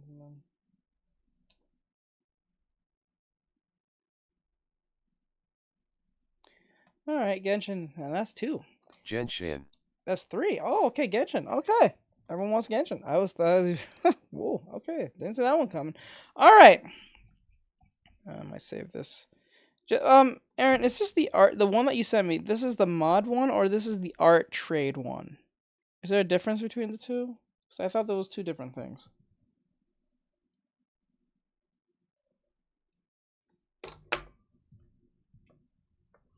Ugh. This looks interesting. I think this drawing's going to end up looking pretty interesting if I do this correct.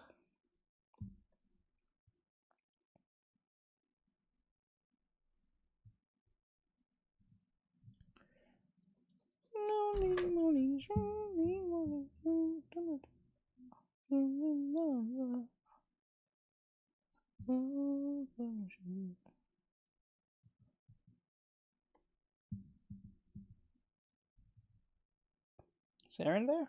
Where'd she go? Aaron, where are you, hon?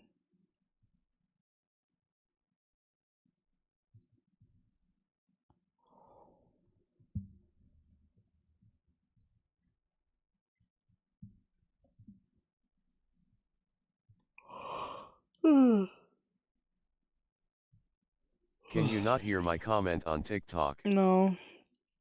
It's not going through my ear or anything. No, no, no, no. No, no, no, no.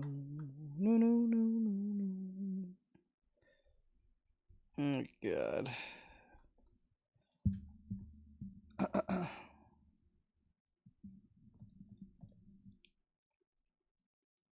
I sent the art trade you can pick with or without mask. Oh, so that's the art trade. Okay. I thought... Oh, that's how it works? I thought the art trade works... I thought the... Okay. I thought the art... The mod thing was a fun drawing. I wanted Toto. I thought the art trade thing was that you make a character and you give it to someone and they draw it in their own style type thing. I thought that was. I thought that what that was, or so, whatever. I didn't know you have to draw yourself. Oh, interesting.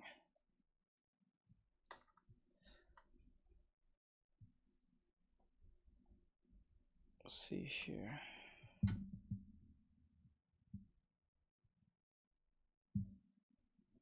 Okay.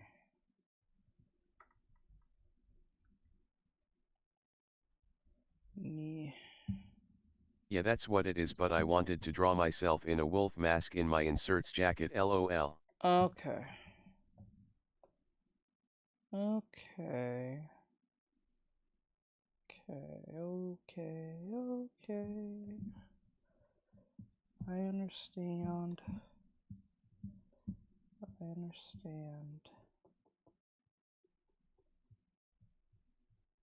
Oops, no.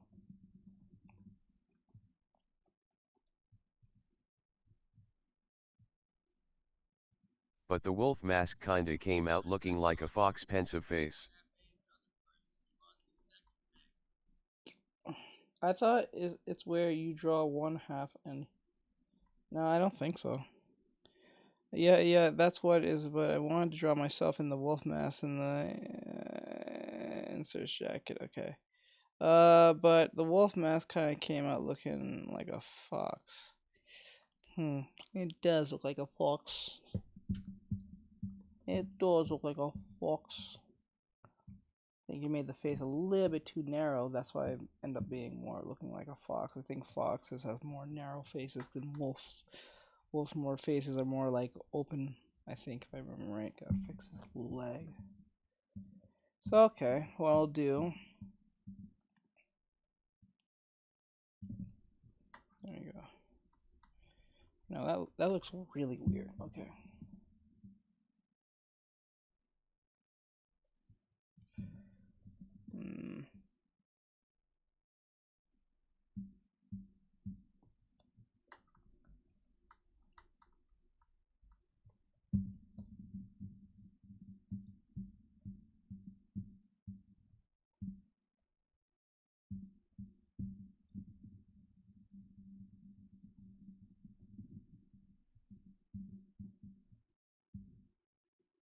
Yeah, the snoot too narrow and the face too short, but you're supposed to draw whatever you want, send it, and the other person redraws it in their style. Okay. Don't seem that hard to draw. It has to be in the same pose, correct? If I'm correct, I think.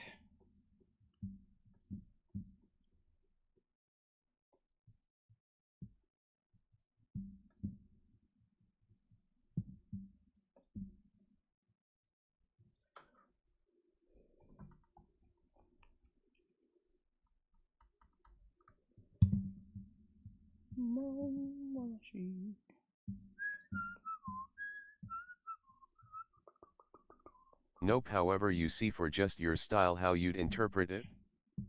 Okay. Perfectly fine.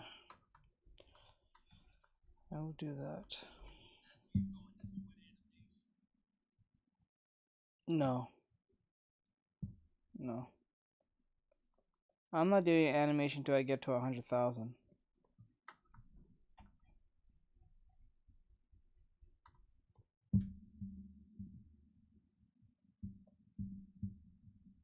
Okay, let's see.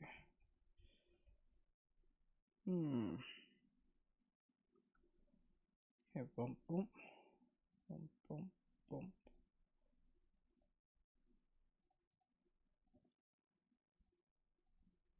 See, that's...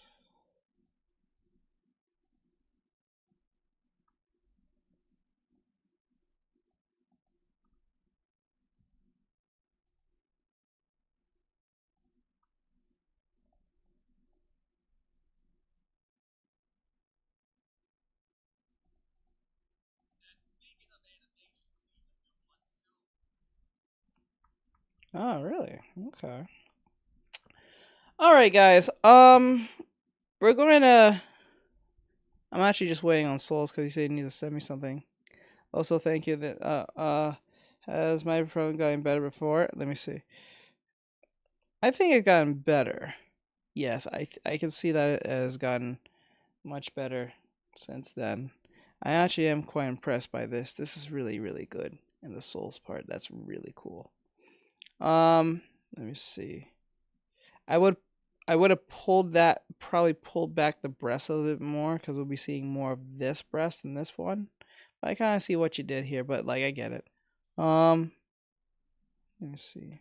And a bit of the shoulder and this little piece part here. And then everything else is pretty much good. Yeah, you're good. This looks awesome. I'm just waiting on Souls to send whatever he needs to send, and then I'll go and we'll play Genshin. Or so.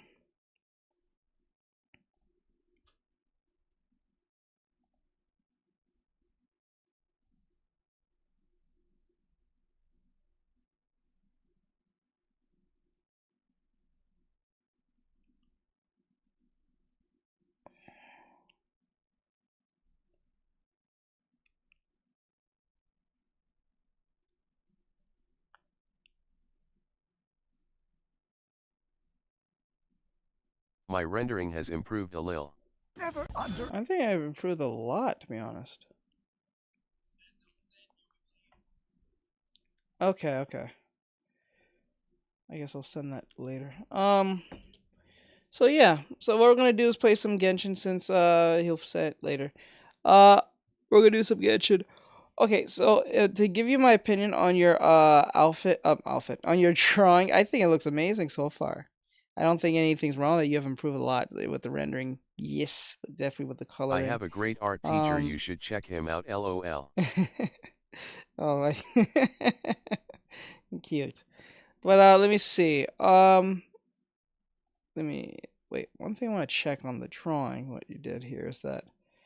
Is it still up there? It can be still up there. Oh wait, can it play while I'm? Wait, hold up.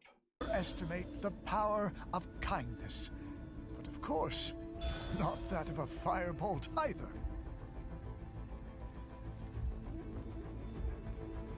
Magic makes us appreciate the wonders of the. I was just wondering that. Okay.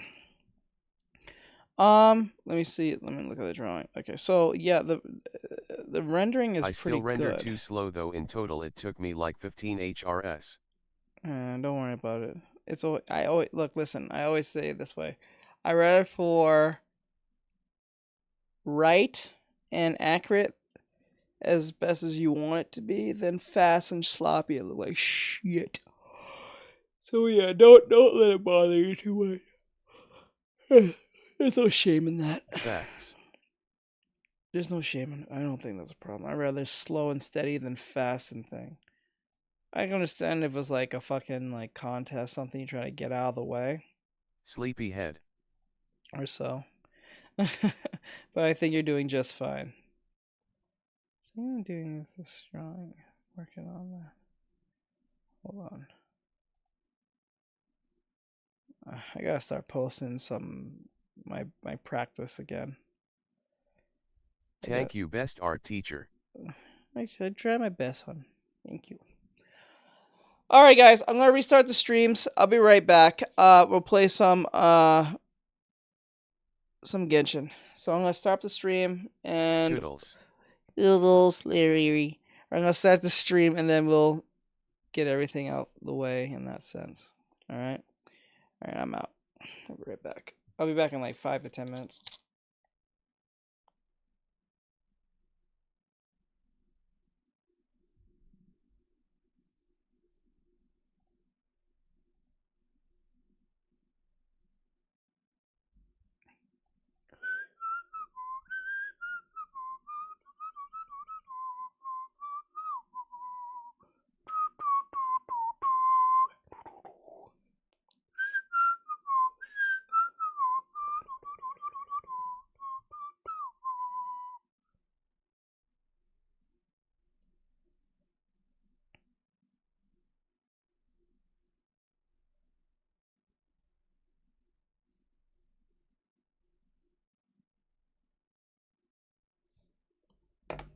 I don't understand. I don't know.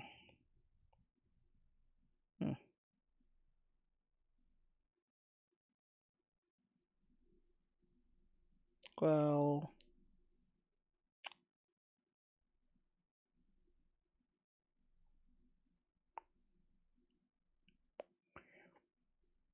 what are you talking about, Jace?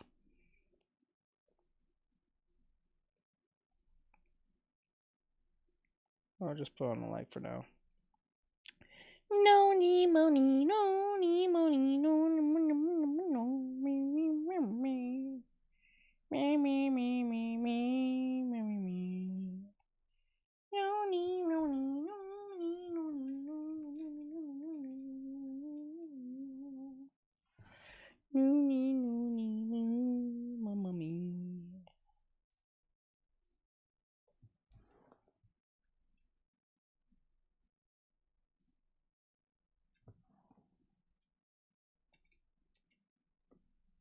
So.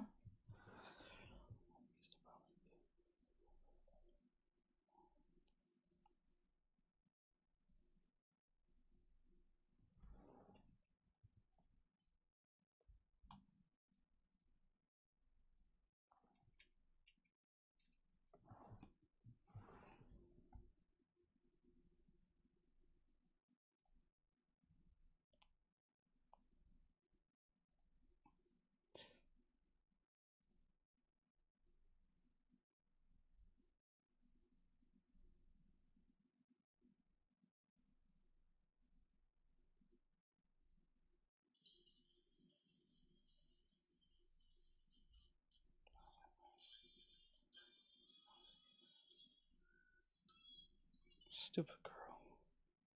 Be a support hero today. By using commands like /donation and /cash app.